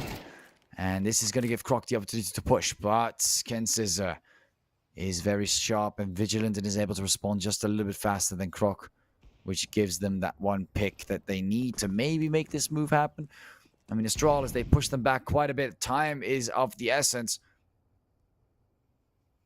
And at some point, you need to plant that bomb on the site. And this is something that Astralis will prevent you from doing. Although I will say that the A side is a hard one. This is going to be quite the rotation for Astralis. They're not going to make it in time. Zonto finds one at least, but whether he'll be able to survive for long as Suma. Oh my god, Suma! Keeping them at base. Sotovsky and BYR both get destroyed, and 3 seconds go down. Kensizza, the last member standing. We see a bit of a rotation on the side of the map. Gen1 also rotating here, but not finding the last member. Kensizza saves for the next round, but oh, I don't feel like Kono really knows how to do this one quick.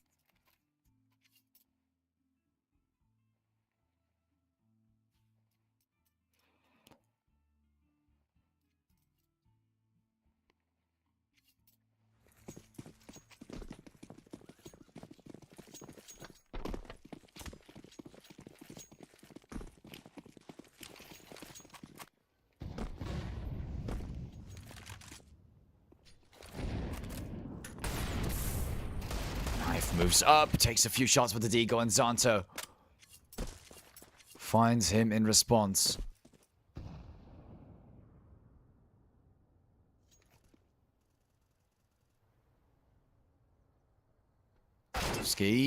Oh, and Gen1 not fast enough with the sniper rifle, just gets tapped with the Deagle, and another takedown there from Kensizza with the AK, and Astralis. What a way to lose 2 players towards the A site. Zonto is under a lot of pressure, finds one with the headshot, but they know that he's down there in the pit. They've got the molly on Croc. Croc needs to throw it down there, but... Oh, wait, I mean, actually, they don't have a molly. Sorry, I was working on the wrong side. They don't have a molly, so they'll have to figure out another way to push him. But here comes Suma, and they're so fixated on one player that has caused them to get taken down. Quick and easy pickup on the sniper rifle for Gen1. Astralis taking round after round, and Kono, it seems like they're really running out of ideas that fast. Their own map pick? No other ways to push A or B? Nothing?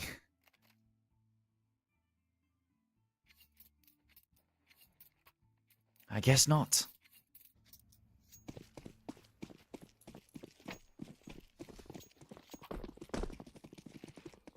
I guess it's just not possible for now. Molly comes down. Croc. Quite the smoke. Have to get away from the smoke there for a second. Double nade down. Ken Scissor takes a quick peek, and Molly comes down to support it.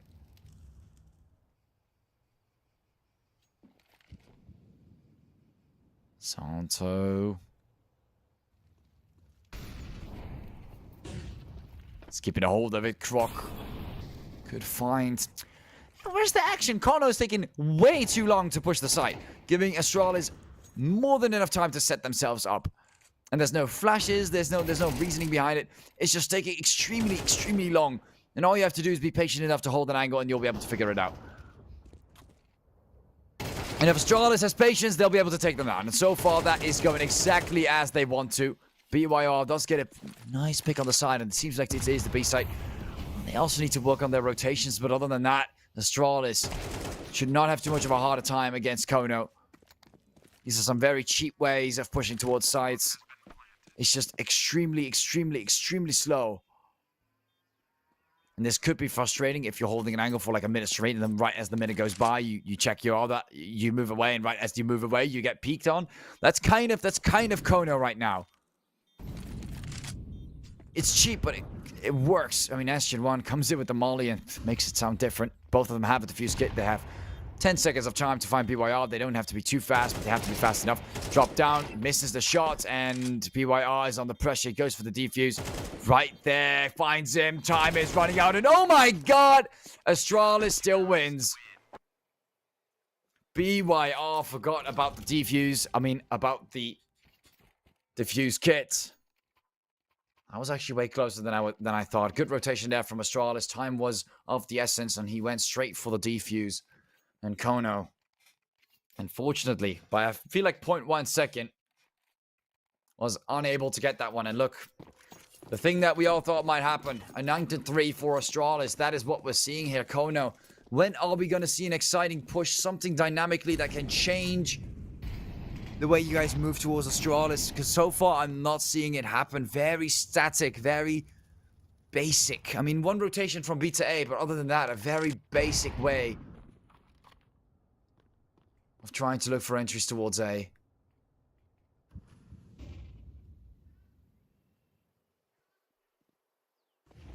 Croc moves away. That creates the opportunity to get a peek there. Zanto finding one more towards Ken Scissor. Damage there towards Zonto. Very aggressive. It seems like Kono can't handle that knife. Missing a lot of shots there, not even landing one towards Croc.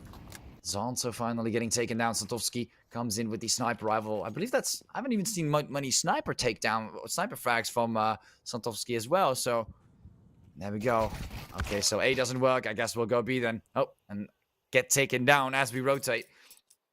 Not the greatest performance from Kono that we've seen today. No, we're going to rotate again. 40 seconds. A rotate and then a rotate.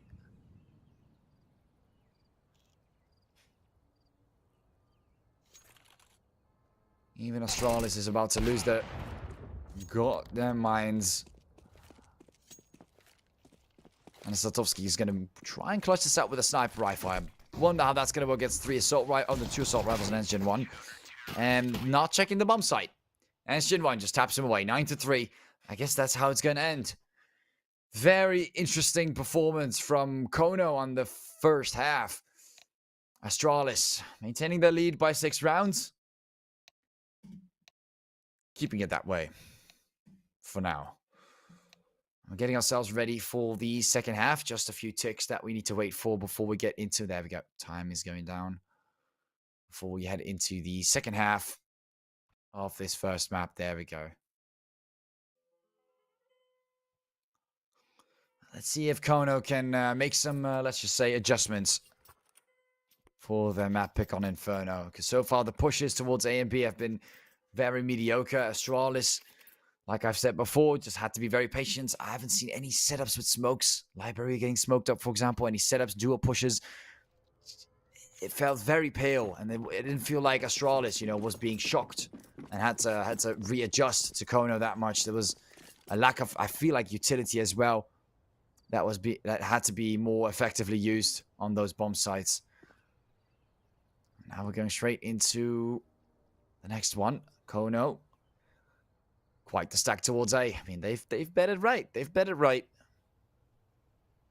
It is indeed 8.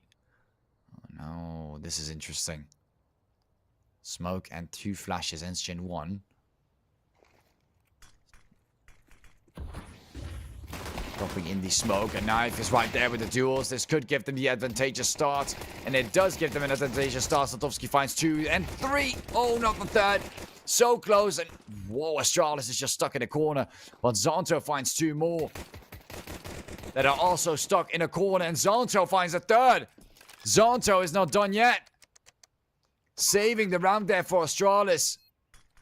As they wait for that final player to push through, and Ends Gen 1 right from above takes down Amster. Kono, they had an amazing setup, but then they all just wanted to hug each other. I don't know what they were doing, but the flash made them completely blind, I believe, and that's what caused Zonto to get the double, and then the final one towards the bomb site. Amazing performance there from Zonto, though, regardless of that. Amazing performance there from Zonto.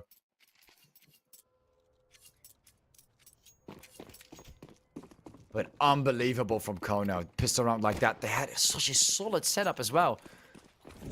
You wouldn't imagine them losing something like that, but they did. They did lose that. Even an AK and Croc, very heavy buys. 4 Mac-10s. They are looking for a spray off, I believe. And it is going to be in their advantageous position to do something like that. Apartments is the way to go for Mac-10s, so I do believe that that's also going to be the case, although Croc needs to be careful to not drop that AK. Of course, he can play around, shoot a little, can he see if he can get a frag or 2, but not get it dropped on the ground. Now, Kono, not amazingly positioned, only Knife having something that can be used as leverage, and it looks like Astralis is like, nah, we ain't having it today with the A bomb side. It looks like we're going B, and we'll have Suma have some fun there for now. Holding that position. Kind of, okay, this is how you rotate. Having someone on the off angle, checking this area, holding it nice and tight, and applying some pressure towards, for example, Knife, to keep him away from rotating. Knowing there's only one player there, he does get taken down. They know that everyone already fully rotated, and now they're going to check the side of Astralis. Looking for that opportunity. Kia already gets the takedown. Second one goes down. And they know where the last 2 are as they rotate towards that area. Just one towards Church and Astralis. Beautiful game plan. And they strategically win this round out in a clean way. Just losing Suma just for a little bit of information towards A. But other than that, very cleanly done. This is something that Kono should learn from, especially when it's their map pick. And both of them are going to save those SMGs. I can see that BYR did, in fact, pick up the Mac-10 from Suma. So there's something that they can use towards the apartments if they want to set up both 2 players from their own team with those weapons, as you know, their economy is in a bit of shambles right now. Not the greatest for the lead that Astralis is in against Kono at the moment. The bomb explodes, 11-3. They're gonna have to look for something else. SMGs it is, or maybe just full saving, just keeping those 2 weapons to have 2 players towards the apps. That is one way they can perform this next round. But Astralis, they're getting so close, as you guys can see. They're pushing overtime. It is a very difficult one. And Amster dropping the gun and picking it up again. Not sure what he's doing. But we see Deagles, we see Peter 50, and we see some protection. But Amster is not going to go for that protection. They don't have a choice. Astralis way too far ahead. 8 rounds ahead, to be precise.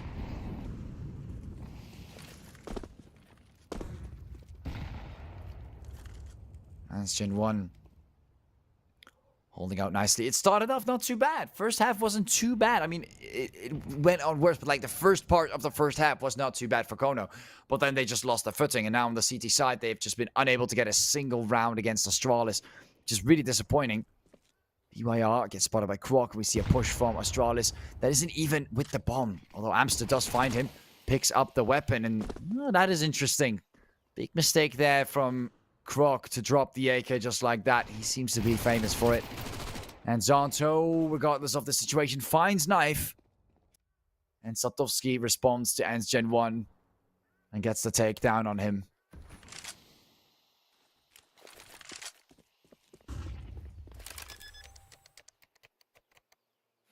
Getting the bomb plant right off the get-go.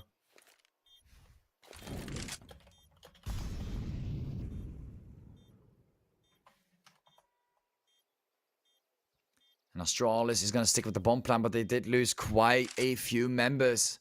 And now that Kono's looking for that rotation, they're going to have to catch them off guard, come up with some kind of surprise.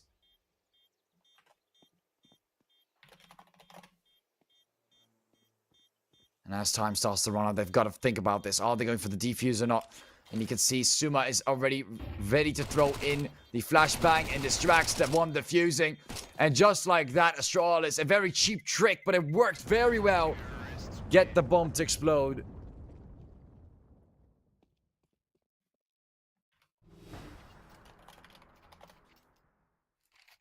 Three to 12 and Astralis. Kono had a pretty good shot there.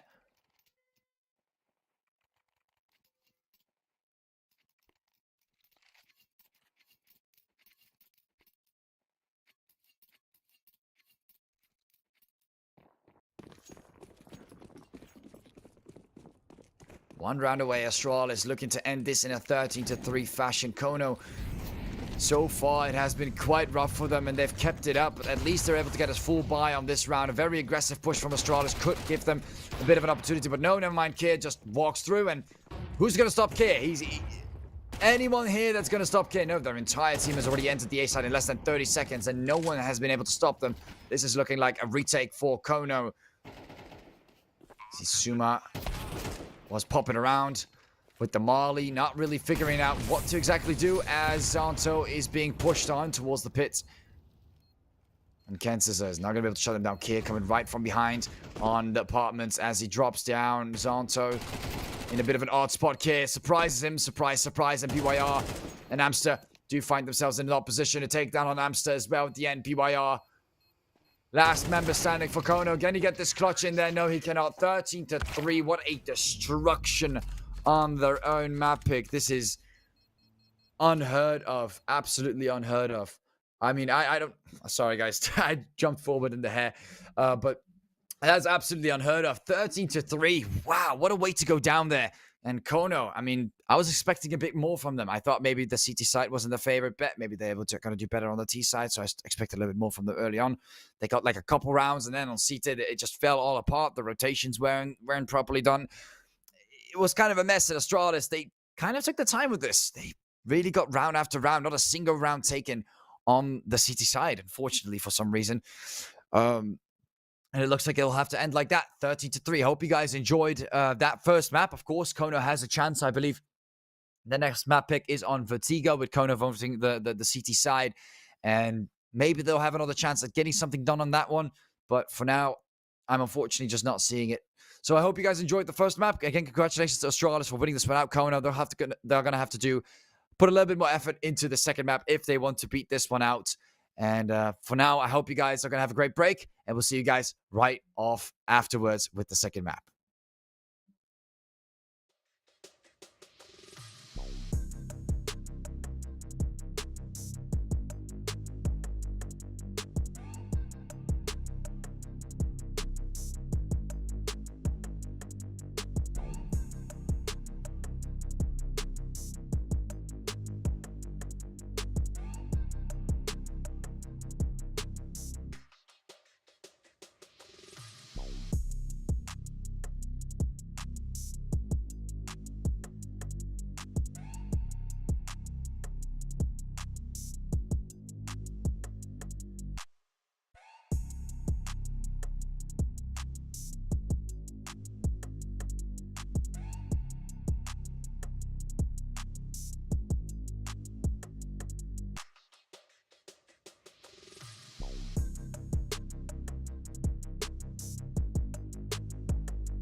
All right, ladies and gentlemen, hope you guys had a great time as we waited for of course, for the first map to first commence.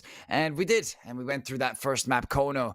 They've got a lot of things they need to go back on. And the second map is coming up shortly as we're getting ready for Vertigo. Astralis Talents map pick. Not a map that a lot of teams tend to be very great at. And this is going to be hard for Kono to come back from 13 to 3. Is quite a rough takedown coming in from Astralis. And Kono, not sure how they're going to perform on Vertigo. If Astralis going for a map pick like this is very interesting, of course. Not many teams play it. It's kind of there. It has like 2 areas. It's in the middle of a giant building that still needs to be made. While BYR and I believe... I don't know if it was Sotovsky. No, it was Kansas having a conversation over there. Trying to argue what's next. And it looks like they're mostly holding the A site, but not fully allocated towards B. And Astralis drops something down into the abyss. Interesting. Now, imagine if that was the bomb. I actually wonder what would happen if you throw the bomb inside. Would that just be a troll? Good questions to always think about when you have maps like these where you can throw things out of bound.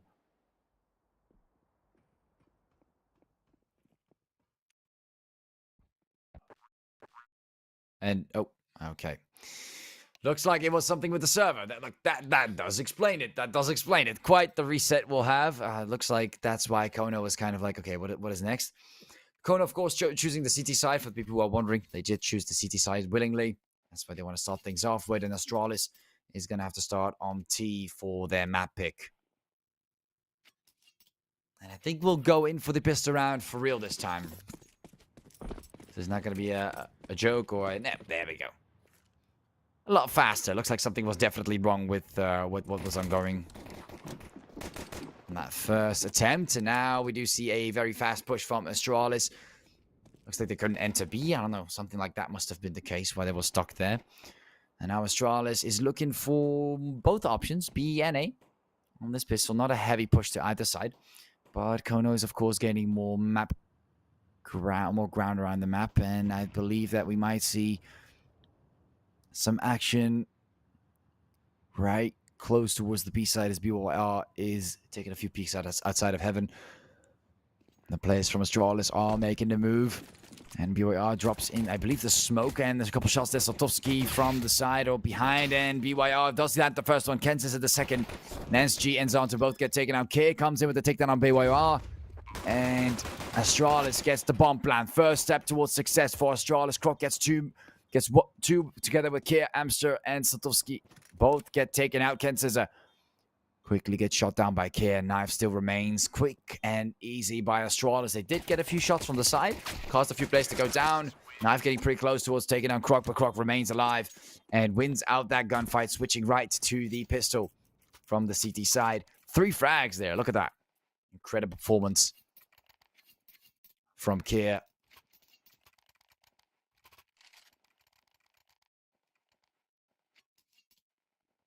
Few buys coming in.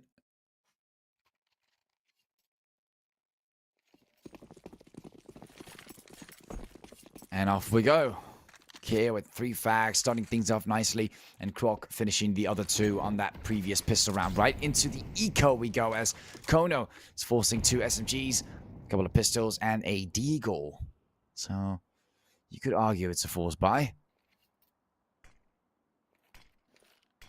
Do you see a smoke coming down? One of the players from Kono. Amster is about to get absolutely bombarded by a lot of things. And there they go for the push. Zanto looking right behind the boxes, taking down Amster. Knife comes in with the deagle. One taps Zuma. United21 as she's trying to find some entries here towards Kono. Lots of shots, planting the bomb, and BYR and Kansas are right behind the containers as they're waiting for that rotation. And Sotovsky is trying to rotate as well. I don't know where he is, but he needs to move as soon as possible. Kono needs his help if they want to make that move. And it looks like they're not even going to go for the defuse, or the attempt at least. Croc moves in from the side, finds one, finds the second, but does get taken down at the end. Those are already 4 picks on a what could be an eco round, and they do get the takedown in time. Oh my god, that was close from Knife. All it took was for Zonto to just remain alive for like half a second, and this round would have been won by Astralis, but Kono gets the defuse regardless. AK pickup on Sotovsky, and Astralis throws it away.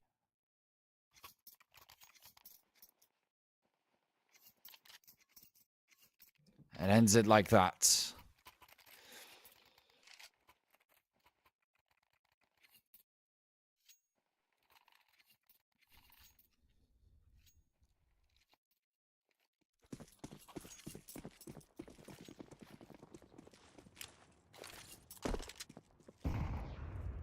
Throws in the first nade.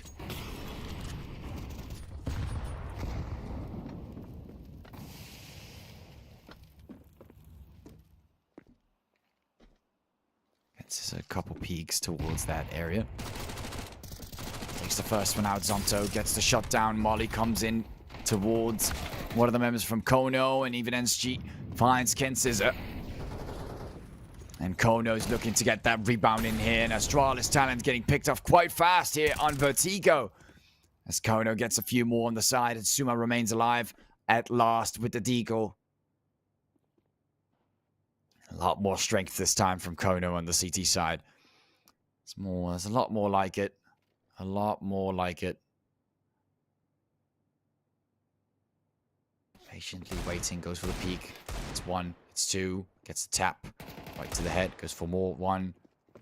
And not the second one, the 2. And does get taken out eventually. Sotovsky comes in and they peek double towards Suma.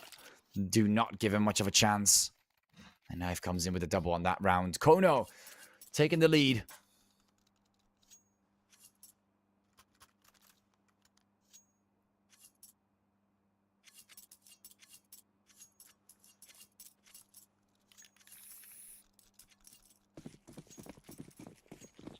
Astralis talent pushing this to the 4th round now. Getting in a nade.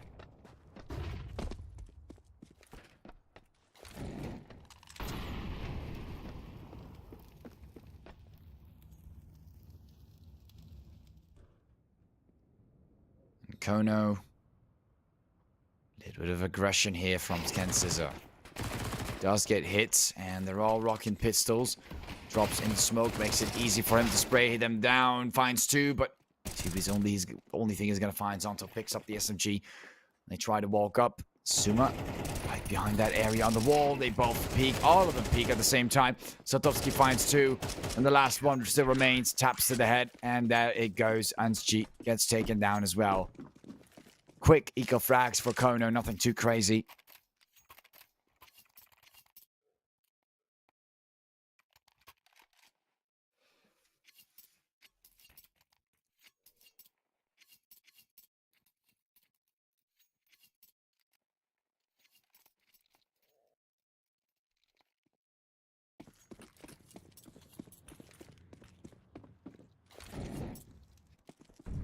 Throws in the molly.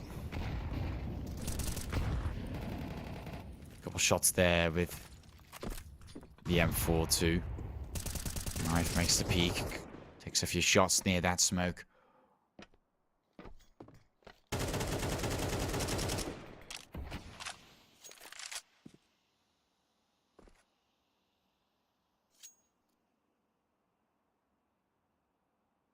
Astralis talent down 2 rounds. We haven't seen this before against Kono.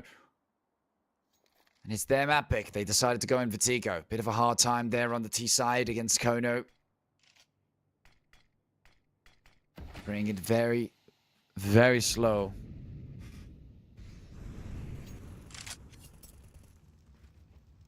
Drops by with we're going for the very not really sure what's okay. I mean, gotta be careful with that, Zonto. Amster might be right there tapping your head the moment you peek out. That is, that's already a given. And there you go. Astralis, they just like to mess around sometimes. just a little bit goofy sometimes, eh? And Zanto likes to mess around and find out, and he did. Knife finds Suma right afterwards. Not very happy about these attempts from Astralis. A few more taps to the side. Croc finds 2 more. Kier able to respond, but Croc gets taken out with the refrag and remains alive alone. Kier, not a bad direction with the crosshair, but not enough. And the Molly stands in the ground. Ken Scissor finds him, but the tap is imminent. Amster trying to get the reload right afterwards. It's a 1v1 now. Very crucial round. Astralis, if they were to win this, this would be amazing, but of course, time runs out. Oh, Amster. Close call. Does get away with the hold on the AK. And a 4-1 now. Kono already performing better than they did on Inferno and proving that in less than 6 rounds. That already feels quite refreshing. It really feels quite refreshing for Kono, I believe.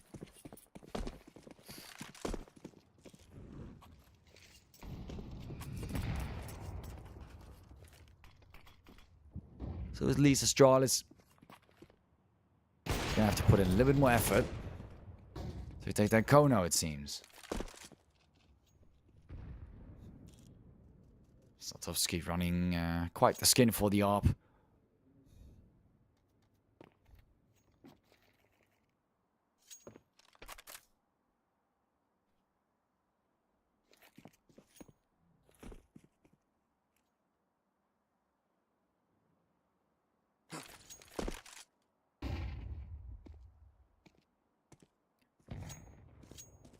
Taking a quick peek there.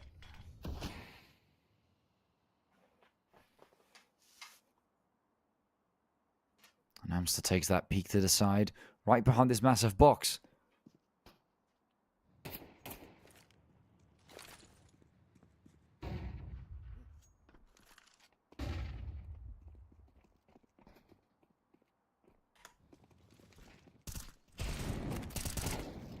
And here comes the response from Kono, and oh, it's looking very deadly and quick, and in less than 3 seconds, Astralis fully gets wiped out as they attempt to pull out a surprise attack that did not seem to work at all. And there is the tactical pause from Astralis after that chicanery. I don't know what word to use, but that was not good.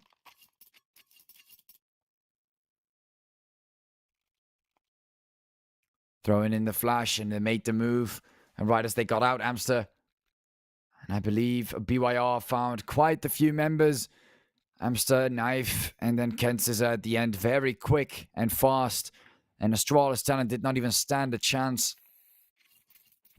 Very aggressive, very surprising, but does not work well against Kono. And they're going to have to reevaluate what they've just done and make some changes accordingly to that, because that was not how to push on the T side.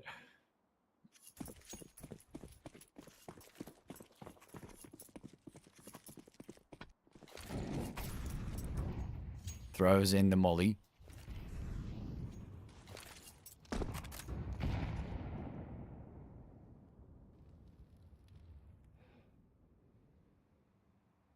And Simmer. Looking for a few options on top, but not finding much.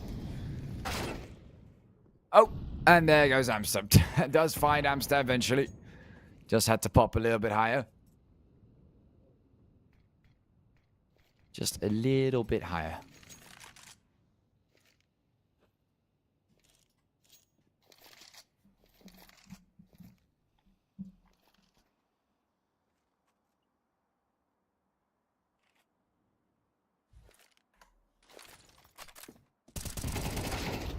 Astralis slowly starting to make them move. Kono. For some more shots on the side. Ken Scissor finding Croc in return. Zonta finding BYR. And it's Gen 1.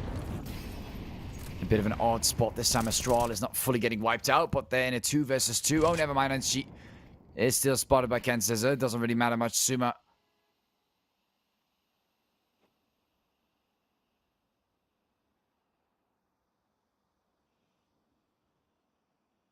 has no idea he's in the smoke. but he moves around because he knows that there's a possibility. But Kensisa moves right past him, goes for the bomb plant, but here he goes. Oh, they both take the shots, and they all kind of miss for a while, and eventually finally take him down 6-1, Kono.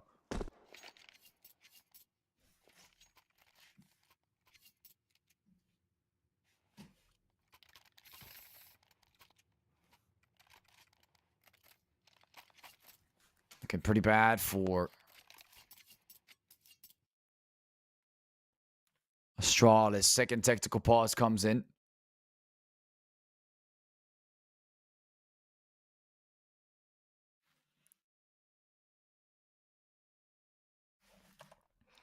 But will it be enough?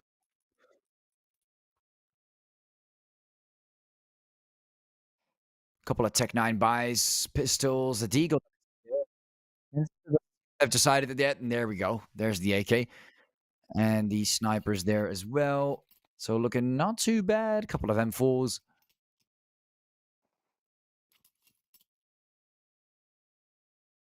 And just good enough to make ends meet for now. Astralis is looking to make a huge difference, as they really need to. 6-6. That's quite the score to reach. I think Kono's definitely going to go with a head start into the next half.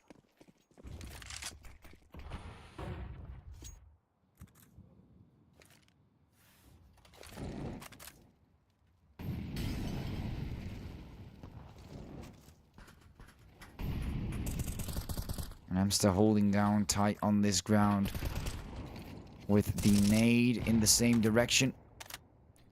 Finds Hans G. And then Astralis losing a second member right afterwards. Not a lot happening towards the B side. Amster finding more. Peeking. Kier finds 2. At least Kier doing something in return to maybe make a bit of a difference. Picks up the M4. He could go for the save here. This would have been not too bad considering the loss bonuses at 3,400 would be great for the next round. And never mind. Out of ammo he is. Did not consider the bullets that were in the M4. And does get taken down by that eventually. 3 frags there from Amster. Quick eco frags, of course, towards Astralis. 7-1. It's looking like a destruction in reverse.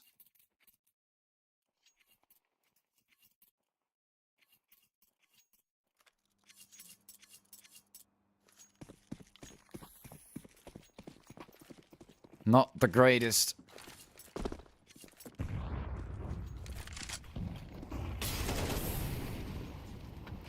Scissor.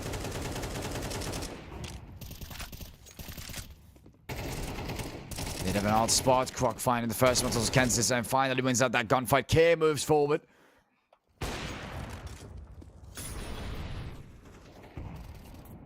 And just like that, Saltovsky responds at the end. Kono not fully taken down, but having a hard time defending.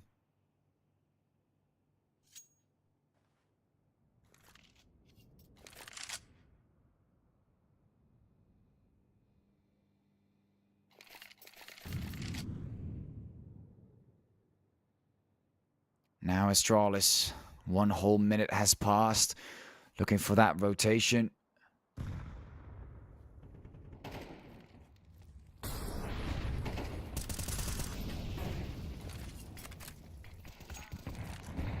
Drops in the smoke. Couple shots down the side. NSG finds Amster in return. Santa remains on the lower side of the HP bar, and he's trying his best. 35 seconds. BYR finds him though. Croc tries to replenish for the damage that has been dealt. 30 seconds. If only they knew where Saltovsky was with the sniper rifle. 25 now.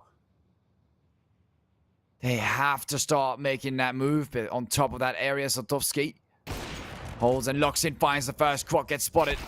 And now United21 has to respond to him, takes him down, and I'm assuming picks up the ARP as well.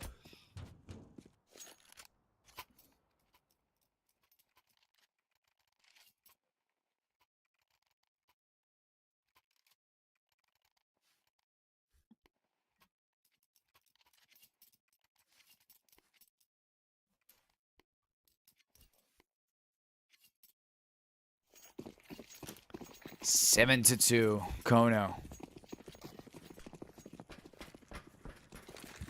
5 rounds ahead now. Astralis trying to close things out. The best they can do is turn this into 7 to 5, but better than that, is not something we're going to see today.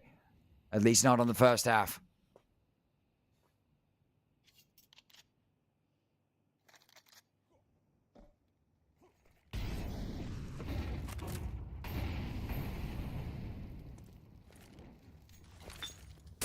Holding ready on the molly. Oh, knife. Survives, but that would have been bad. Always a free molly towards that area. Every single time someone holds it. BYR responding to Croc. Going for more shots in that direction. 2 takedowns. Kansas are fighting against G1. And Kono is right back at where they were. Absolutely obliterating Astralis. Not a chance here. Suma. Oh, not even Suma. Not even Suma and not even Care. Not a single frag goes down, unfortunately for them. Doesn't seem to work here for them.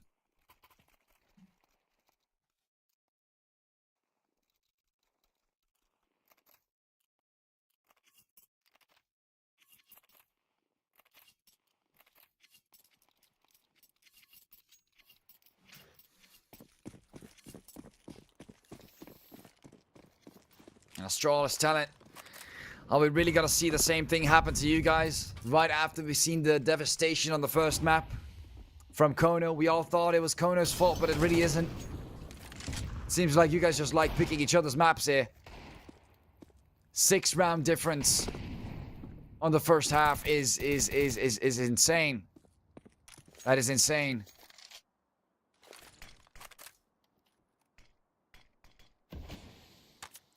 Astralis really needs to come up with a different way to approach this. They have that loss bonus every single time. There's got to be a moment where it's got to burst through. There's got to be something that can burst through. Ken Scissor, Amster, they all have the M4 except Ken Scissor. Ken Scissor still rocking that AK that he picked up. Knife gets spotted finally. Some opportunity here for Astralis. For the sidekick, finds more headshot towards Ken Scissor. And this is it. Kono finally gets picked off by Astralis. A 3rd round. Is it finally possible for Astralis after all this time? Their map pick on the T side. You see Croc holding it from the angle there. Gets spotted. Suma gets the tap. Zonto gets taken down. And Amster probably going to have to be better off saving the weapon. But at the same time, look at the money you guys have. Does it really matter? What is that save going to do? They already have the M4. They're not going to pick up the weapon. You might lose on the defuse kit, but the next round is the last round anyway. I guess the only thing he can do is drop it to knife. Oh. He does find one. Okay, he's getting greedy. He knows he's not too much of a big deal. He just found a bit of money there. He just knows he's not going to win that one out, so he tries to get exit frags. That is fair. Tries to do a bit of damage in return towards Astralis as they could have some issues with that, but just like that, they do win the round. And the small, minuscule loss bonus going towards Kono. Now look at that. At least he's able to drop it for knife. And they're able to get... Oh, they're able to get a full buy as well. Look at that. I guess it wasn't too bad for Amster to save. Never mind. My bad. Looks really good. And Satovsky got able to buy the sniper. Got the M4 by the AK itself. And since everyone's coming out perfectly fine, and Kono is able to be fully ready for this final round, and so is Astralis. Just not as fully. 30,950 equipment value is a lot of equipment value. And as Amster gets taken down, half of it reduces.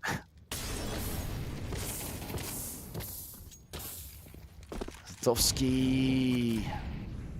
I'm not sure if it's worth it to die by fire alone. Definitely not sure about that. Making a move there. Knife gets greedy and Croc finds him. And the Kono, a little bit of greed inside of them. I can kind of feel it right now in NSG. Looking for the kill with the sniper rifle.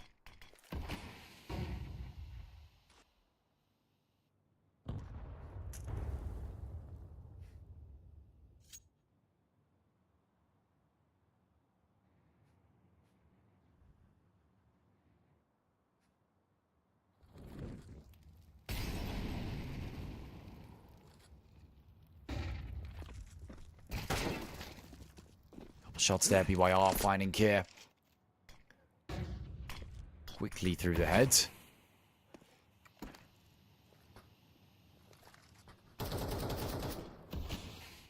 just one more round shy. Astralis, can they make the difference? The bomb will be planted, but Kono starting to do some damage in return, even though Astralis had a very solid base layer to work with. Sotovsky, he's low, but maybe he can do something with a sniper from a distance. Nate comes in, does a little bit of damage to Zanto and SG. What? Maybe it's enough. Quickly avoiding the flash. Another flash and moves forward, but Ken Scissor finds him instead. SG, tight hold.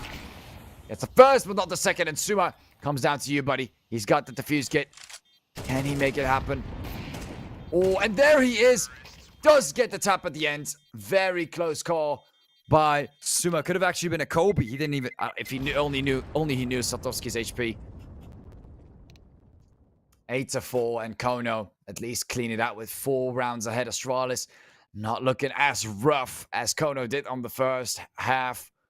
On the first map, 9-3 was a little bit more painful to see, but this is still not too great for Astralis if they want to finish this off on the second map pick for themselves. You know, they have that advantage on their own map pick. It's a bit disappointing if they were to lose, of course, but we would just have to see another map.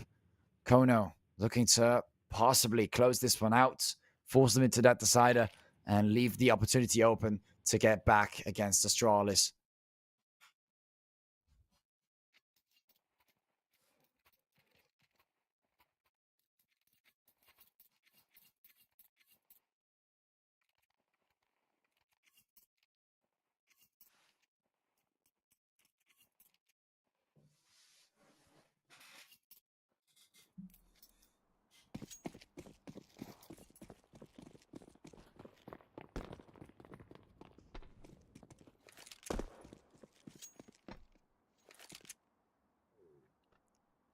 Going for a couple peeks there.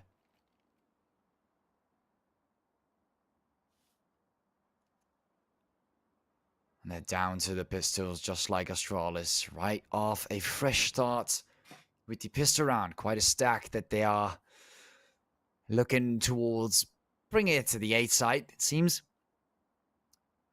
They're just waiting patiently, although they already find Croc. Croc is like, nope. Not today. And Kier is probably going to get mollied.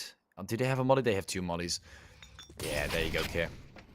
Not happening, buddy. I'm sorry. It's the most... I don't think I've ever seen a spot in CS where they just molly it every single time, regardless of how much money they have.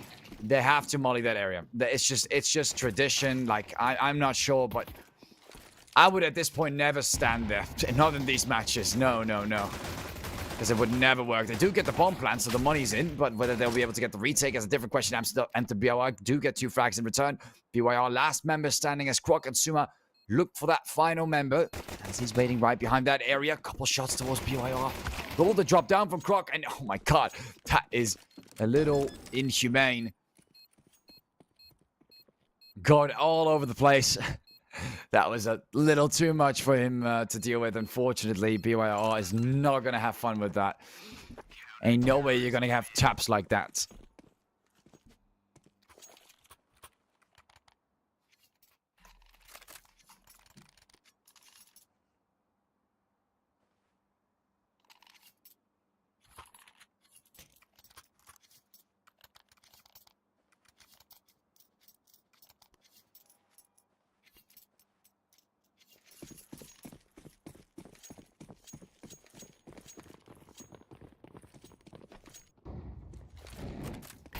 Now Kono starting to feel the heat a bit. Astralis on the CT side on their own map. This might look a lot different than what we've expected before. And Kono, they're going to have to perform very well. They've got those pistols. I can see 2 Deagles and 3 Pizza 50s.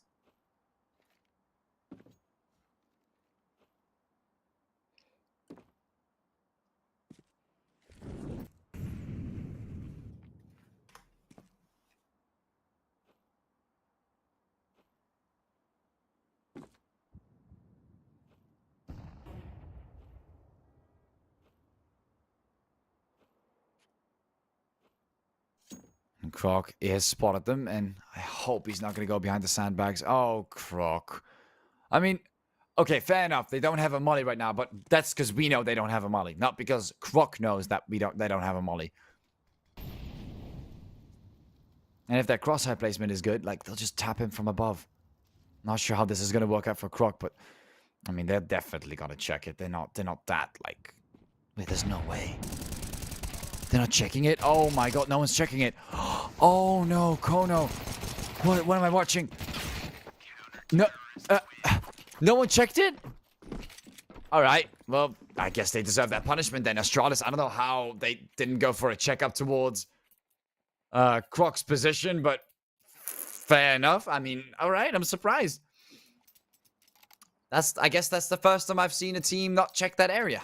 Even though it's an eco, regardless of whether it's an eco. It's always good to check that area. I've seen it done by many teams.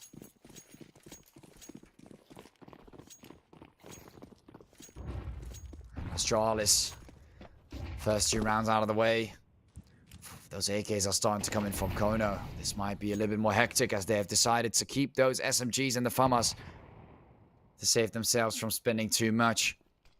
I'm not too sure about whether that's a great idea. Croc is loaded though with that 4K he just got in the previous round. He's absolutely loaded. Slight hits with the nades, pushing back on Kono. They have these AKs now, but what next? They still need to go towards a bomb site, and Astralis is keeping them at bay ever so nicely.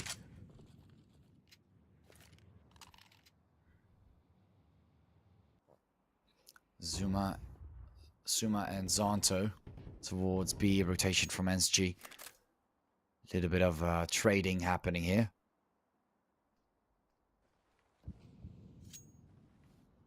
And Kier and Croc towards the A site. And it seems like Kono finally has decided where to go. It's the B site all this time, and it's time to stop chilling around. And Zonto figured this out. We see that rotation coming in heavily. Dropping in the molly. Knows he can be around that smoky area. Finds the first one. Tries to go for the second. Bit of a dangerous area to stand around Zonto. Somehow not getting hit by all the wallbang there. Wallbang shots there. Kier finds Sotovsky. Knows exactly what to shoot. Finds him right there, but nope. Not good enough. Kier is faster. And another tap from Zonto. And another tap from the Suma. And there comes SGen1 with the flying shots from the MP7. And they all pick up every single AK they can find. Oh my god. Astralis, they must have a field day with their economy. Look at how fast they all took the AKs. Every single member of Astralis has an AK now. I actually can't make this up. Look at that. A full team of AK. Oh no. Kono did all the buying for Astralis on that round. That is so, so bad. Oh, what a terrible round. Not just a loss, but just economically awful. Like, fully loading up Astralis for no reason. Look at that. Oh, that is so bad. Let's see what they'll do about this. Actually, the Tech 9 comes in clutch. At least one of them gets taken down. Fair enough. Kono. Ken Scissor. What are you going to do about it, though? A few shots here from the sandbags. It seems like the A site. Looking like a juicy push. And a triple kill from Ken Scissor with the Tech 9. And the double with the AK. Oh. And they pick it up right again. And now Astralis. They only have Zonto remaining alive. I mean, it might just be better to save it right now then. Completely destroyed on the A side. Wow, Ken Scissor made it look like he was just attacking dummies there. That was really bad from Astralis. And I also noticed no utility usage on the site. No utility usage. They didn't push in that much forward. They kind of left it open. Maybe they were asleep. I'm not really sure, but they were definitely not there with their head. I'm just trying to find his AK, man. That poor guy. Can I also get a free AK, please? Someone give it to me. Zonto is not giving it to him. Saving it nicely for himself. Oh, the greed. The greed is insane. Finds the first. And there comes Amster. Yes! He got his AK back. Eventually, it still comes home for him. Kono. 3K there from Ken Scissor. And still unsure as to why Astralis used no utility. But they let it all open. And leave it all open. And Kono still showing they have some sign of life. And Astralis is going to have to shift back to those M4s. SG rocking the sniper rifle. And that's a very, very heavy buy yet again. Utility is all the more important. Kensis is looking to do the same play again. Kier not having it this time. Goes for the heavy peek, and Kensis still beats out the gunfight.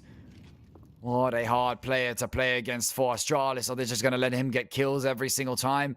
As Gen 1 is looking for that peek. Waiting for it. But he's right there towards the boxes, and he does spot him. Oh, NSG.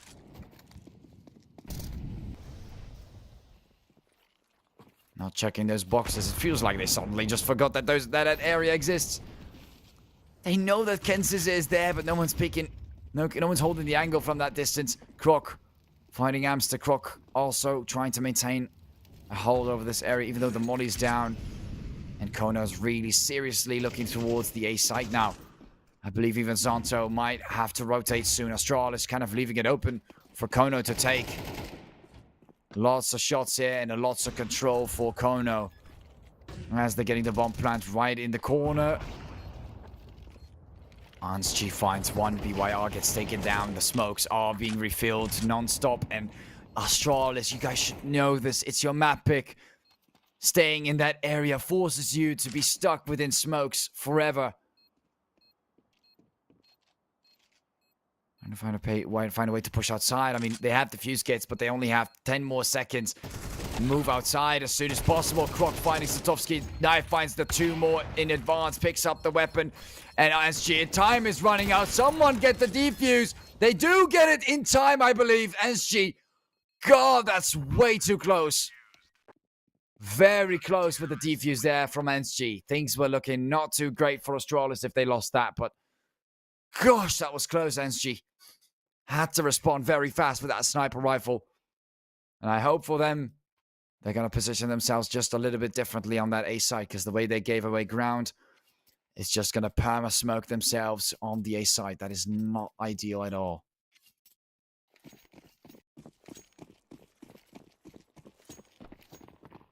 $17 frags for Croc and 15 for Kier. On the other side, Kensis, of course, top performer. Well deserved. Triple on that one, what should have been an eco round. 4K in the end as well. Kensis, a great performance towards A ramp. An absolute deadly menace. And Suma noticing that it might be B as well, as he finds a little bit on the side and gets BYR through this wallbang spot. Amster knows where to shoot. Knife finds him first though. And Zanto tries to avoid the flashbang. Goes for more, and Amster says hello. SG is still alive though, alive and well with that sniper rifle, ready to take those shots from a distance. And Kono has to put in a lot more effort to shot down NSG, although those smokes are already making it pretty difficult for him to play around. Might actually be looking for a rotation instead. They got 3 players alive. Kier finds one. Molly comes in and he's backing off Satovsky. Ken says that they are all still alive. Great members from Kono. Looking a lot stronger than what Astralis has remaining, although I might see a difference from Croc.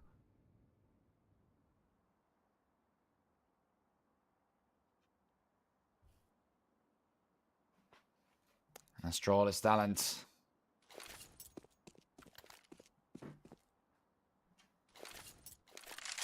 Not in the greatest position, but also not in the worst.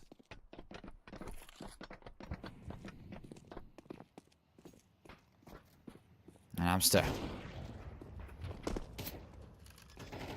Right behind, Kensis plants the bomb, and she holds it down, tries to lock in, but Satovsky finds Croc instead. And now they're in big trouble. They have to force themselves out of this position, and she actually has to reload the sniper. Now that is special. And Kono. It doesn't seem to matter much. They still take the round 8-10. And I'm kind of flabbergasted. I did not anticipate Kono to get this far onto Astralis' map pick, but you know what? They actually stand a chance. I'll give it to them. Dual sniper, Satovsky and Kensis are both rocking it now. And Astralis on their worst economical position.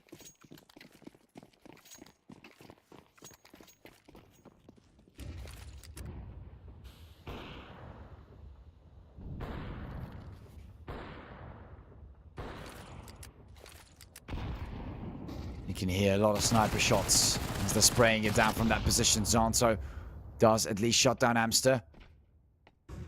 Looking for the pickup on the weapon, but I'm not sure if you're going to get it. Oh, he does get it. Suma with the pistol. Guys, they're on an eco round. How are we seeing this happen? Kono, what absolute that phenomenal play towards the B side. You guys are losing 2 members towards pistols. Not sure if I'm seeing this happen correctly, but the nade comes in. Suma slightly hits. And Astralis doesn't even have to be aggressive. They can just play it really safe. They don't have to go in too hard. Kens is slowly peeking here. Finds Suma. And Suma finds him. Gets the tap towards the head. And you know what? It's not looking too great for Kono now. Knife does finally find someone. Enschi gets spotted.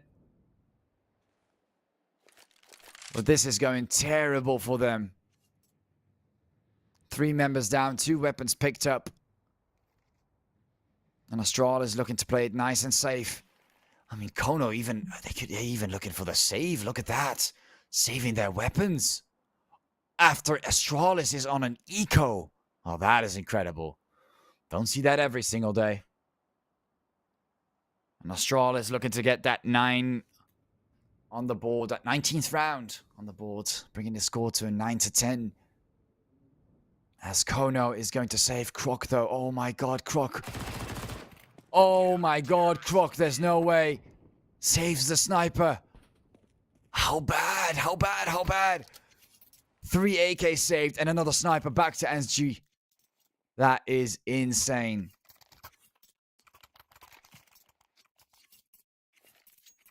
Astralis, they've done it again. Full save on the weapons. Amazing performance on that eco round. They've done it before towards Kono, but they shot them all down in their P-push. And they picked up all their AKs. They still lost. But, you know, they still lost to a Tech 9 at the end. It's just... I don't know. Maybe it's the dynamic between them. I don't really understand it, but nothing really makes sense at this point. I think it's really more about how they position themselves around the map. They come pretty close to each other on performance. Here, again, he changes his position slightly and seems to work just a bit better. Here's the noise. Isn't too aggressive, and Kears right there tries to get the refrag, but Ken Scissor, oh my, this guy is a menace. Ken Scissor is just such a hard player to take down, and look at that. Even with all the free AKs, they don't seem to get close to winning any rounds this way.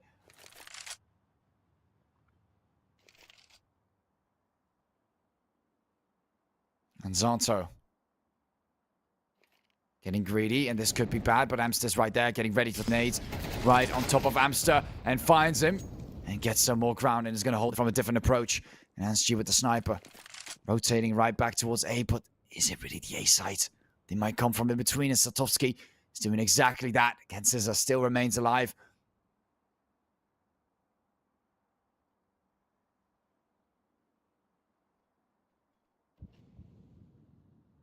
Very ballsy move here from NSG. But it looks like they're attempting B. Suma is very silent. Ken Scissor is right there. He's going to spot him. Or Suma's going to spot him instead. And he does get the takedown. Jumps up. Notices the bomb plant. Actually goes in. Gets a couple shots in from the side. A little bit of damage early on is not too bad. Zonto gets taken down though. He knows exactly where both players are. Right towards the red side of the smoke. Gets the reload. Knife is the only player remaining. He does have the defuse kit. Suma has to be careful. Defuse kit gone. And NSG now has less time to work with. Has to make the move forward. Does not go for the pickup of the assault rifle. 5 seconds and no! There goes Astralis. NSG gets taken down, clutched by Knife, and I mean, at this point, they just deserve to lose. I mean, I don't know what to say. Getting taken down by a Tech 9 and now losing the 1v2. At the same time, Kono giving away like 5 members in one go towards B bomb side. Both teams are making it look like a circus sometimes. I don't know what to say. I really don't know what to say. And Kono, they maintain their lead on Astralis' map pick on the T side. I'm at a loss for words right now, but Kono is making it happen. against Astralis. Right back to the SMGs they go. Kensisa makes the peek, gets one, and slowly peeks forward, gets the third almost. And yes, he does get the third. A full wipeout of Astralis, making it seem like they only had pistols, not a single player rocking the SMG. 12-9.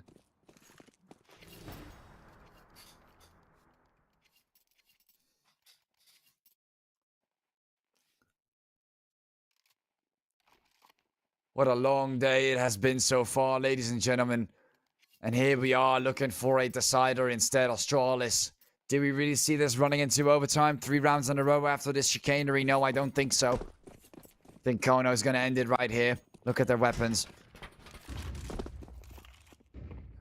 And Kono, they seem to be the better team on both halves of the map. They just seem to be the better team on the map.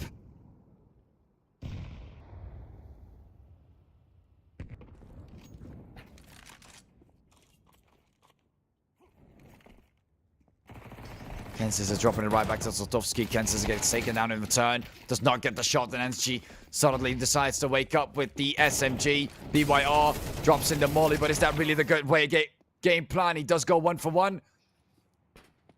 Takes him down, and the AK is down on the ground. Zonto decides to aim with the deco. What am I watching here? This is an eco round. The previous round, they got fully taken down, and now they're winning. If someone can explain to me what I'm missing here that I need to, like, analyze so I know what I'm talking about, because I feel like I don't even know what I'm talking about right now. Are we still in CS? Are we still in CS? Is there a higher chance of winning when you have Deagles compared to a full set of AKs and defuse kits and everything?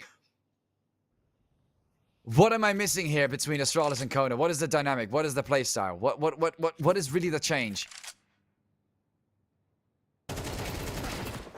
And wow! And then he sprays before Amster got like a 3K, and then he sprays like that against Kier. It's such a big difference in performance. I'm at a loss for words right now, and honestly, I just see Kono winning it now. You know what? I'll adjust. Astralis loses, even though they have the sniper and the assault rifles, the defuse kits. Yeah, no. Kono wins this because they're running Tech 9s. They're running Tech 9s. I already seen it. Knife gets the 3K towards A ramp with the Tech 9, picks up one of the M4s, cleans another one off, drops smokes, NSG1. NSG tries to do something with the sniper and then dies. Something like that is probably going to happen again. We've seen it before from Kensisa. I mean, now Kensisa even himself is rocking the Galil, which should be a worse gun than what they've used before, but for some reason they, of course, have a higher chance at winning this round.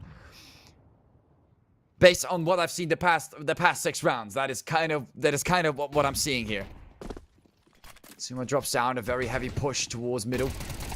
And Suma is flashed, he's shooting, he's waiting. Krok is trying to assist him as he remains flashed. Kensisa push forward, and somehow wins this out while being flashed. Gets the kill with the pistol, what? And then Satovsky pushes forward, Krok takes him down. It's 11-12. What am I seeing here? A full round of AKs. We've seen that before. Now, if they push B, I am not expecting much. Suma is unable to buy a weapon, though. He has been taken out quite heavily, and we do see a tactical pause come in.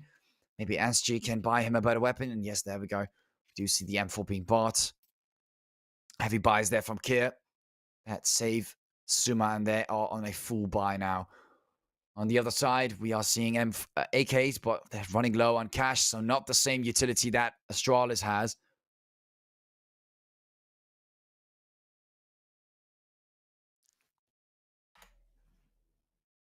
$3K there from Suma, though. That was really impressive. Really nice hold.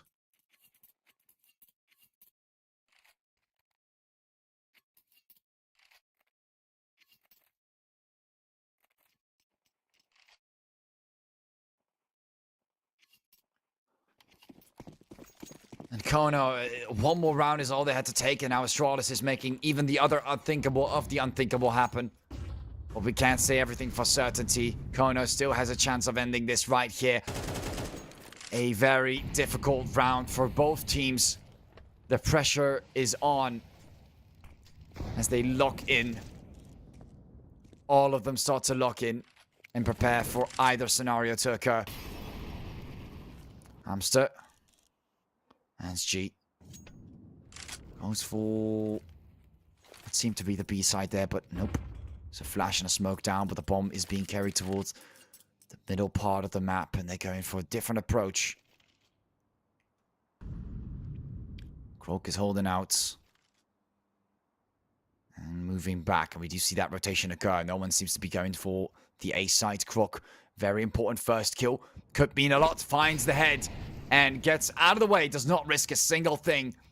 Knows exactly where Kono is, and we can see the adjustment from Astralis as they're seeing that no one's towards the ramp.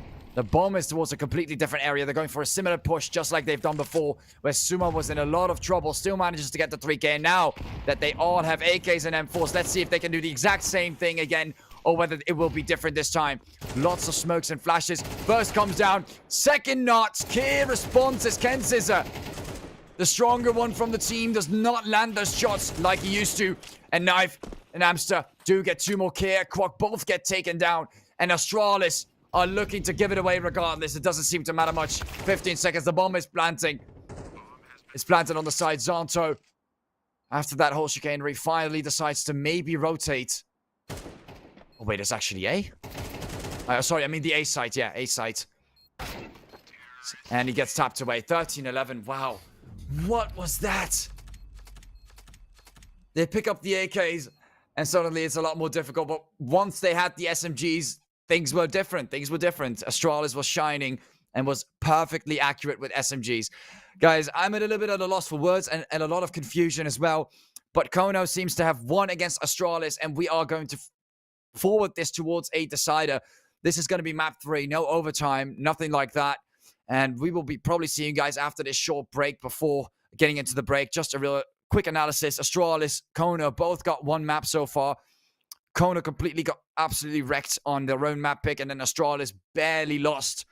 So Kono was able to just squeeze out that final round and not bring it to the overtime. And now we're going to the decider. It is going to be one hell of a time, and I think this is where we're going to see them on Ancient, I believe. Ancient's going to be the 3rd map where we will see them. It has been a long stream, around 7 hours, almost 8 hours now of just BO3s. I hope you guys are having a great time, because I have too. I feel like the entire day I've just been looking at a screen, but it looks like we will go to the decider. I hope you guys enjoyed everything so far, and we'll see you guys on the decider afterwards, after the break.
right, ladies and gentlemen, we're getting straight into the pistol round. Hope you guys had a... the knife round first, of course. I keep forgetting the siders, of course. There's a knife round there. So, we're doing the knife round. Right after the knife round, we'll see which side can take which. And Astralis and Kono, I hope. It's going to be a great match, but I hope it also doesn't last 2 to 3 hours. Because otherwise, I think I've seen more of a screen than I've seen myself. Or just anything that is not a screen. So, it has been a wild and long day for us here at United21 as well, just like it is for you guys watching at home. If you've watched every single best of 3, congratulations. You're now here at the final one between Kono and Astralis Talent, where we will see who will beat each other out at the final decider match. This is going to be a close one, I believe so. I mean, they just took their knives out and... I think one of them won it. It went a little too fast. I didn't actually pay much attention to it, but at the end of the day, it doesn't really matter. Both sides are going to get the equal amount of rounds, just that one can get one earlier. But other than that, there's not really that much of a change. So, who do you guys think will win? Astralis Talent or Kono ECF? Getting ready on the pistol round. Kono taking that CT side in the beginning, and then Astralis on the T side.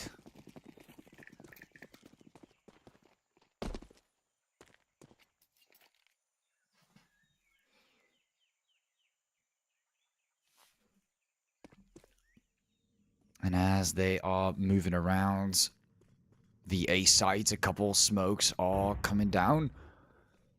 Trying to get some movement towards A. And Kono is having some trouble keeping Astralis at bay on this push. A very important pistol round to start things off with. In a nice or a bad way. That's what we're going to have to see come down after they take the first initial shots. And we do see Suma finding Saltovsky. Great start for Astralis, a bomb plant and a first pick. Now they've got to keep that one up, but Amster is trying to change that momentum, and Knife comes in from the side. Zonto overwhelmed. This is where Astralis is in a little bit of trouble, and as Jin takes one for the team. Knife coming in to respond to Croc, and heavy hits are starting to come in. They're looking for the defuse. Someone's got to stop the defuse. Someone's got to stop the defuse, guys. The defuse, Astralis, and no way BYR gets the defuse on the bomb. At the last second, Kono ECF still manages to win out the round against Astralis, even with the head start they had. Knife had 3 kills in a row, and that was all it took. That was all it took to gain leverage over that one last 0.1 second to get the defuse on that pistol.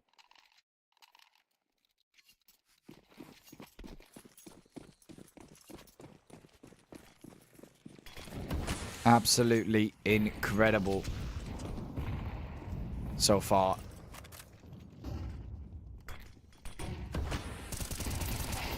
And it seems like they are not done yet. Right off to the eco they go, and Astralis are going to have to come back from that one. They had a solid pistol, a solid start.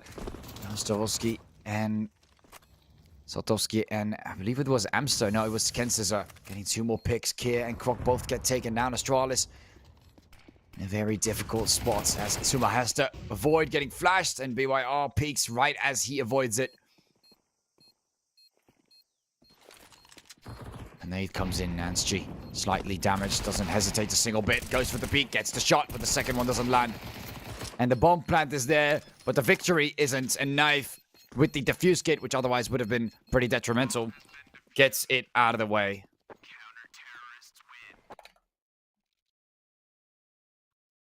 Very, very impressive by Kono. 2 very close calls with the bomb, 2 retakes and solid retakes towards the A bomb site. And Astralis down 2 rounds.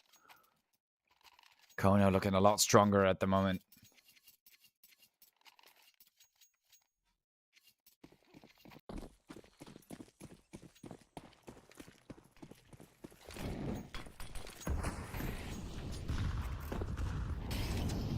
Coming in with the final one.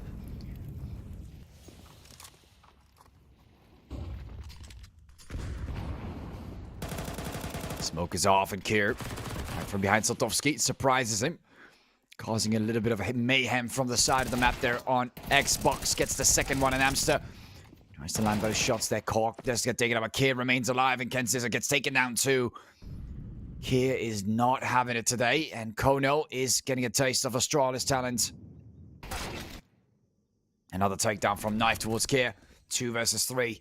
As Astralis remains in the lead, but Knife is ready to do some damage in return. While Suma comes from behind and shuts down BYR. Great performance over that midsection, and Suma finds the last. Very low HP, but still finds Knife. And at least they put that 3rd round on the board. The very least they can do.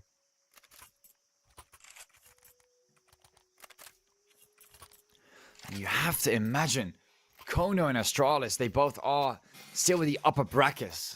Finding it this, like the fact that the game right now is this close. Now imagine one of them gets dropped down. Just smurfs right back to the grand finals to meet them again. That is something that is also possible, of course. Which is why we have a lower bracket. Just in case.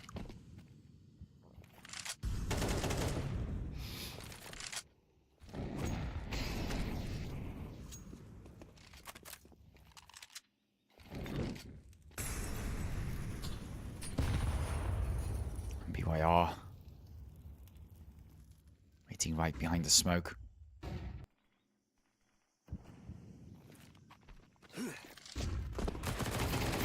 Coming from the side, BYR does a little bit of damage towards Kier. He gets taken down, Ken Scissor. Amster also getting shot down. Krok responses nicely. And they're looking for that push outside of the tunnels. Sotovsky. Oh, Sotovsky does get one in return, and she gets taken down, but Krok comes in to respond, and Astralis gets it done nicely. Again, another bomb plant from Astralis, but we've seen Kono get retakes every single time. Knife being the dangerous one so far on this map pick. Ancient on that map pick. Decider, of course. Our pick from United. Our pick. And Kono are gonna have to, I guess, save. I mean, Knife still has the M4, the low on money. I could see where they would save. Finding 2 more on the side. Good exit frags there towards Zanto and Krok. Suma not very happy about it. Throws in the nade. It does a little bit of damage towards Suma and shuts him down to Knife. He is so deadly. He was even able to shut down the full team without just defusing it. That's a lot of economical damage they're doing towards Astralis. With 2 AKs being picked up from the floor. BYR and Knife looking to put themselves back on the board.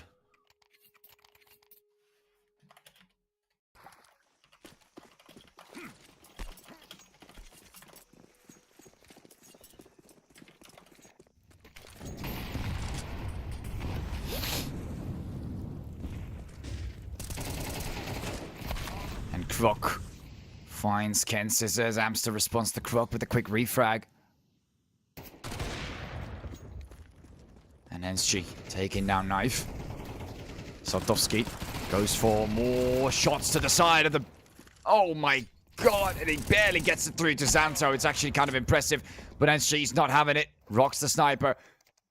And this full buy from Astralis is looking nice and strong. And BYR is going to have to save that AK.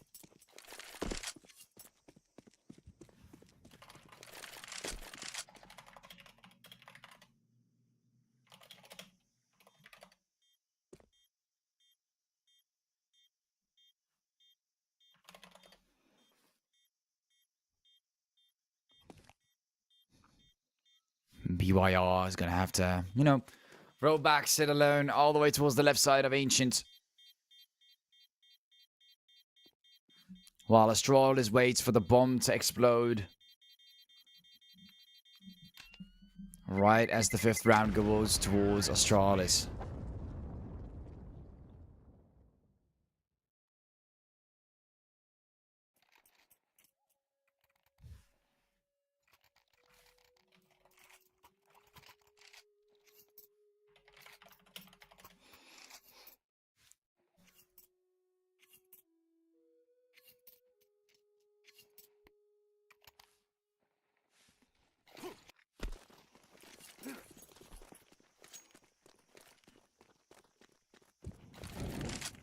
Drops down the smoke. Another molly towards Knife. Getting pretty close.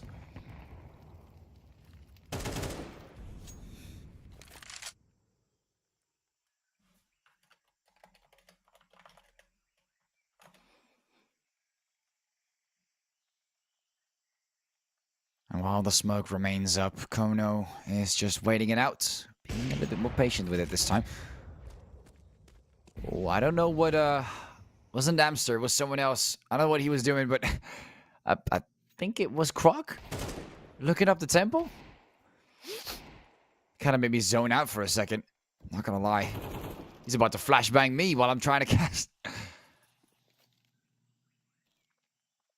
Astralis. They've got that first pick towards Amster, moving into the 6th round and kind of looking around where there might be some options. Tunnels is looking nice. Croc is looking for a little peek, and Kono kind of heavily fortifying themselves towards that mid area and expecting that B push again, which is really interesting. Look at that, Astralis. If only they knew how easy it is to push A right now. They have no idea. Kono is just gambling on the fact that B has to be the site. Croc, a couple picks from the side. Satovsky getting the takedown there on Zonto. Suma shutting down Satovsky, and he's moving right towards the tunnels and gets it. Oh, Croc, no. Against Scissor, he's right there, but Kier finds him. And they notice this, they rotate. Throwing the flashbang, quick shot to the side. There's Suma, barely alive. As Kier gets shot down by BYR. Not a great position for Suma to be in. Croc tries to get in, but oh my. Not winning out those 1v1s. That is what Astralis is having issues with right now. Okay, NSG. Making sure you make some noise. It's all good. Long distance. Suma, it is going to rely on him right now. Finds the taps, but not fully shutting him down. Goes in for the shot, and your back is not a wall, my friend. I'm sorry, NSG, but Astralis. Those heavy hits that Suma encountered, and the positioning of NSG was not great for the bomb. Unbelievable to say this, but they got ecoed again. Just like on the previous map. I don't know why Astralis does this. And it's not just Astralis. Kono does it too. They just like ecoing each other. I don't know how they do it.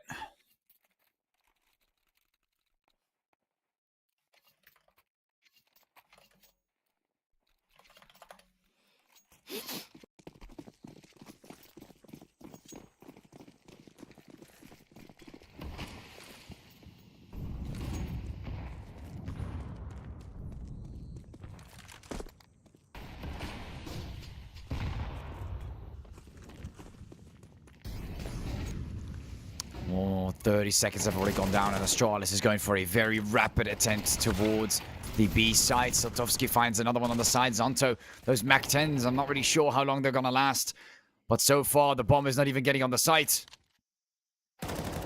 And right from behind, Ken Scissor comes to take them all down. And there you go, Astralis. It's not going to work like that. Very cheap tricks that are not going to work against Kono.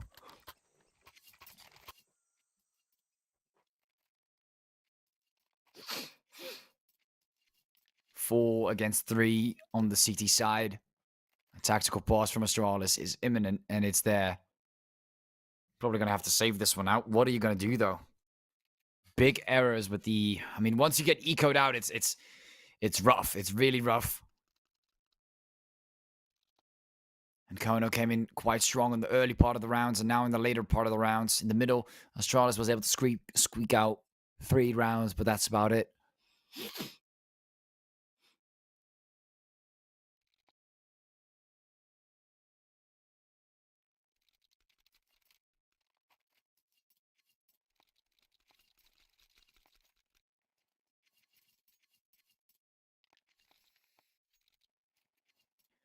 And no buys from Astralis apart from that one Deagle and Zonto. That's about it, Astralis. Going for the eco themselves now, as they don't have another choice.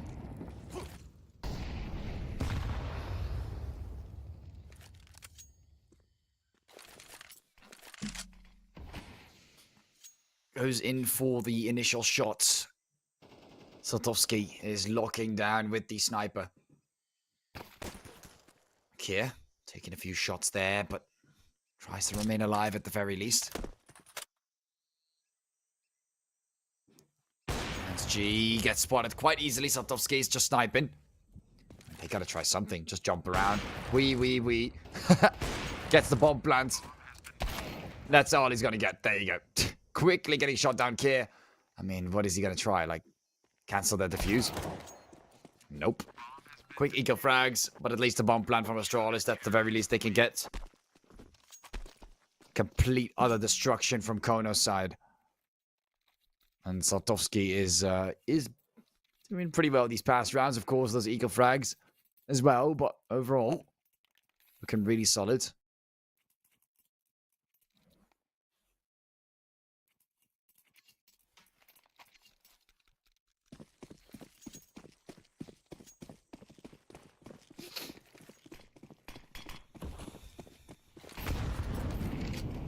And now Astralis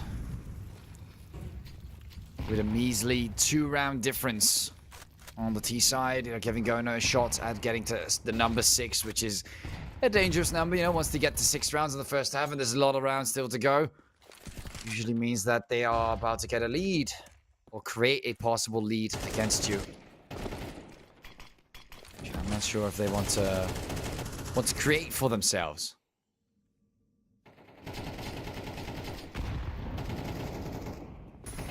Not completely ideal considering the situation, and Astralis is not able to find anything on the board.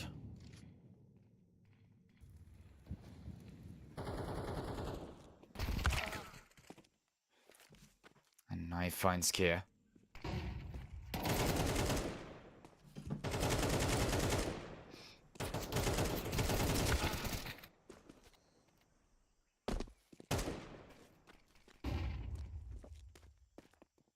And Kono, they do get 2, but they get 2 in return. Time is starting to tick, and Amster finds Ansji in return. Suma finding Knife right afterwards. It is 2 versus 2. Saltovsky and Amster are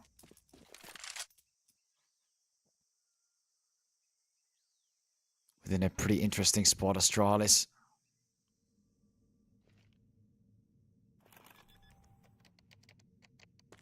for the bomb plant, but Amster takes it down. 10 seconds. He has to get it done. Zanto has no choice. Saltovsky might be able to catch him right there. Oh, but the bomb plant just barely hits. And he gets the flashbang towards Zanto. Throws in the nade. Doesn't hit Zanto though. Another molly to the side, and I mean this is overboard. Absolutely overboard. Saltovsky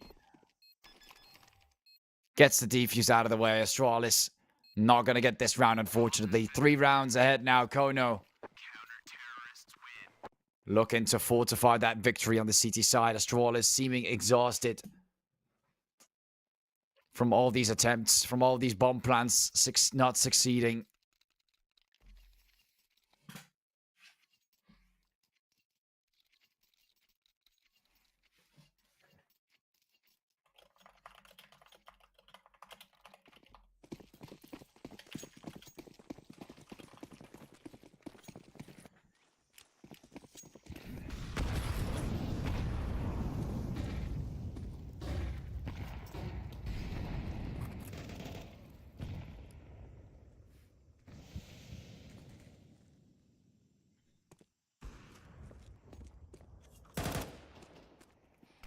Now Astralis looks for that push as Kenzisa tries to take down Crook. 2 members already down from Astralis. Amster and Kenzisa remain down as well.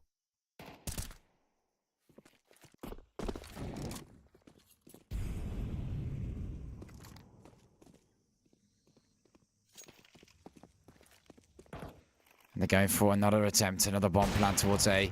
Saltovsky is just waiting. Takes down Zanto, and oh my god, Astralis is being played with. And right as they plant, the molly comes down.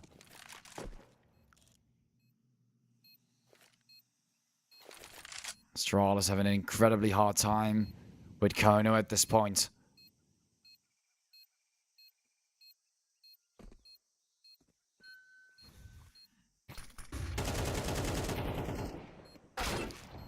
Off they go, but Saltovsky comes in with a response. The wallbang through the head. Kier responses to BYR, and Knife eventually shuts down Kier. Doesn't really matter much. Kono looks for another takedown.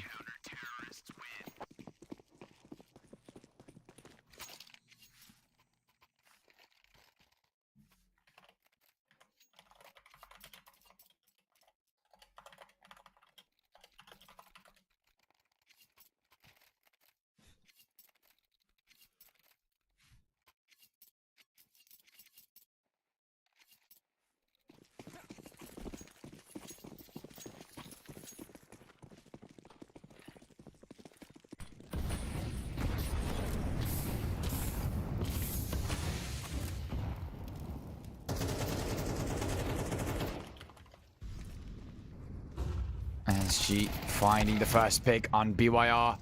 Well, Sumo responds with knife. Getting shut down.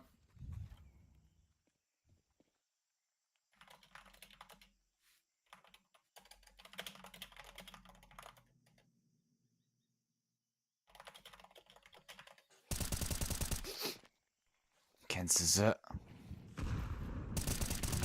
Taking down Krok and Chief also right outside on middle. And a lot of control around middle seems to not be really taken by Astralis. It seems to be taken by Kono. While Suma has trouble finding the second. They still managed to lose this round out as well.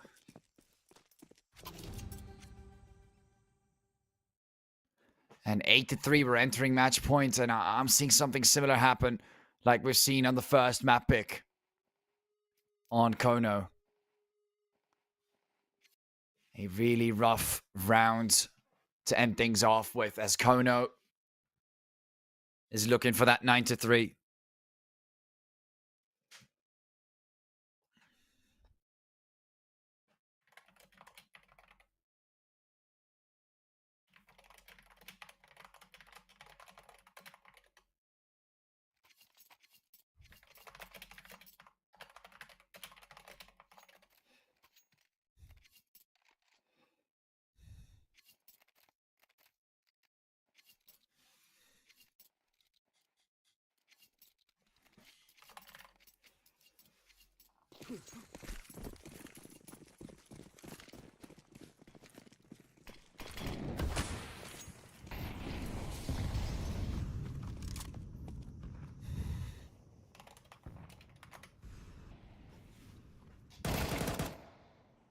And now Astralis. What have they come up with? Let's see it. We've got some M4s. Oh, there you go. Picked up by Grok, Galil, and the Mac 10, I see.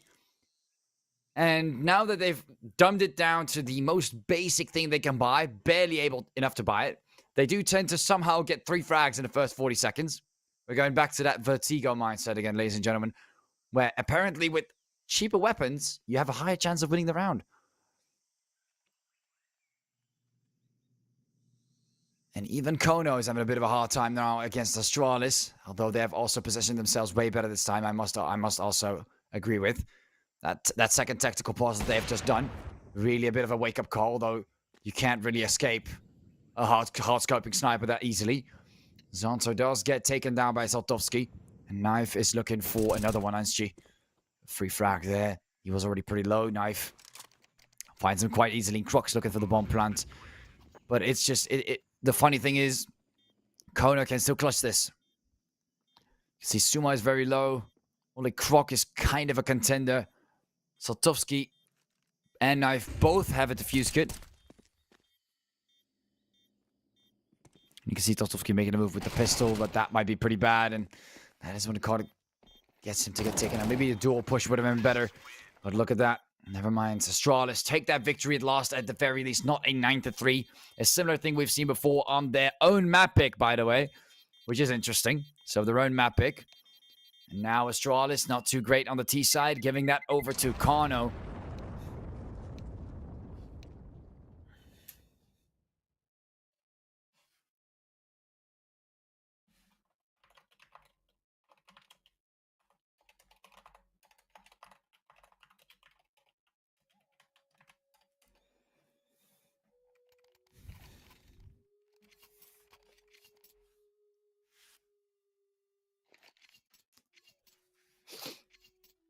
Round number 13 as we are entering this second half. Between Astralis and Kono, ECF.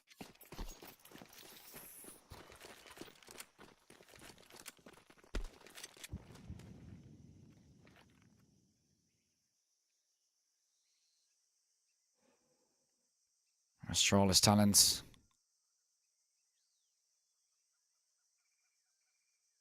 Suma holding the also mighty position on Ancient.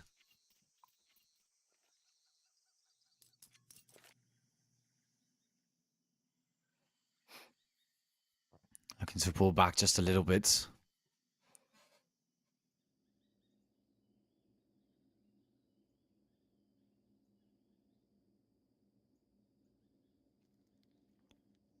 And Kono is going for that rotation. Very nice and silent. These past few games have been... And Kono. See a Molly coming down. Smoke's down too. Astralis looks for the move forward. While Kono is pushing in. As we see players from Astralis rotating. Croc, the first one to take the shots. Gets one, gets two with Care together. Taking those players down. Amster tries to respond with SG and Care. Getting fast on the side. Saltovsky. Not a chance. Not a chance. Quick shot down on that pistol round. And that is something that, I'll give it to Astralis, has been very solid so far. But that is not enough to win against Kono. Not at all. But it is a start. It is something. And if they can kind of capitalize on that and get a few more rounds afterwards, that would be great. That would be great.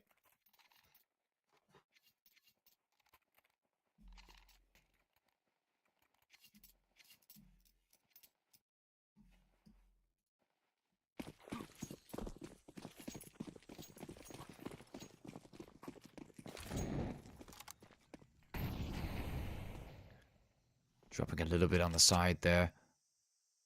Astralis.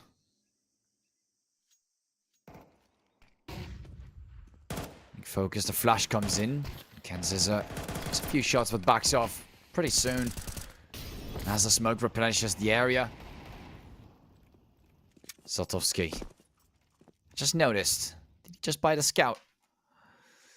He actually bought the scout.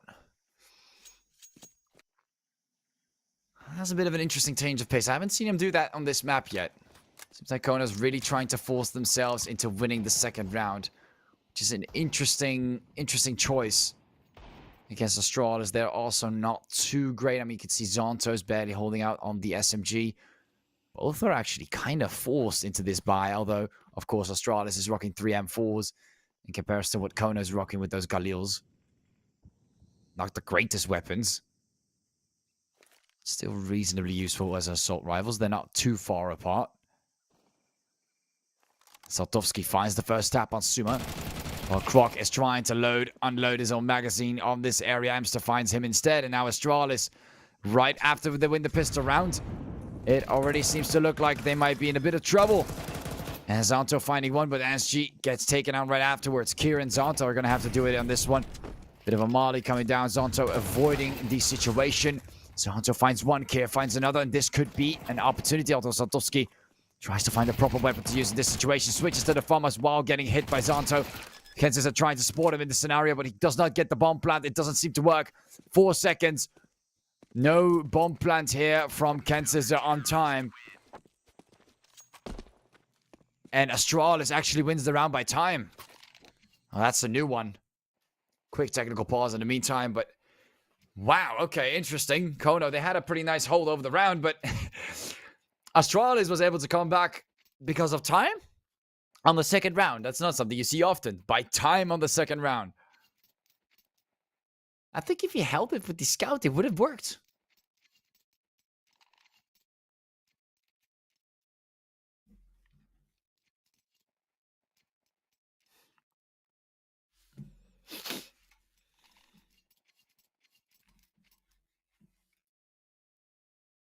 Not sure why there is a technical pause at the moment, of course. Ladies and gentlemen, bear with us as we try to resolve this.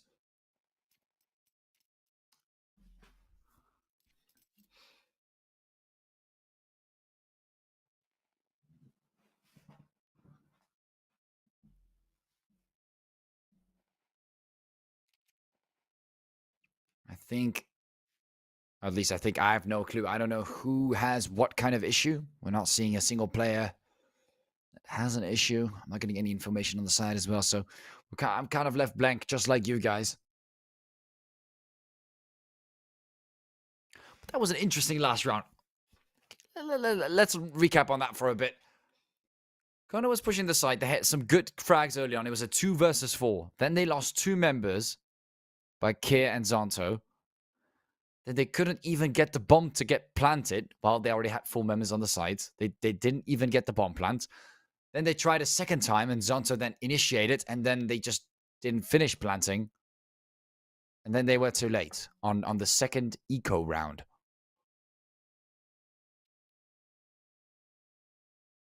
Okay.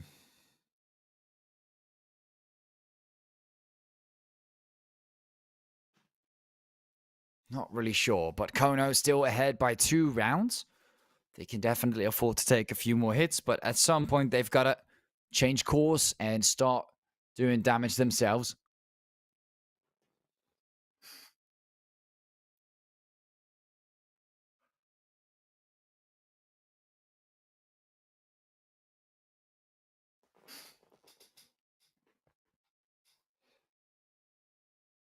A very close game it was on Vertigo. A very fast one it was on Inferno. And now an Ancient. Seems a bit undecisive, like it's in the middle. If Kono were to get the comeback, it would kind of be in the middle of what we've seen so far.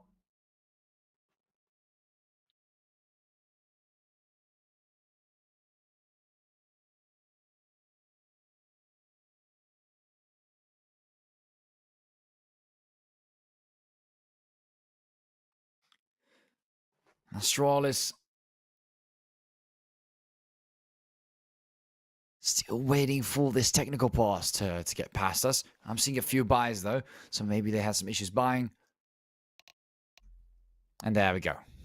That seemed to have been the case. Some issues with Astralis' end. And now they're able to buy some weapons. And all right, round 15.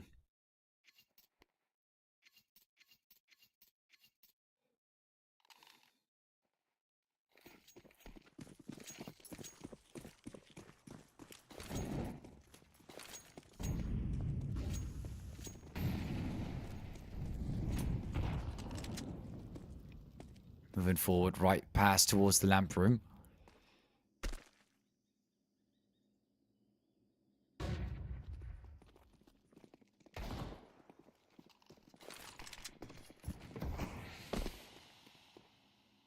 Smokes down. And nade comes through. BYR gets hit right again with the nade.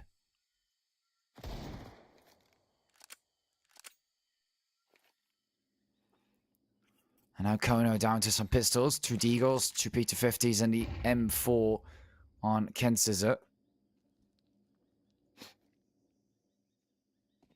Astralis talent is looking to keep things nice and even.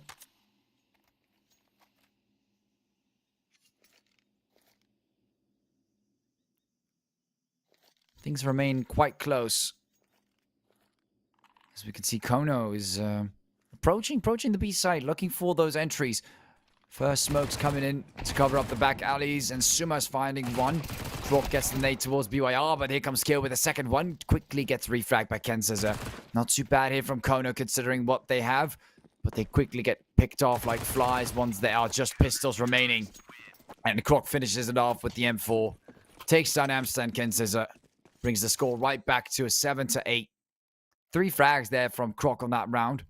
Really impressive. And NSG able to get the sniper rifle. Now just Kia looking to buy some wet. There you go. Gets the M4. And only Zanto kind of remaining on the lower side of the income bracket. I'm sure that after maybe one more win, we'll be able to see something more than just that SMG. Lots of models coming down on that midsection. Elbow is getting fully locked out the way, and we do see a bit of a sneaking about from Ken Scissor. And Kono is retaking control over this area. Against Astralis, just one player behind that lamp room with a smoke down. Kono is looking to keep them at bay. It's a pretty tight angle. It's something I see. I believe I see it more smoked than I don't see it smoked. Tries to get a wallbang there, but gets wallbanged himself.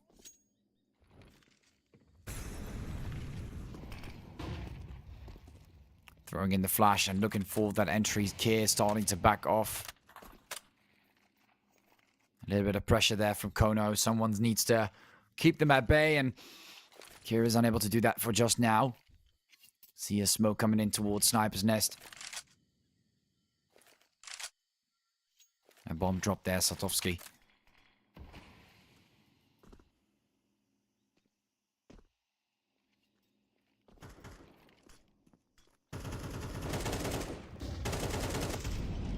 Lots of firepower from Kono, but is it really going to be enough knife? See them slowly walking up towards Zanto. Kier remains on the ground, but Zanto gets one and a second one in return. Knife returns the favor with the refrag as they push forward. Kier finds another one, but Kensizer was more prepared than Kier. Doesn't seem like they're as sharp as they were on that first map. Suma. Big hit there towards BYR. Completely on fire. And look at that. NSG actually gets the molly kill on him. Krok finds one from the side. Kensizer gets taken down, and Amster remains the last member standing for Kono, and he gets taken down. And look at that. Astralis. A clean victory it is as they take them all down 8-8.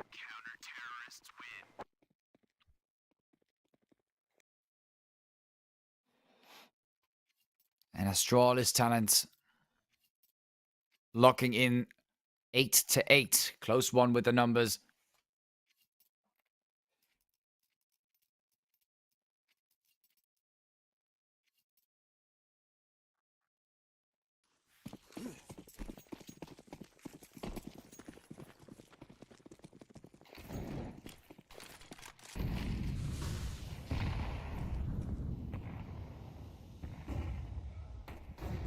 And oh, Kenz's already getting spotted there through the wall bank here. Finds the takedown. And Kono just remaining with 4 members. Tech 9s, the Mac 10, and Adigo. While Astralis is looking way stronger. We've got the sniper rifle, the AKs, and the 2 M4s. Lots of shots there from Knife as he moves back.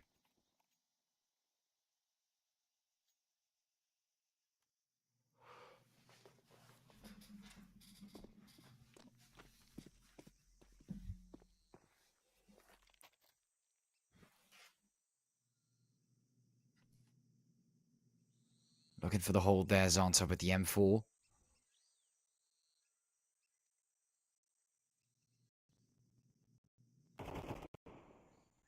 Kono remains and Krok finds Knife. We do see 3 members still alive. Kier finding Amster.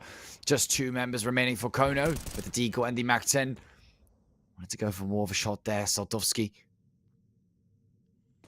Last member standing. Gets a few shots in there, but Suma responds with the AK.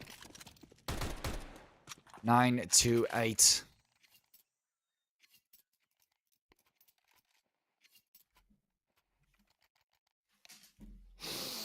And another tactical pause, but this time it's from Kono.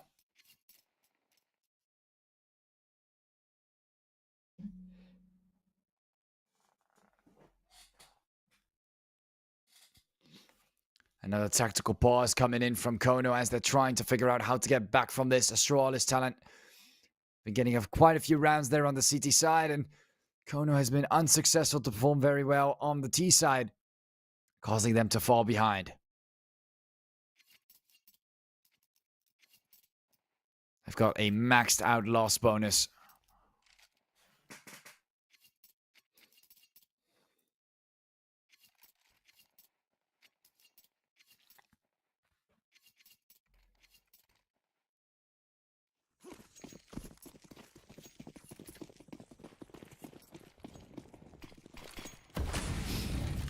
Dropping in the smoke.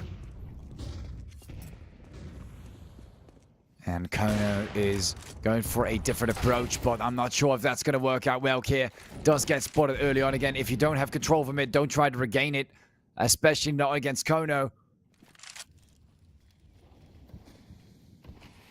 Zonta remains behind the smoke that Kono dropped towards Sniper's Nest, and then moving in the direction of the B site. Both players towards the lamp room, and the rotation is in, and I believe Krok needs to get there fast as well as time starts to run out. Molly's coming down. Zonto to back off. So NSG completely burning alive, and not a great thing for Zonto to be in right behind that smoke. Finds one, surprises Zoltovsky, finds the second, gets the headshot. And oh my god, almost gets the 3K, but it did not work out. Knife is stronger here. Krok right through the lamp room. Trying to figure out where Knife is coming from. 25 seconds. He's got the time. He's got the defuse kit. Well, Knife is waiting right behind the smoke. He's going to go for the defuse, it seems. He's right there. Drops in the molly. And there he knows exactly where he's coming from. Gets the defuse. Knife is really confused. Croc, I'm not sure why he didn't go for the fake. And, okay. You know, unbelievable. Croc had the defuse, knew he was on the left side of back alleys, and there was a molly down. There was no way he's going to be able to make that in 5 seconds as he heard him walk in that direction, and he still did not go for the defuse. I'm all right. Croc leaving the bomb alone, and Kono gets the round. 9-9.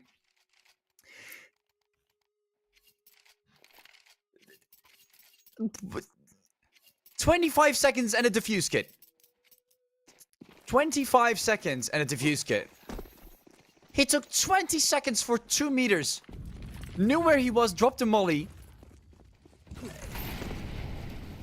I'm at a loss for words. Astralis gives it right back to Kono. There's nothing that I can say about that. I'm a bit of a loss for words right now. Kier does find 2 more in return. Kansas responds with a hit to the head from the AK, and Saltovsky responds as well. As Kono is trying to keep this momentum forward, gets another bomb plant. Bomb plant in the same area. And Anschi looking to find one with the sniper. Croc gets spotted. Missing those shots, not very good from Anschi. Has to find that first pick. But when is it going to happen as time starts to tick? Throws in the molly, forces Anschi out of his position. Both are holding it from the same angle. Know that he is only rocking the sniper rifle. Go for the peek. And looks like Anschi knows where he kind of needs to peek from. Throws in the smoke. Finds one. Looks for the defuse. Gets hit. And off it goes. Gets taken down. And Kono. Another victory for Kono. Picks up the sniper as well to give it right back to Saltovsky. And 2 rounds in a row is what they get. And Astralis almost getting close to being bankrupt. Another tactical pass from Kono.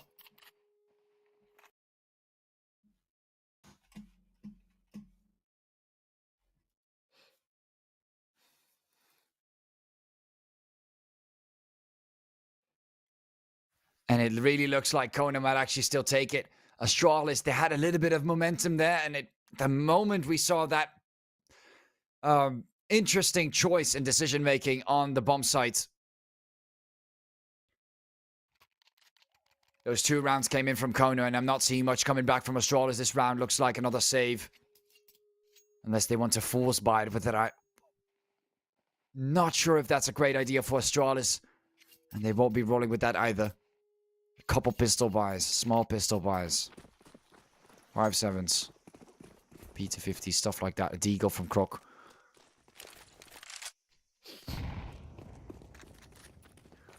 And now Kono, closer than ever to beat Astralis. BYR finds Kier. The aggression is there on Astralis' side. Croc finds the tap towards Amster.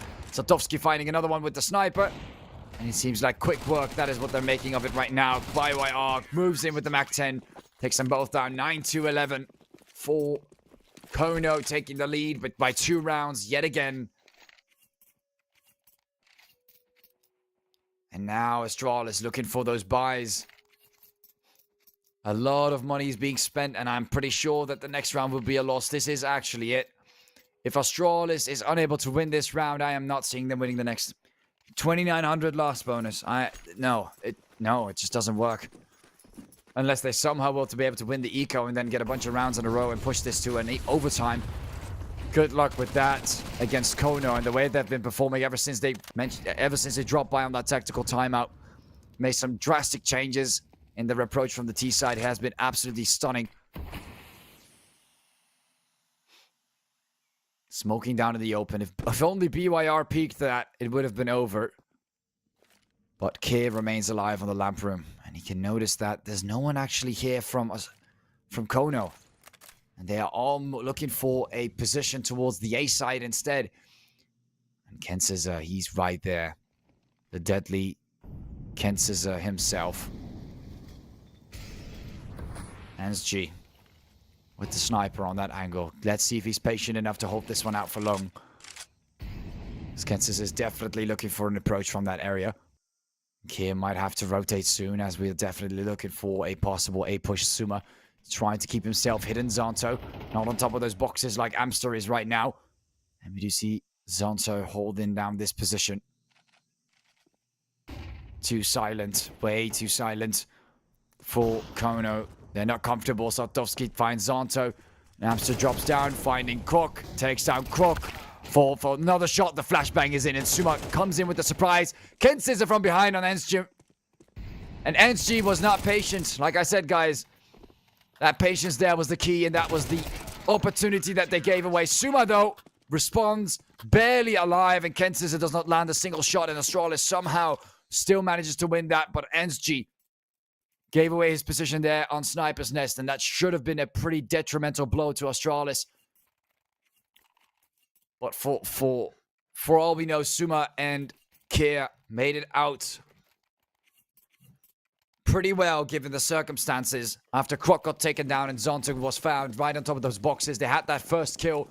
And I don't think they would have done great if they didn't have that first kill. So that first frag was really key to helping them out in the long run. Because Kono definitely looks stronger there on the A site.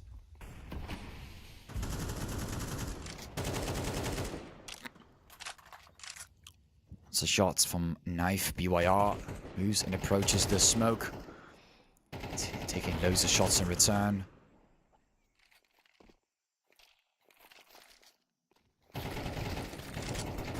And Knife is looking for the response. This is quite heavy from Kono.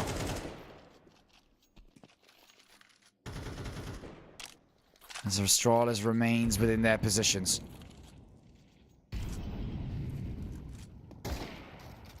Sartovsky, Ensg finds one, but Sartovsky might be able to find Ensg in return. Let's see if he can do it. Whoa, zooms out. And, alright. Ensg playing as if his life depends on it. Too stressed out, not landing the molly. It happens sometimes, even to the best of us. And Sartovsky finds Suma. Ensg gives his position away. Kier might be spotted as well. And this could be the end for Astralis on this round. If this is how it goes, Kier finds too many people to aim at. And decides to choose a couple a little bit. And Knife punishes that behavior. Finds Ensg. And now we're rocking dual snipers. What a difference. Knife and Sartovsky quickly trying to change the pace. No one's really planting, and now they're actually planting. Zonto gets spotted. And this is absolutely terrible, as Krok needs to find the clutch now. Will he be able to do it is the question. 25 seconds. I think it's going to take an eternity for him to spot that Sartovsky is actually on the other side. Not picking a side, staying where you are is what's going to bring you your death. And Sartovsky will do it fast. 3 frags there from Knife.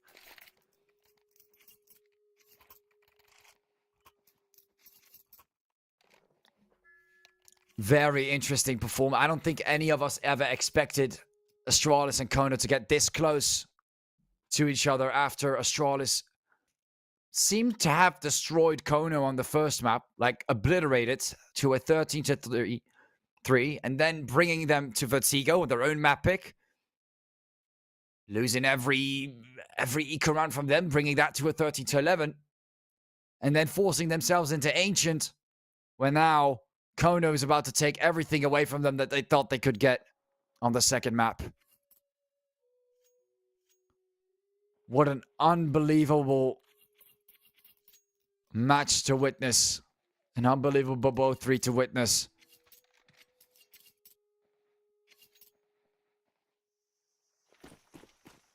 And now Astralis, they got to get into overtime or not. I'm not really sure what they want to do, but this eco is not going to save them.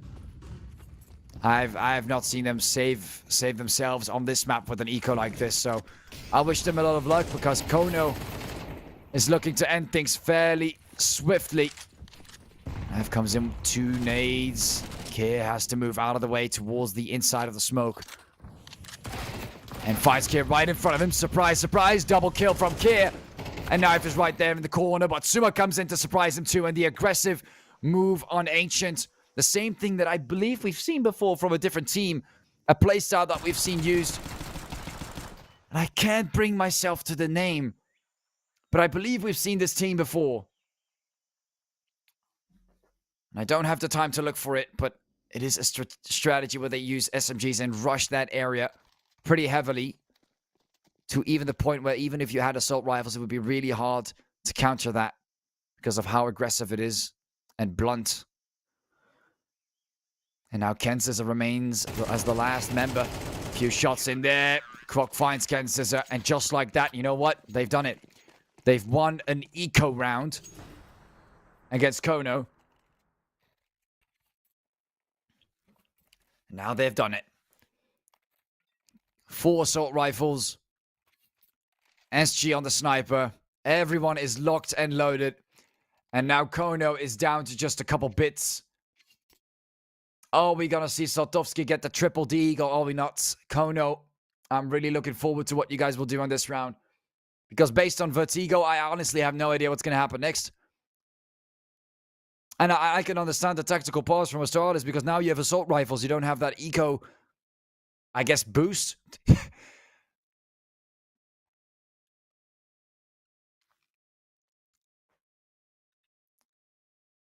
That loss bonus, that 1400 loss bonus is not going to do much. 1900 also is not going to do much. I mean, they're at their final rounds. This is buyout.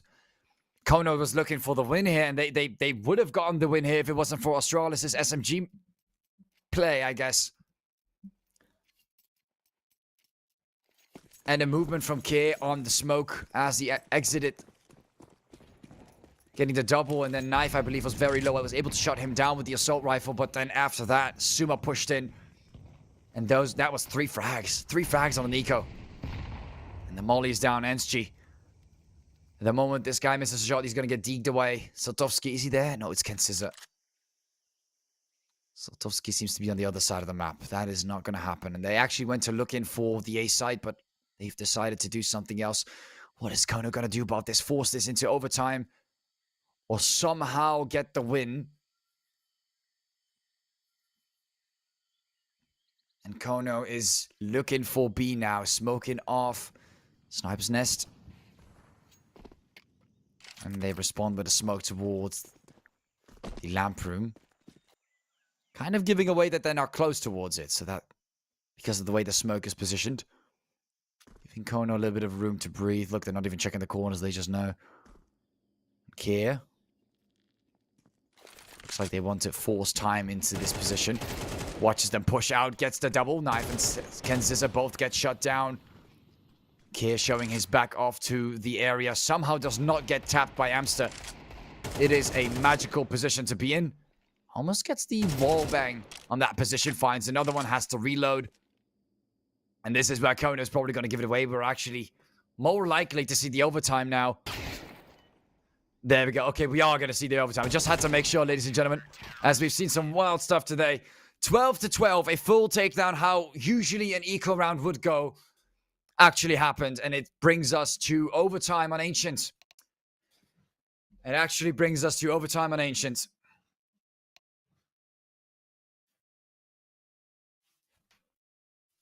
What an intense and close game today it has been between both teams. It started off so one-sided, and now things are starting to even out, balance out, as if a rotating basketball just stopped rotating. And it's not picking a side. It's not going anywhere.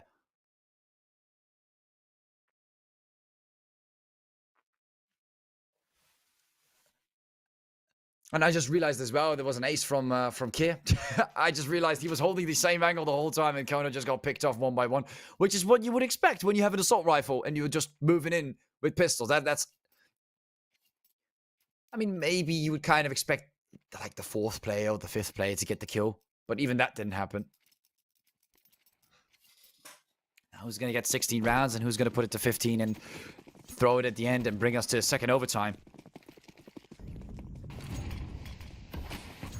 As the smoke comes down, Astralis talent fortifying themselves more around B than A. No one's holding middle. They could just be sweeping past this area, but it looks like Croc will be holding it from now on. And Kono is moving on middle. And they get a little bit of info on the fact that it could be tunnels, or it could be the push from middle, and Amster finds the first one. And there goes Kyo, the second one. And Knife finds the third one. Suma also gets taken down, and Astralis is ready to throw it again towards the sidelines with the rounds. NSG finds the first one, but not sure how that will compensate the 3 losses that they've just experienced. Just shy around middle and entrance towards the A side, and they know that once NSG is there, they know only Croc can be on the A side. It's a one-on-one, and Croc tries to do everything he can, gets 2, but I'm not sure how far Croc can get this. Does move away and forces BYR all alone as NSG finds Saltovsky, and somehow Astralis, they throw away 3 players, and then they clutch a 2 versus 5. Or they don't. As BYR finds Croc and looks for the bomb plant, NSG knows exactly where he needs to move towards. If he was closer towards Croc, of course, he's not. And he has to take quite the steps towards that area. 30 seconds.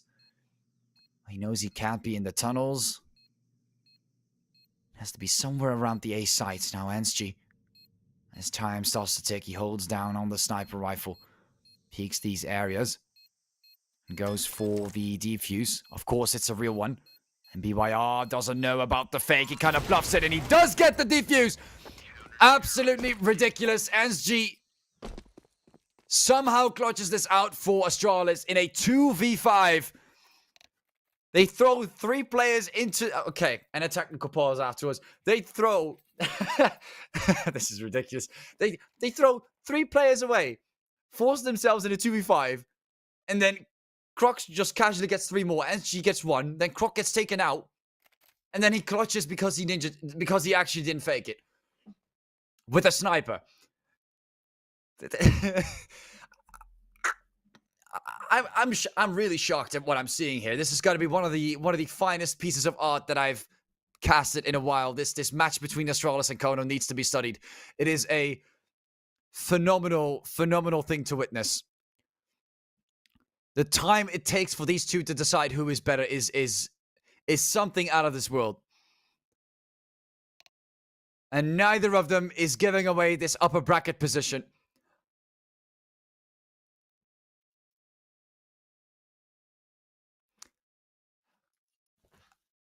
Absolutely insane. And the technical pause comes in. I'm still unsure why. I'm looking around. I think it was Kier not able to... There he goes, buying stuff. Okay. Someone wasn't able to buy something. Had some issues with the server and buying weapons. There we go. Resolved. Kier's buying the M4. And is finally able to do his thing. And now the technical pause is put aside. Ready for the second round in overtime.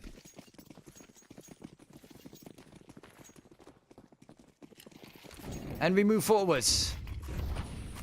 7 hours into the stream, and we're heading on the third best of 3 today. And it is looking absolutely ridiculous between Kono and Astralis. Kensisa finds the double, and Kier is able to get something in return, but Kensisa remains alive. The deadly man himself, Croc, is able to retaliate against that. Goes for the second, but BYR takes him down. It's a 1 versus 2, as NSG is forced to go for the clutch on this one, throwing a molly towards Sniper's Nest. While the smoke remains down, NSG is hugging the wall as much as he wants to. And they're moving right past the area. They're going to probably find him. They found him! Nice attempt from NSG, but I'm sorry, buddy. That's not going to work. And Astralis give this round away as well. Kono taking it and being very happy about it. Last round on the CT side for Astralis. Let's see what they'll do about this one. Kono.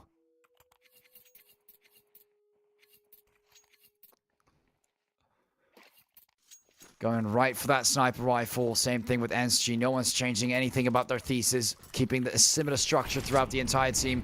All that really matters is gaining those rounds. There's no economy. There's no nothing. Everything is thrown aside.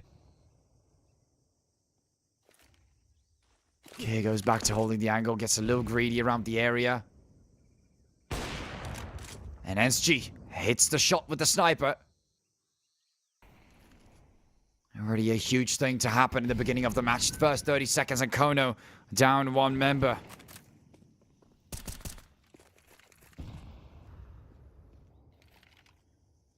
Croc is remaining within his hold. Around tunnels. Double hold from tunnels there from Astralis. They're really confident that most players are just around mid, and they've been monitoring this. Bit of a Kobe there towards Croc.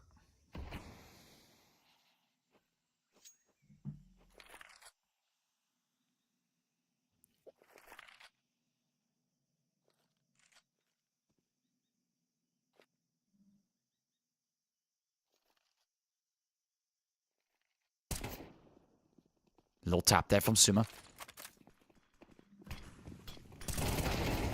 And Kier looks for more, and this is the push for Kono. This could be it for Astralis Talent. It is it for Astralis Talent. 4 players still stand. NSG has to take down at least 3 from this area. I'm not seeing that happen, although he has the support of Croc. And no, he gets taken down as well. Quick eco frags from Kono. That's exactly what this looks like at the moment. Unless Croc is able to at least sweep one more. Let's see what he'll do about this situation. Pushes forward, jumps in the air, and Kono wins out the first half of this overtime, forcing Astralis into a 3-win streak or a 2 for a second overtime.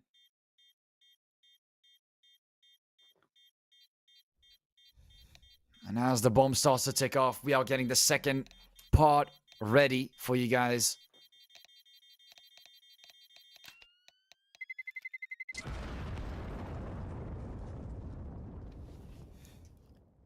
What an insane match to witness, Knife. Look at that, 27 frags, 3k on this round 2. It is getting a little ridiculous today, ladies and gentlemen.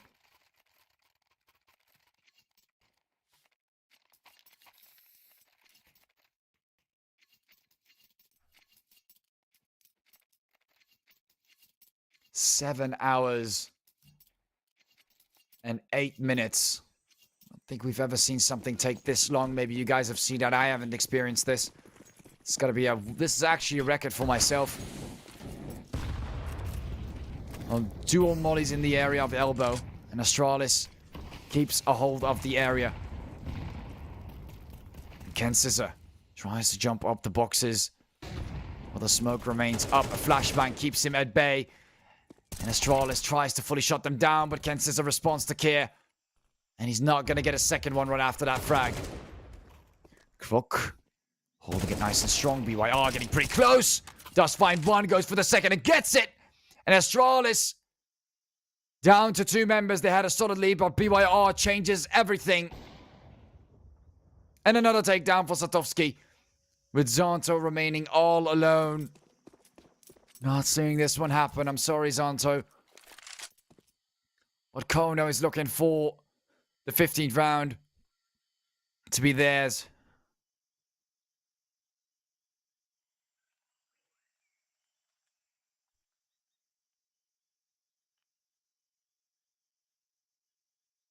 And now Zonto in a pretty interesting spot around the B sites. Where will he plant the bomb? What will he do? Looks for some plays on the side. Satovsky snipes him away. And off goes Zonto. And this is it. Second overtime or a win by Kono. Let's see it, guys. What will happen next between Kono and Astralis? This could be the final round that could decide the next one too. These final 2 rounds are the ones that are going to decide what will happen next between both Kono and Astralis. The pressure is on. And even after 13-3, this is exactly why you should never ever give up, guys.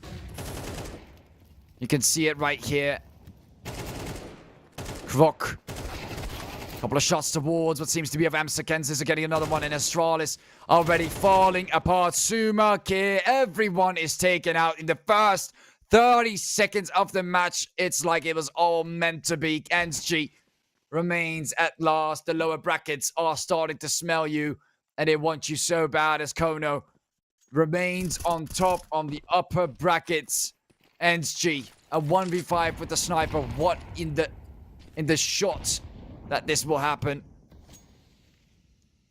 Astralis, some kind of miracle, some kind of small gamble. This time is different. We can hear it multiple times, but can we see it happen?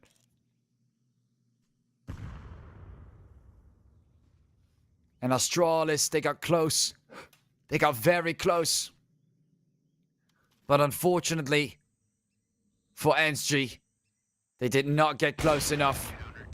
And just like that, the cinema ends 16-13. Just like that, Astralis gets knocked down to the lower bracket finals. Congratulations, Kono. This was quite the match you guys put up. We really did not expect that. Astralis getting a 30-3 in the beginning, pushing it to their own map pick, losing on their own map pick by 30-11. Pretty close call there. So you would think Ancient would make a difference. No, it didn't. No, it didn't at all. It brought us to an overtime, and Kono took them down 16-13. Full takedown on that second part of the overtime. And just like that, ladies and gentlemen, we finally reached the end of the stream after a wild, I believe, 7 hours and 15 minutes. Congratulations, of course, to Kono and Astralis. They haven't been fully taken out yet. They're dropped right to the lower brackets, where they get another chance at possibly getting those few victories and reaching those grand finals once more. But for now, they have been knocked down by Kono. Anyways, hope you guys enjoyed today. My name is Artie, also known as Artie here. Of course, I've casted today's match. It's been a long day. Not anticipating it to be this long, but I hope you guys enjoyed it. Of course, I want to thank United21 for having me. Make sure you guys follow United21 on both Twitch and YouTube, and use the commands if you want to check out the socials and the brackets and the maps and everything else that you want to care for. I mean, you're not really going to use the maps right now, but in the future, make sure to always make use of those commands.